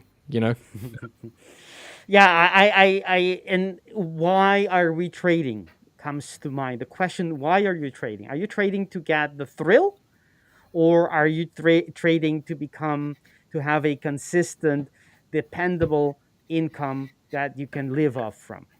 Because those It's two like a things good are business, completely right? different. The two A things good are business completely is different. very boring. Like you just do the same thing. You make coffees every single day, or you make toothpicks, or you make, whatever it is. It's just the same rinse, repeat every single day. It could even be Formula One or playing soccer or like a sport. You turn up, you play the sport, rinse, repeat. That's it. Yep. And that's what you want to do. And you perfect exactly that, and you just keep doing it and keep doing. Exactly. Going. So yeah, exactly that. And the excitement or the enjoyment becomes from the actual process, right? The actual reading the market, not because you're excited, excitement to not knowing what's going to happen, what the performance of your strategy is going to be. The coffee maker, to make your point, LJ, a little bit more follow up on that. The coffee maker or the coffee business owner doesn't get excitement because he or she doesn't know how the revenues will be next week or this day. Is going about enjoying making coffee, about you know attending to the clients and making it better all the time. And as a trader, we should not be excited about the P&L, right? Which would be the analogous point, but enjoying the process of reading price action, of adjusting your system, from reading from, learning from your mistakes, journaling about. You need to be able to enjoy that process if you want to be a trader for the rest of your time, Yeah. for your life. You got to choose something you enjoy. Otherwise, it's it's why you're doing it. Yeah. Or it's like McDonald's. Like you got the Big Mac, it stays the same. You don't change it. Mm-hmm. Big Mac is a Big Mac, right? You keep printing it again and again. That's it. So yeah. Yes, I'm a strong proponent. The thing also is that in backtesting, you can control for everything, right? You can put you can stop time, you can adjust your entry, you can have no slippage, you can have no delay in execution, you can have perfect lap conditions, but in reality there are many things that can creep in terms of variability in your execution, in your process, in the execution that is out of your control, not only within your control. And all of these variations or variability are going to be part of your process without you being able to do anything about it. So Mm. the goal is to minimize variability, and the way to do that is to keep on having a same process as we talked about. And the it's a challenge in itself to keep that way. And so it is not in your interest to be incorporating or allowing more factors to increase the variability by changing things, by changing the times you trade, or the way you enter in, doing multiple things that you switch up.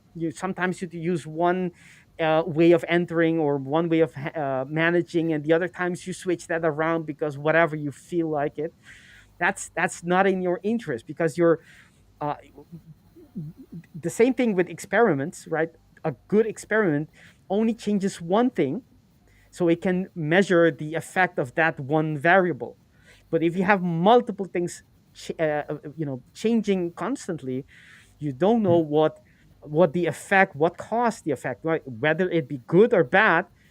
You have three things that have been changing in the last couple of weeks, so which one did cause it? You would have no idea. So it also makes improvement difficult. I'm a strong proponent of having a rule-based system, uh, being as consistent, almost robotic, as much as possible. Yeah, This you is a need to be able to lovely. measure performance to some degree, at least, like have some control element, to improve. Definitely. But yeah, go on, Rich. Sorry. Sorry, I said this was a lovely Yeah, I was segue. going to bring that up as well. Yeah. Yeah, Yeah. like I wanted to know how a real trader's routine is. Your guys' routine. Also, what things you are changing when you were a beginner trader. What mistakes you did. What advice would you give someone from your past self? I was referring more to the routine idea of it. Like, This one. Mm-hmm. yes, that Yeah. one. Yeah. So, in terms of like a routine, like Victor just explained now, going and having almost surgical precision with the way that you're approaching your trading journey. The fact that you try something a little bit and then you see what works and then you hold on to that thing that works, and only changing small things to see what does and what doesn't work in your whole trading journey. Be it the time that you trade, what do you do before you trade, what time you go to bed, all of those things. So Victor and LJ, if you wanted to, I don't know, LJ, if you were planning on staying on now, but if I you can hang around. Yeah, sure. okay, cool. If you don't mind, just telling good 5148 your opinion on this question. Yeah, of course. Hang on. Let me just. There we go. No one can see me. Yeah, so as far as routine, okay, for myself at least in the mornings, I try and have like a clear schedule. Have kind of like open, broad, nothing exactly planned.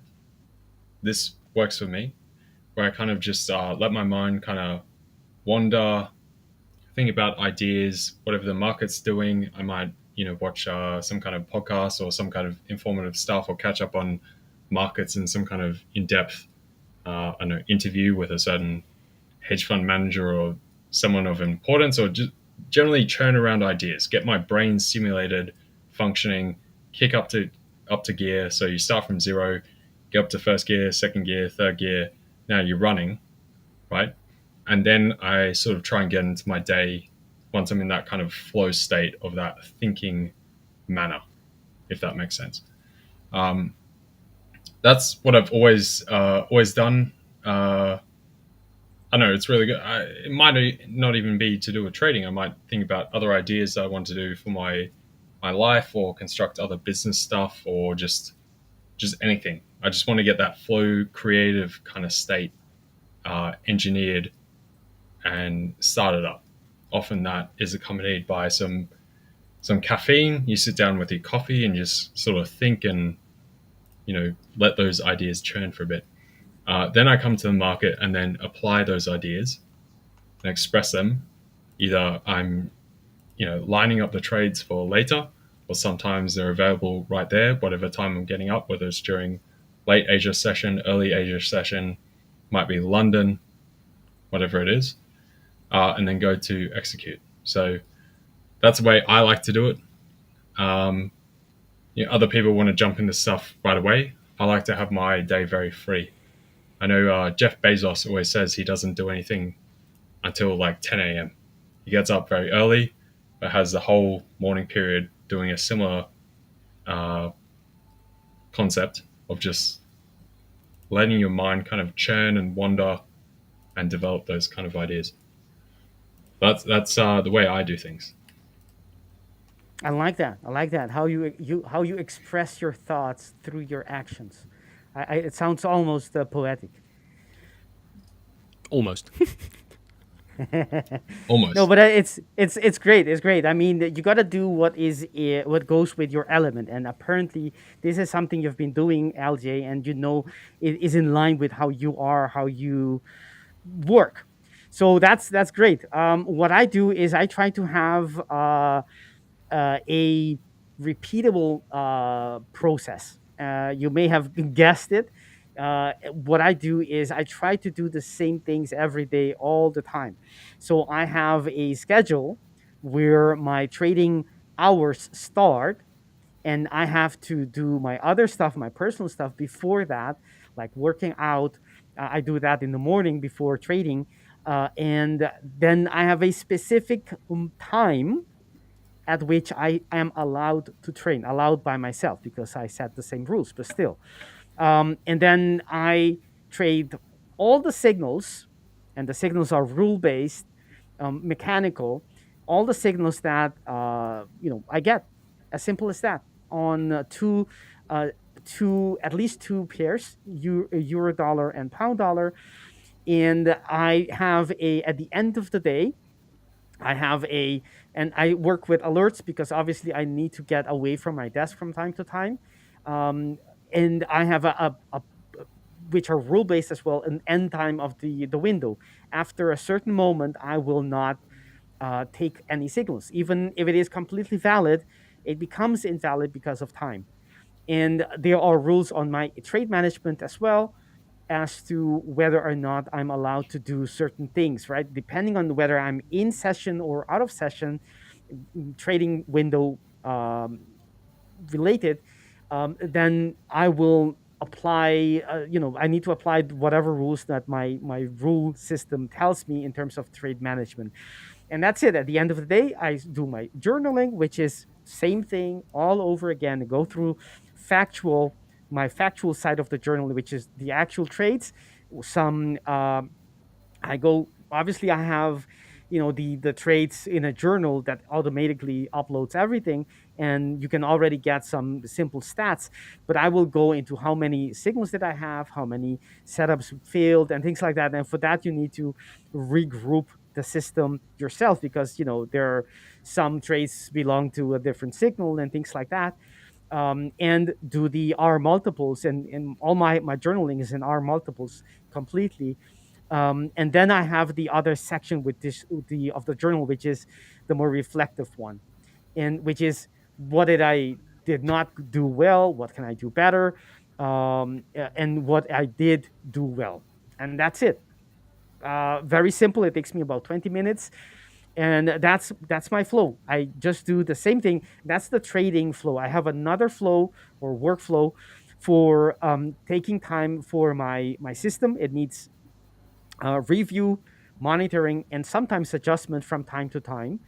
And that's not part of my trading. That's the other hat, right? The system building hat that needs to do monitor checks or quality checks on my system. And that's those are the two things that I do. That as a trader, we have many hats, right? Many positions. You gotta be the trader, the one you gotta be a risk manager, you gotta be a system building, and all of the same time. But those are the two things that I switch in between during every day. What about you, Rich? What's your general structure? I'm very much a creature of habit. I do enjoy going to bed the same time every night. I do enjoy going and doing an exercise at a specific time of the day. And for me, it's about structure. It's about the fact that I can have a calendar, and this calendar can have open spaces and booked spaces. I have time for myself. I have time for my wife. I have time for my daily duties. I have time for my trading. In general, what I do in the morning is I wake up like 6 o'clock my time. So that would be 4 a.m. UK time. 6 o'clock here by me. I wake up. I will generally get up immediately. I don't like spending time just lazying about in bed, that kind of like thing. It doesn't set my day up for me properly. So I get up immediately. There's some stuff that I need to do in the morning. I have to like make sure that the cats are fed, like general household things that I need to do. And then when I get to the market, the first thing that I do is I make sure that I start the day in a clean slate when I look at the market. So I delete everything that I've put onto my chart and I start afresh. So I know LJ is like the opposite. You have yours like completely Picasso paintings. Yeah. But for me, it's a clean slate. It's a new day. I want to see everything formulate yet again. I want to see. I don't really care about what I did yesterday, because yesterday is past. I care about today, and what is today. What's going to happen today? And it's a way that the way that I've done this has helped me really nail down what it is that I'm looking for, instead of coming back and looking at yesterday's stuff and say, oh yes, I did this. No, I want to do it in the moment yet again. And once I've done that, I move away from the market. So I delete everything, I reset up everything, and then I walk away. And the reason why I walk away is because I don't want to feel the need to act upon what I've just drawn up. Because I'll draw something up and I'll be like, oh, this looks like such a good point to sell. And then I'll take the sell, and then I didn't give it enough time to show its actual reaction. And then I'll take a loss, and then I'll be annoyed with myself. So I'll walk away, I'll go and make myself something to eat, I'll go and get something to drink, I'll come back again, and then I'll sit down and say, okay, objectivity time. Now I need to really dial in and see what it is that I'm looking for. So generally my trading time stops the moment Tokyo closes. So Tokyo closes just after 7:30 here by me, my local time. So I'll sit down from that point on and I'll start looking at my trades. And I've already got my highs and my lows marked up. I've already got my points of interest marked up. And then I just wait.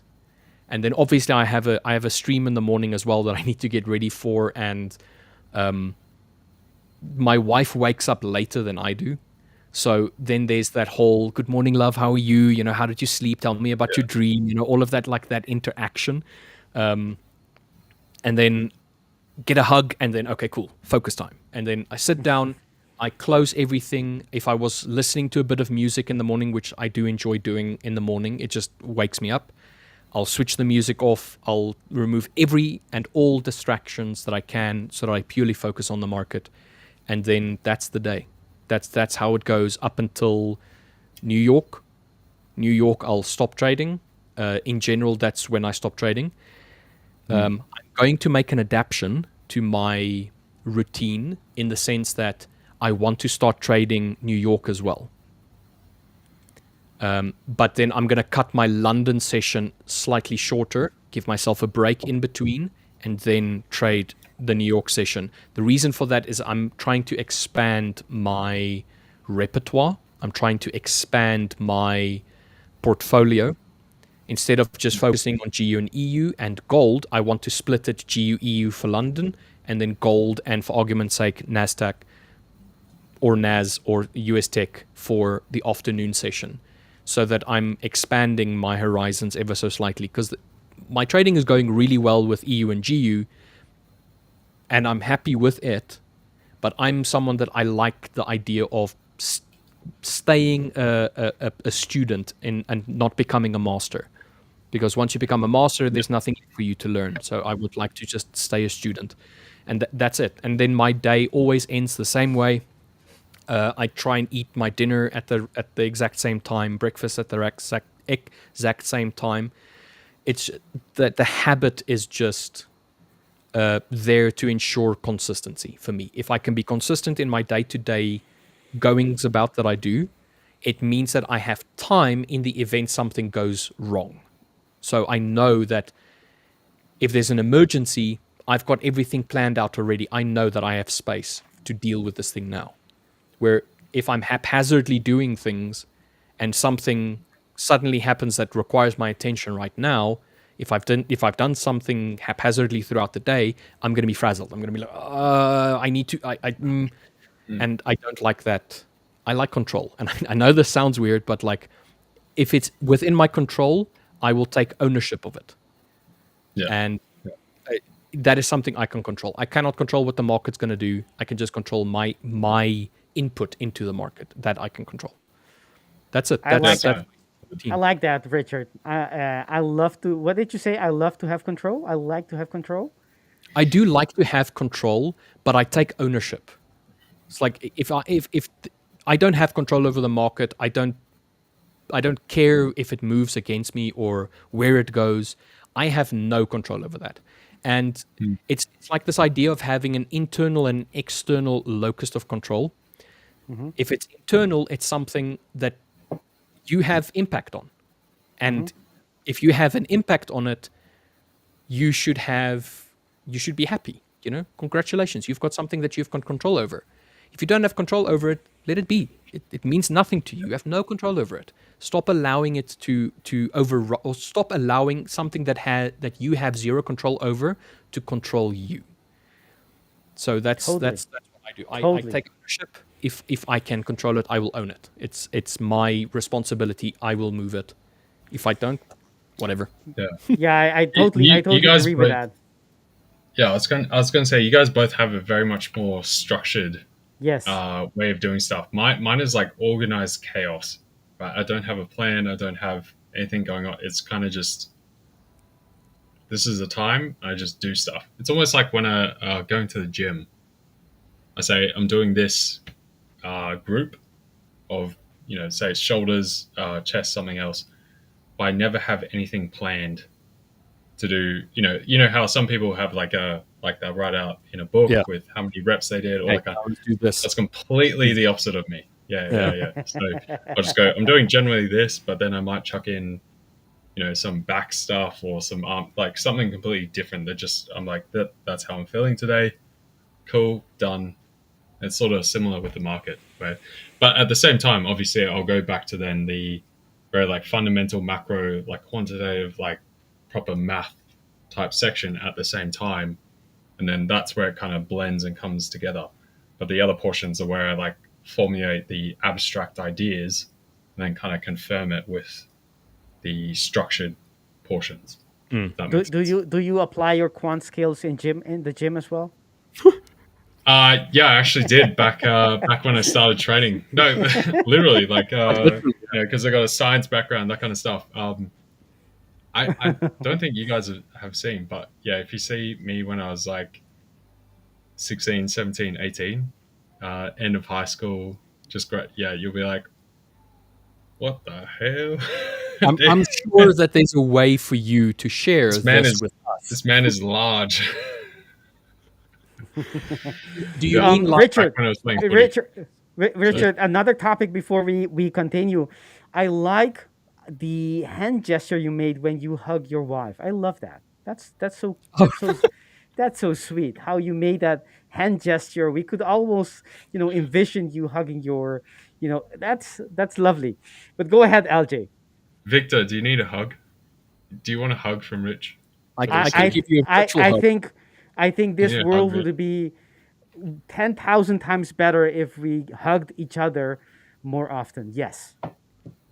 Okay, well, I'm going to send you a digital hug, Victor. This is me hugging you. I don't know how tall you are. I might have to hug you like this. Or I might hug you like this. I don't know. So I'm just going to... Here's a digital hug from me. I'll give you a pat on the back as well. That's great. Yes, it's...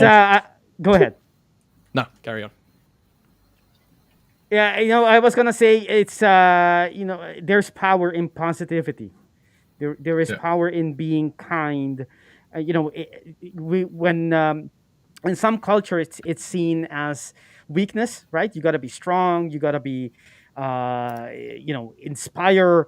I don't know, strength and sensibility is it doesn't resonate with strength. But nowadays we all know that there's power in positivity in being kind to one another and helping and that's how our Discord community is built, and I think that's great. That's why we feel at home there, and we cherish that mindset, and it seeps through the rest of our days as well. And I like that. There's enough problems in the world. Let's not create extra conflict. Yeah, definitely. You need a good balance of both. Yeah. And we can't Strength see it and here on compassion, the. right? I can't see it here we can't see it on our side, but I'm not sure if on YouTube stream it is visible. But It's a hug. Louis give us a hug right there. That's I'm not sure towards who it is, but let's assume it's for everyone. Yeah, and so awesome. I like that. I think it's great, man. We should practice that as much more often, I would say.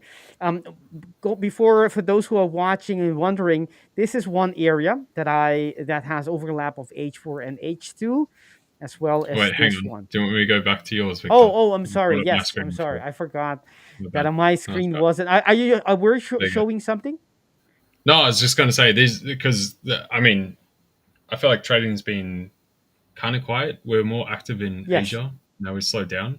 So those are the two trades they've had from earlier. The short Aussie dollar, short dollar yen. They're now. I'll show your chart for while you're talking. Yeah, into some reasonable profit. This is pretty much all I'm looking for today. Same with dollar yen. We'll see if dollar yen can actually accelerate. If so, then I'd take that lower. But right now, we're a bit quiet. I think until New York opens, we get some more potential comments around the government shutdown ending, that kind of stuff. It's pretty by the by right now. So the other piece was potentially NASDAQ. I could see some shorts through here. The other portion being... You are the person I would want to ask. How do you think the shutdown will will affect the equities, or I mean the C's of the shutdown will affect the equities. With it opening again, you mean? Yes. Well, I mean, overall, that should be a positive outcome across the board. The other portion, though, is obviously, the market hasn't really cared about any negative effects so far. But sometimes you do get that distortion through the market where they should care about the negative effects. They don't. But then you get a good outcome, but they do react on that positive outcome. And it's like, okay, that's not really balanced.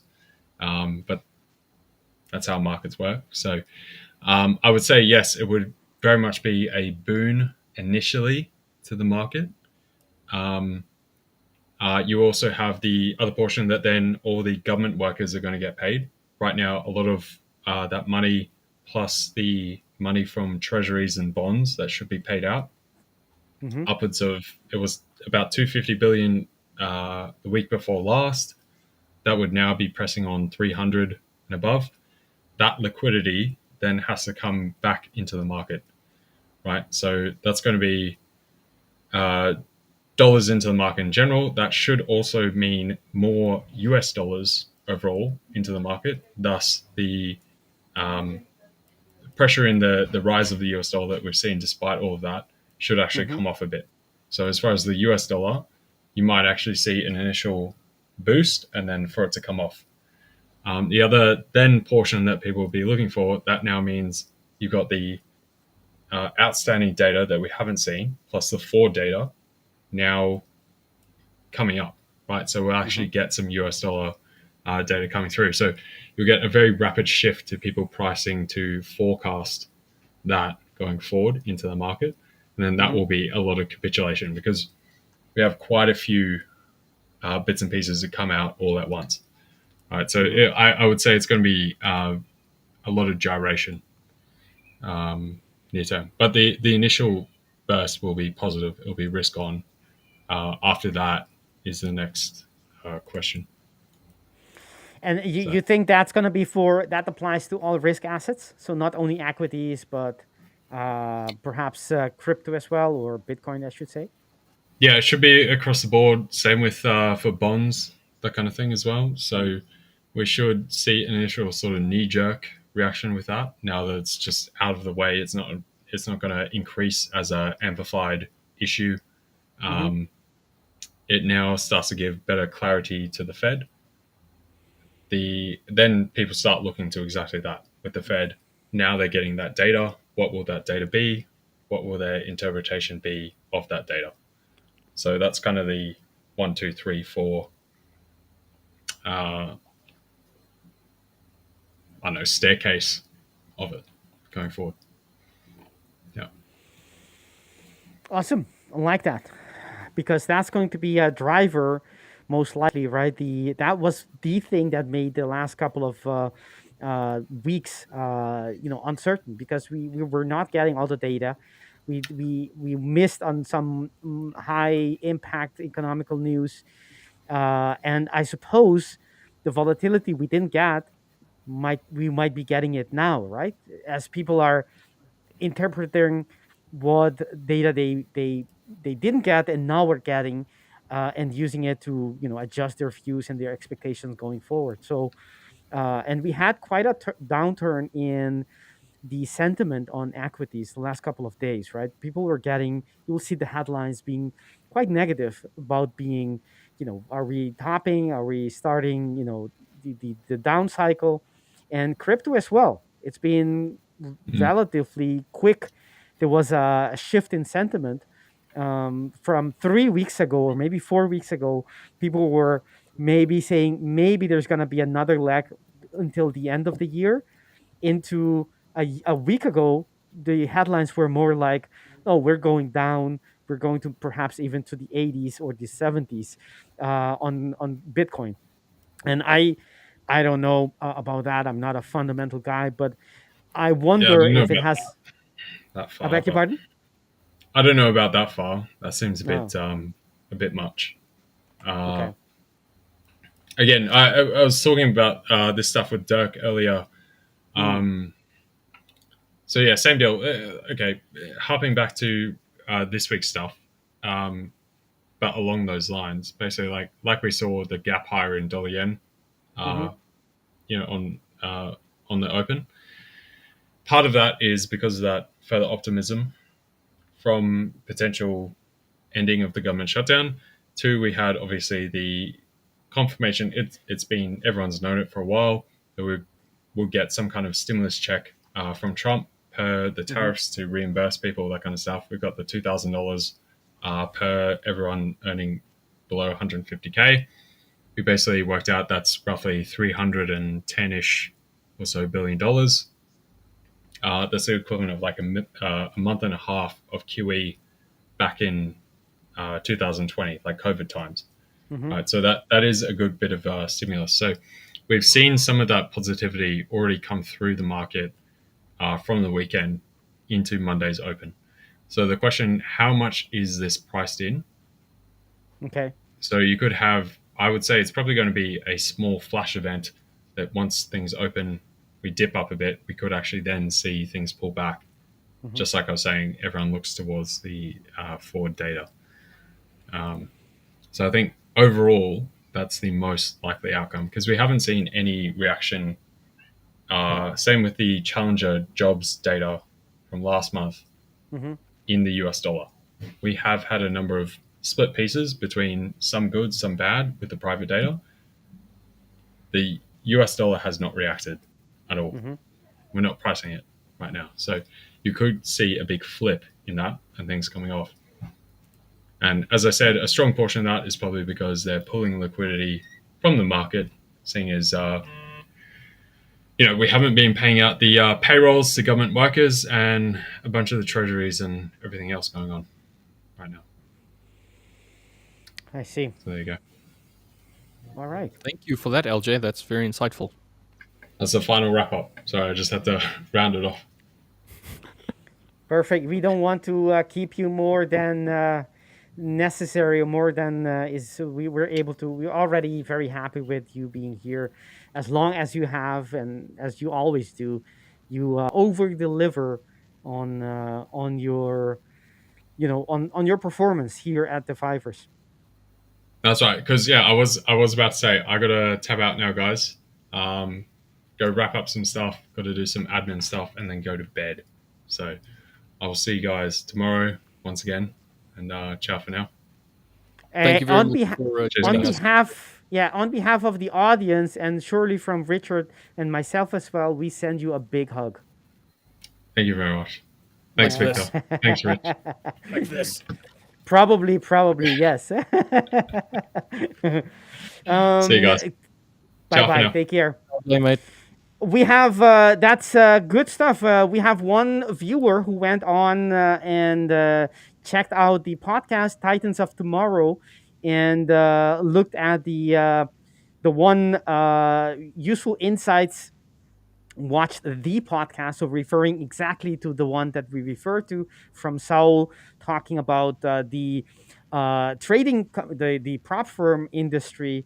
New industry, we the 5ers a pioneer in that industry, but there's still a lot of things happening. Lack of regulation, it's still growing a lot, and sure, a few rotten apples as well in the process. So I love that the that this viewer took our word and checked out. I would do that. I will say to everyone, put it on your list, watch later, not during our stream, but after we finish, you can check it out, put it on, I don't know, while you're commuting to work or whenever it suits you.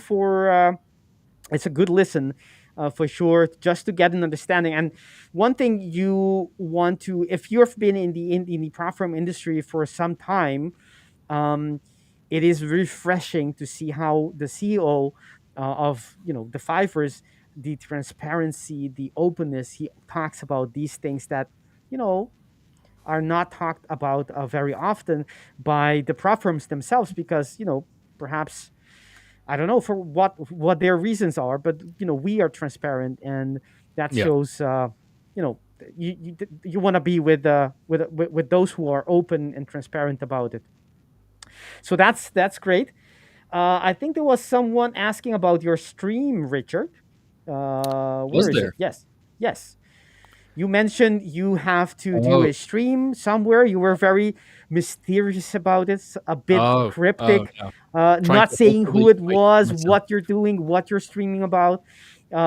We got the point. We got the point, Richard. Are you allowed? Are you even allowed to say anything about your stream?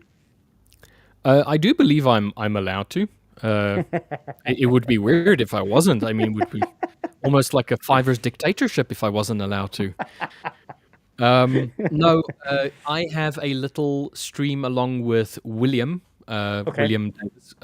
It is called the Apex Brotherhood Live Trading Stream, and we basically just stream from London Open for about an hour and a half. We banter a lot. We discuss live trading. We take actual trades on stream as well, but it's more of a it's not the same as what the 5ers is doing. We're doing it for a much smaller community.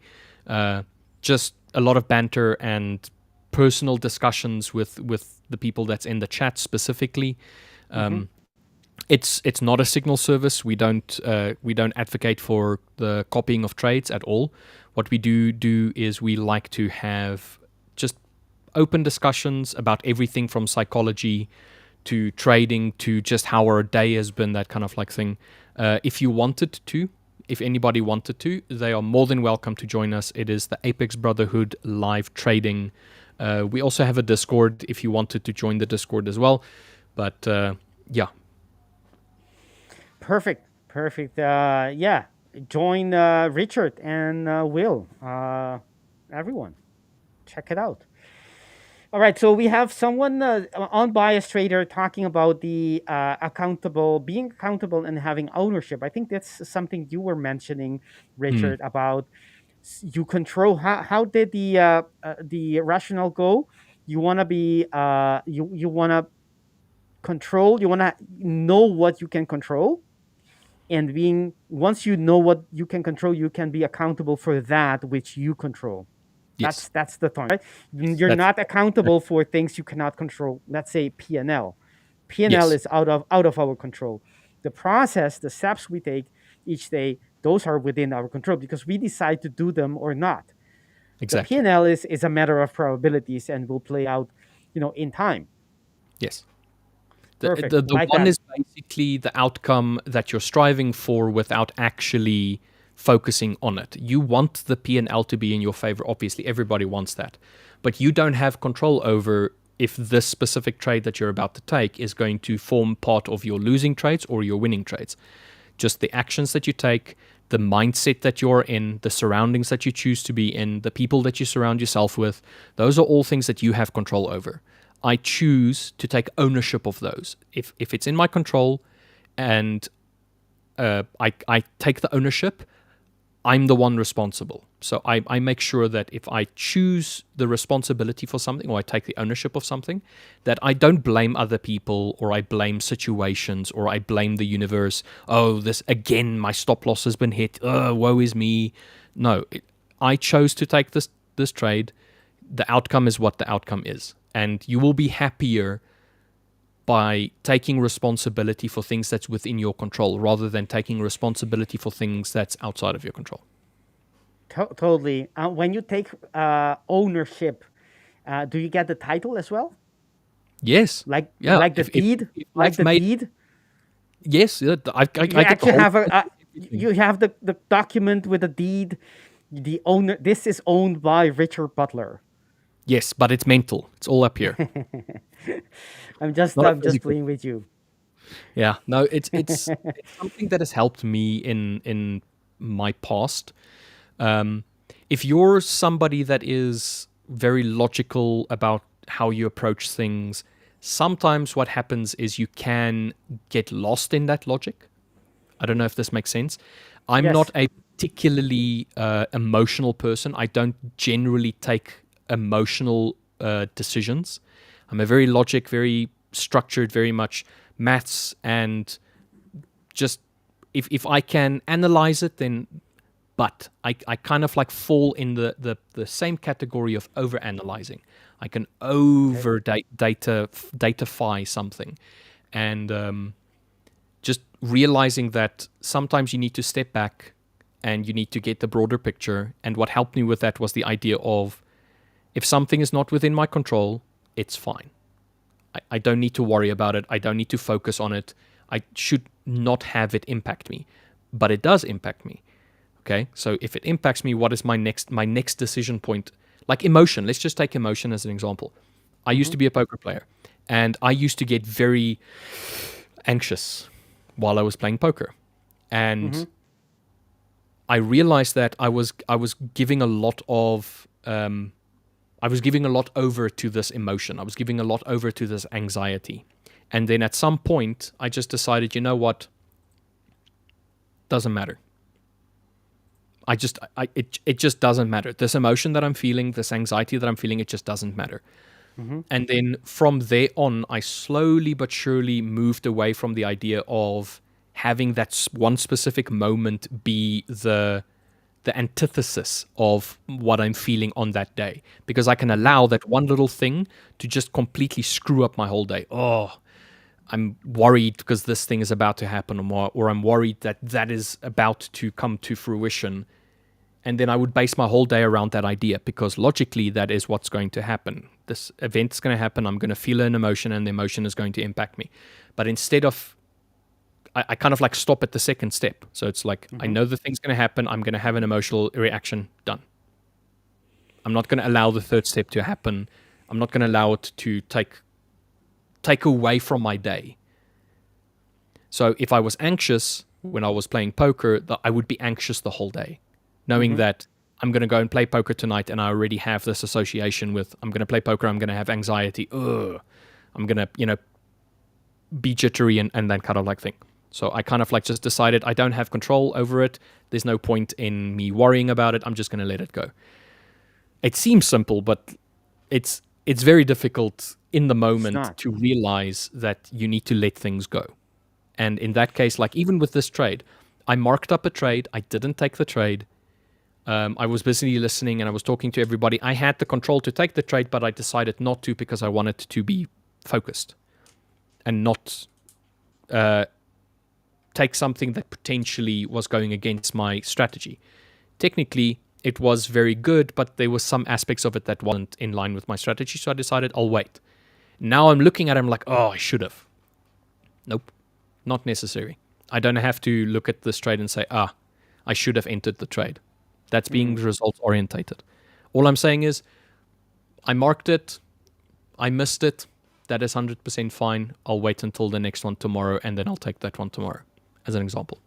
I don't know if I was like talking around myself or I was like around the point, but no, I understand what you mean, and it's very stoic, right? It's very, in stoicism you have, the one of the sayings that goes that you have to decide whether or not you can do something about it. And if you can't do anything about it, then why are you worrying about it? You can't do anything about it anyways. So it's going to happen regardless of whether you worry or not. But if you can do something about it, then you should come into action and actually do something about it, right? And stop worrying. There's no need to worry about. It's very human for all of us to worry about the future or whatever. But the distinction, and that's stoicism, the distinction between what you can do something about, or you have to ask yourself, can I do something about it or not, or I cannot do anything about it, and instead of worrying, and then once you can't do anything about it, then you just let it go, because you can't do anything about it anyways. Right? It's something like you watch the news and you see there's something terrible happen on the other side of the world, and you have to decide, okay, I'm worried about it because sufferings and all of that, and you ask yourself, can I do anything about it? And if you can't, then why are you walking the rest of your day worrying about what happened there? I mean, I don't want to be I don't want to be cold. They're suffering. We should empathize with them, but it shouldn't be Yes. something you carry, the whole day with the emotional baggage, feeling you down because something else. You can't do anything about it anymore. So let it go, and but if there is something you can do about it, then please do something about it, right? So Yes. Very much. that's the same thing. You kind of just in a different way you talked about. You said um, you if it's not within your control enough, you will then take ownership of if it is in your control, and Mm. you don't expect anyone else to be responsible for it. No, because you identified it as something within your control, and you know that you should be doing this. So it is your responsibility to practice it or action it out. Yes. So I like that. I like that a lot. Stoicism is something that very old, very classical, but very useful. It's so timeless. Everyone should apply a little bit more of stoicism in their life, I believe. But it's also not to say that it doesn't affect you. Like it's not to say It that does, yeah. just because I'm not reacting to it right now, it doesn't have an effect on me. It definitely does have an effect, but I choose when I'm going to deal with that effect, so to say, or so to speak. Knowing that there's a time and place for everything, and having an emotional response right now might not necessarily be the right time to deal with that emotional response right now. So I kind of like put it on the back burner. I'll deal with it later. And then after I have a bit of time of reflection, or I've moved away from an area like, for argument's sake, trading or poker or whatnot, where I can sit and think clearly about something and not have an emotional thought process. I can have a logical thought process, then I can logic my way through it. And I can say, okay, I acknowledge I felt this. I realize why I felt this. Let's see if there's actionable steps for me to potentially address it in the moment a little bit better than I did today, as an example. And the impact is always there. Like, you can't deny the impact, but what you can deny is how long that impact is going to last. You can say, I'm going to let it affect me for the next 5 minutes, and then I'm done with this. I'm over this feeling. I'm going to move on from this feeling.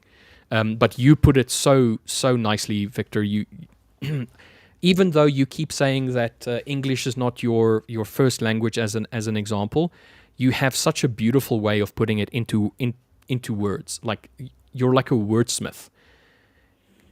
You know exactly what I'm trying to say, even though in my mind it's like all chaos, and I'm trying to formulate the right words, and I'm trying to use the right examples to kind of like bring my example through. You just pick up on it immediately and say, this is what you mean, and there you go. Beautifully said. Thank you very much, Victor. I'll just accept it and keep quiet. All right. Did you realize that or overall, that you're not somebody that maybe accepts compliments from other people, or are you somebody that accepts compliments? No, I that's why I said exactly that. I'll just accept it and keep quiet, because in my mind, if I wouldn't say that, I would say yes, but I lack this and I lack that, and I know that I'm not choosing the right words, and I'm trying to look for, have the critical glasses on, and I see all the flaws in, but that wasn't the point. The point was, you were just, giving a nice compliment, so I'll just accept it and keep quiet. Yeah, my wife has told this to me, like, her words was, shut up and accept the compliment. Exactly. I have that a lot of the time. Yeah. And then when the results of that seems like not accepting the compliment, and it turns into something that wasn't meant to turn into. Yeah. No, it's definitely one of those where I wouldn't say I struggle with taking compliments, but it's more the idea of I kind of like dodge it a little bit. So it's just like, thank you very much. But in my mind, it's just like, nah, man, this person doesn't know me. So why are you complimenting me on that thing? So exactly. I feel a little bit uncomfortable, to be fair. When people say that, I feel like, really, I'm not too sure, But hold on. Yeah. But that's our, I think that's I don't know if it's something universal, but I think it's a relatable thing, right? Yeah. There is a way we see ourselves, and there is the how people see us is there can be a discrepancy between them two. I'm not saying which one is the absolute truth, because Mm. how people see you is just one snapshot of time, and perhaps only a specific period. And when we look at ourselves, we can be overly critical as well, and not counting for not crediting us for the good things. So I actually Mm. none of them. It's still subjective, even though we know ourselves better than Yeah. a stranger or someone, a third party. We can still It's still subjective. So I would Mm. say both of them are not necessarily completely objective and true as absolute truth. So yeah, we should be open for these compliments as well, because in the end, it is an observation. Someone, perhaps they're completely right, and we are not recognize it, whether it be a compliment or actually a constructive criticism. Mm. Maybe the third person watching, observing from a distance, has a better view than us being inside of the situation. There was one thing that I didn't read this comment from a good, with a lot of numbers and some letters and a dash, mentioned that what and I talked about my routine and the things that I did, and I try to stick. Obviously, it's not something you do robotically, precisely every day the same way, because life isn't as predictable as like that. There are things there are things that need to be done that aren't scheduled, that still need to be done. But what I did see was that what mistakes did you do, or you did? What advice would you have given your past self, or would you give your past self? What are we changed when you were a beginner trader? I didn't answer that part of the question. Um, I would say I I should have I should have realized the importance of system building earlier on. That's a mistake I did, and it's not a huge mistake, but it did make me lose a lot of time. Although you could argue, it's screen time, even if you're just hopping around, that's the very early stages. It also has some value, right? You get exposed to market price action, screen time, other strategies, and that's not bad at all. But I would say that's a miss, because if I knew then what I know now, I would have, went straight to data collection. But of course, I didn't know that, so I didn't know that was the best way to approach it back then. I was, you know, newbie. I was unexperienced, so I would Mm. say that's one thing. I lost a lot of time at the beginning, with different strategies that I didn't collect data on, that I didn't build. So that's one thing. The What advice would I give them? My previous self is risk less. Right? Risk is That one. an is it multiplies the excitement, which is not necessarily good, the anxiousness, level of anxiety when things are not going well, and actually when they go well, you get too overconfidence, confident. Um, so risk is you need risk, right? You need to take risk in the market, and that's great. There's no other way around it. That's our job. Taking risk is our job as a trader, but you want to keep it at a level that it does not move the needle on your emotions, whether Mm. you win, whether you lose. Of course, it, you want one and not the other, but you're not going to be thinking about it the rest of your day. It just a detail or a fact, and that's it. You accept it, you do it again tomorrow, or you correct whatever you didn't do correctly. So I would say risk less. I was risking, as a new trader, I was risking way too much, and that's something that I learned later on. I became When I started becoming consistent, it came from lowering my risk so that I can have a better execution, because I had less of a, emotion was less of a factor in Mm. my trading, because I can focus completely on following my plan, whether I felt, that I saw a trade that I think, maybe this is not going to work. But I follow the plan anyways, because the plan told me to, if everything lines up, you should be entering here and going in this direction. If I were to, if my risk was high, probably, I would have missed a couple of those, or I would maybe fumble the trade, right?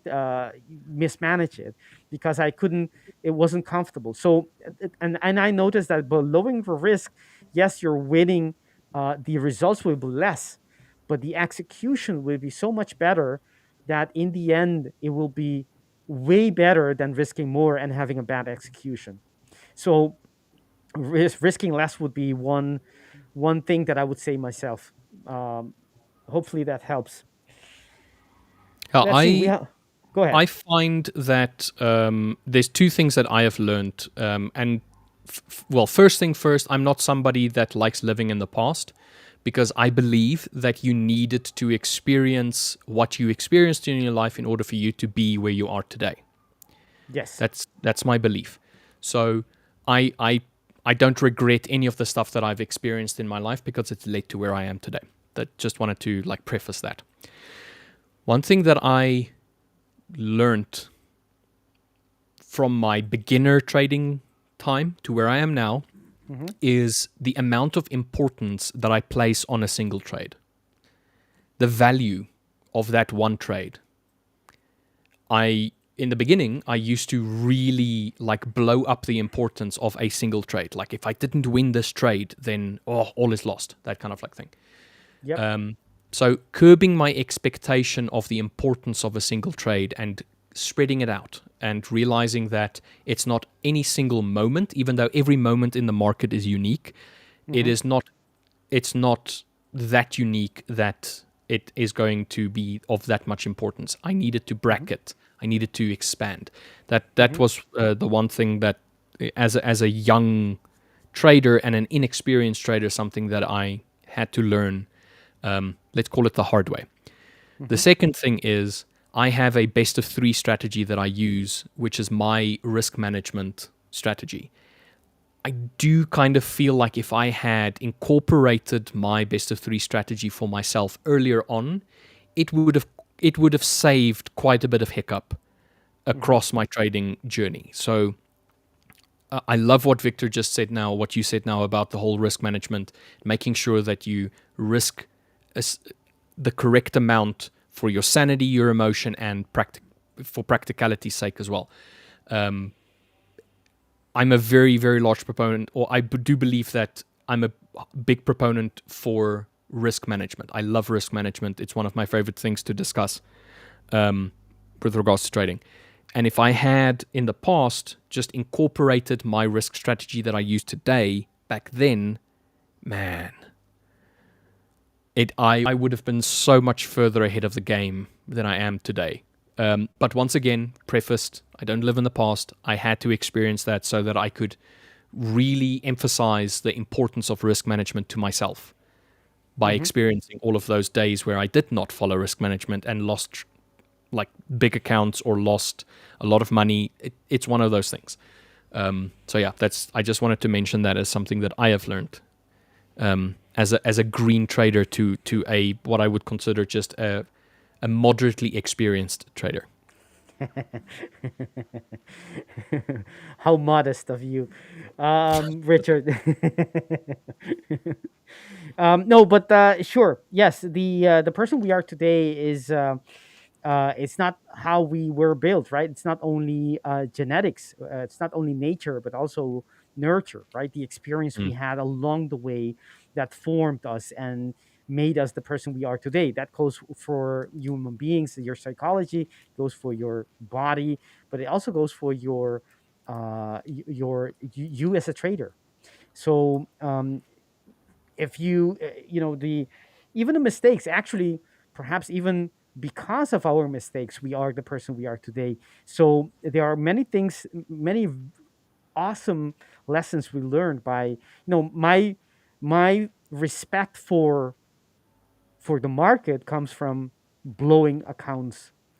Very My much so, yeah. fear, like a sailor would respect the sea, the open sea, and knowing that you that's yes, you want, as a sailor, you're supposed to be on the sea, right?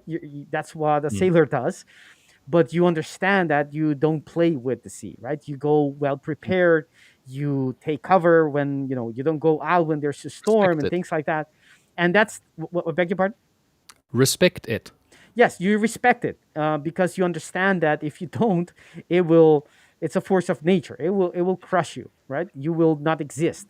The same thing applies for you as a trader. You have to respect, risk. Risk is if you go about it respectfully, responsibly, then it's a tool.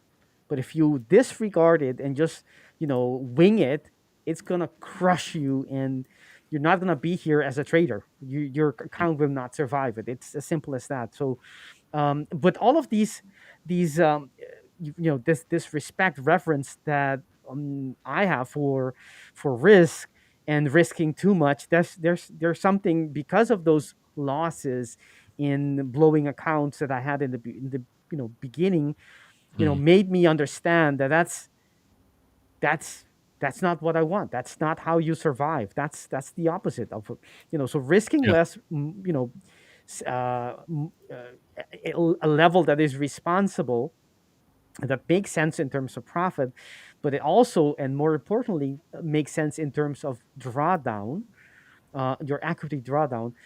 That is what matters. It doesn't matter, what does it do to you if you can, let's say, reach phase one and phase two, get funded, get your payout, pass all of these things and reach, let's say, I don't know, 5-10% in a month, but you can't, it only takes 1 or 2 weeks and you blow the account over and Yeah. over again. That does not make sense. You're much better dialing it down, and perhaps you're not getting 10% a month, but that's outrageous, by the way. But still, you're only perhaps getting 2% a month on your account, but you can keep it because you know how to deal with it. And actually, 2% a month is not that bad at all. I mean, within the risk limits, you can just stack up the capital behind it, and you're earning good money. Yeah. So Very much so. and instead of focusing on increasing risk, you should then just increase in the capital behind it and just keep things as stable as possible by keeping the risk moderately low. We have a few questions here as well. Someone asking about backtesting. The same person, actually. The combinations of numbers, dash, letters, and another number. I'm backtesting my Forex strategy. What chart do you to use in trading view, Owenda or FXCM? I don't think it matters that much, as long as you always use the same one, right? That's the same consistency that we talked about. If you backtested on Owenda and you're using Owenda for your signal production, then keep on using the same price feed. As long as you don't change anything, it shouldn't matter whether it's Owenda or FXCM. There's minor details depending on your strategies. It might be consequential or not. But as long as you use the same price feed, I wouldn't bother in worrying about this. There's I no would one. preface. I would preface though, use the one that is the most aligned with the broker that you're going to be using. Okay, that's a fair point. I use Owenda, by the way. Yeah, I as well. Yeah. Yeah, and the reason is because I saw that from the structures from the H4, that the entry, for example, at the beginning of the week, beginning of the day, and things like that, they have apparently the same way of the same time that they begin, because if a price feed starts one early, or 5 minutes earlier or half an hour earlier, the weekly candle will have a different opening price, and that goes for all the time frames. They will have a slightly different open price, and that can change your, depending if you're using that information for your signal. If it's something, look at that price action right there from the level, from the 5-minute entry order block. This is the area where price could have some kind of a reaction, and we did have one reaction here and another one here. The market is, I don't know in advance if it is going to have a reaction or not, but this is the level that it could have a reaction on. This reaction is quite nicely. We've been saying that the market is slow, but there we go. We have two big, nice candles there, proving the opposite. But going back to the price feed, and so that's the only thing. And if you, especially with equities, there's a lot of more discrepancy in the price, because they're based on futures, and the underlying asset might be slightly different, or they're using a composite of different futures, and all of that makes, depending on what your broker, your prop firm or broker is using as the equity, right? The US 500, it might have a slightly, or actually a little bit more than just slightly difference in price, and you should use the price feed that matches that as much as possible, because that's how that's relevant for you. Yeah, so that's one thing. I think we have a couple of more before the stream. Actually, the stream is we've come to the end, but let's check before we go. How many questions, or maybe there's something here. Yes, we will definitely be taking a look at that. Let me check. Good Dave, 5148. We did answer the question that you posted earlier, but I do believe you went to go and watch the Traders of Tomorrow interview. You may have missed it. Just go and rewatch the stream. Go back an hour and a half from the current time, and then you should see our answers there.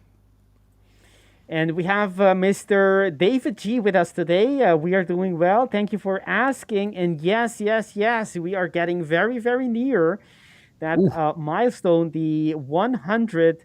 No, not 100. 90,000. We are currently at 89.3, meaning less than 1,000 subscribers away from having reached 90,000. 90,000. We will be getting. We will be organizing a massive giveaway. So hit the like button, but especially subscribe to the channel if you're watching us here, because that will mean that we will have many accounts to give away. You can win one of them. All right, I'm going through the messages here. Some great unbiased trader always has these great comments. Patience is key. Yes, sir. Yes, sir. I'm going. We have one question here from Good, who's going to buy his first account on the 5ers, his or her. I can't tell. So congratulations. Welcome to the best community. Join us in the Discord. In your hub, you will find on the left lower corner the portal, the way, the entrance to our Discord community. You are more than welcome. In about 40 minutes, we will be having a stream there as well, a workshop hosted by one of our traders. So you're all invited. I saw the question goes, I saw futures coming soon. What is it? It will be trading Forex, crypto, gold. What is futures? All right. Is it better than CFD? Would you mind answering this, Richard, or would you like me to do so before we finish off? Well, what we can do is we can leave that question for tomorrow, and then good, if you come back tomorrow, we can have a nice long discussion about the differences between all of the asset classes, whether it be stocks, crypto, CFD, futures. We can have a nice long discussion about all of that if you're willing to come back tomorrow. Perfect. What a cliffhanger right there, Richard. Thank you all, guys, and girls, ladies, who are watching us today. Thank you for being here. I've had a great time with you. That's why I didn't notice that we reached the end of the stream. Thank you, Richard, and everyone who has come before us for what you and everyone else has done in the stream for our viewers. Thank you. Don't forget, like and subscribe. We are very, very near. Let's make it to that 90K this week and have these big giveaways that you guys love. And in the meantime, join us tomorrow. Join us on Discord. And any last word, Richard? Just guys, patience, and we'll love to see you all. Just drop a like, drop a subscribe if you haven't. We'll see you all tomorrow. Perfect. That's it for us for today. So take care and see you tomorrow. Bye-bye.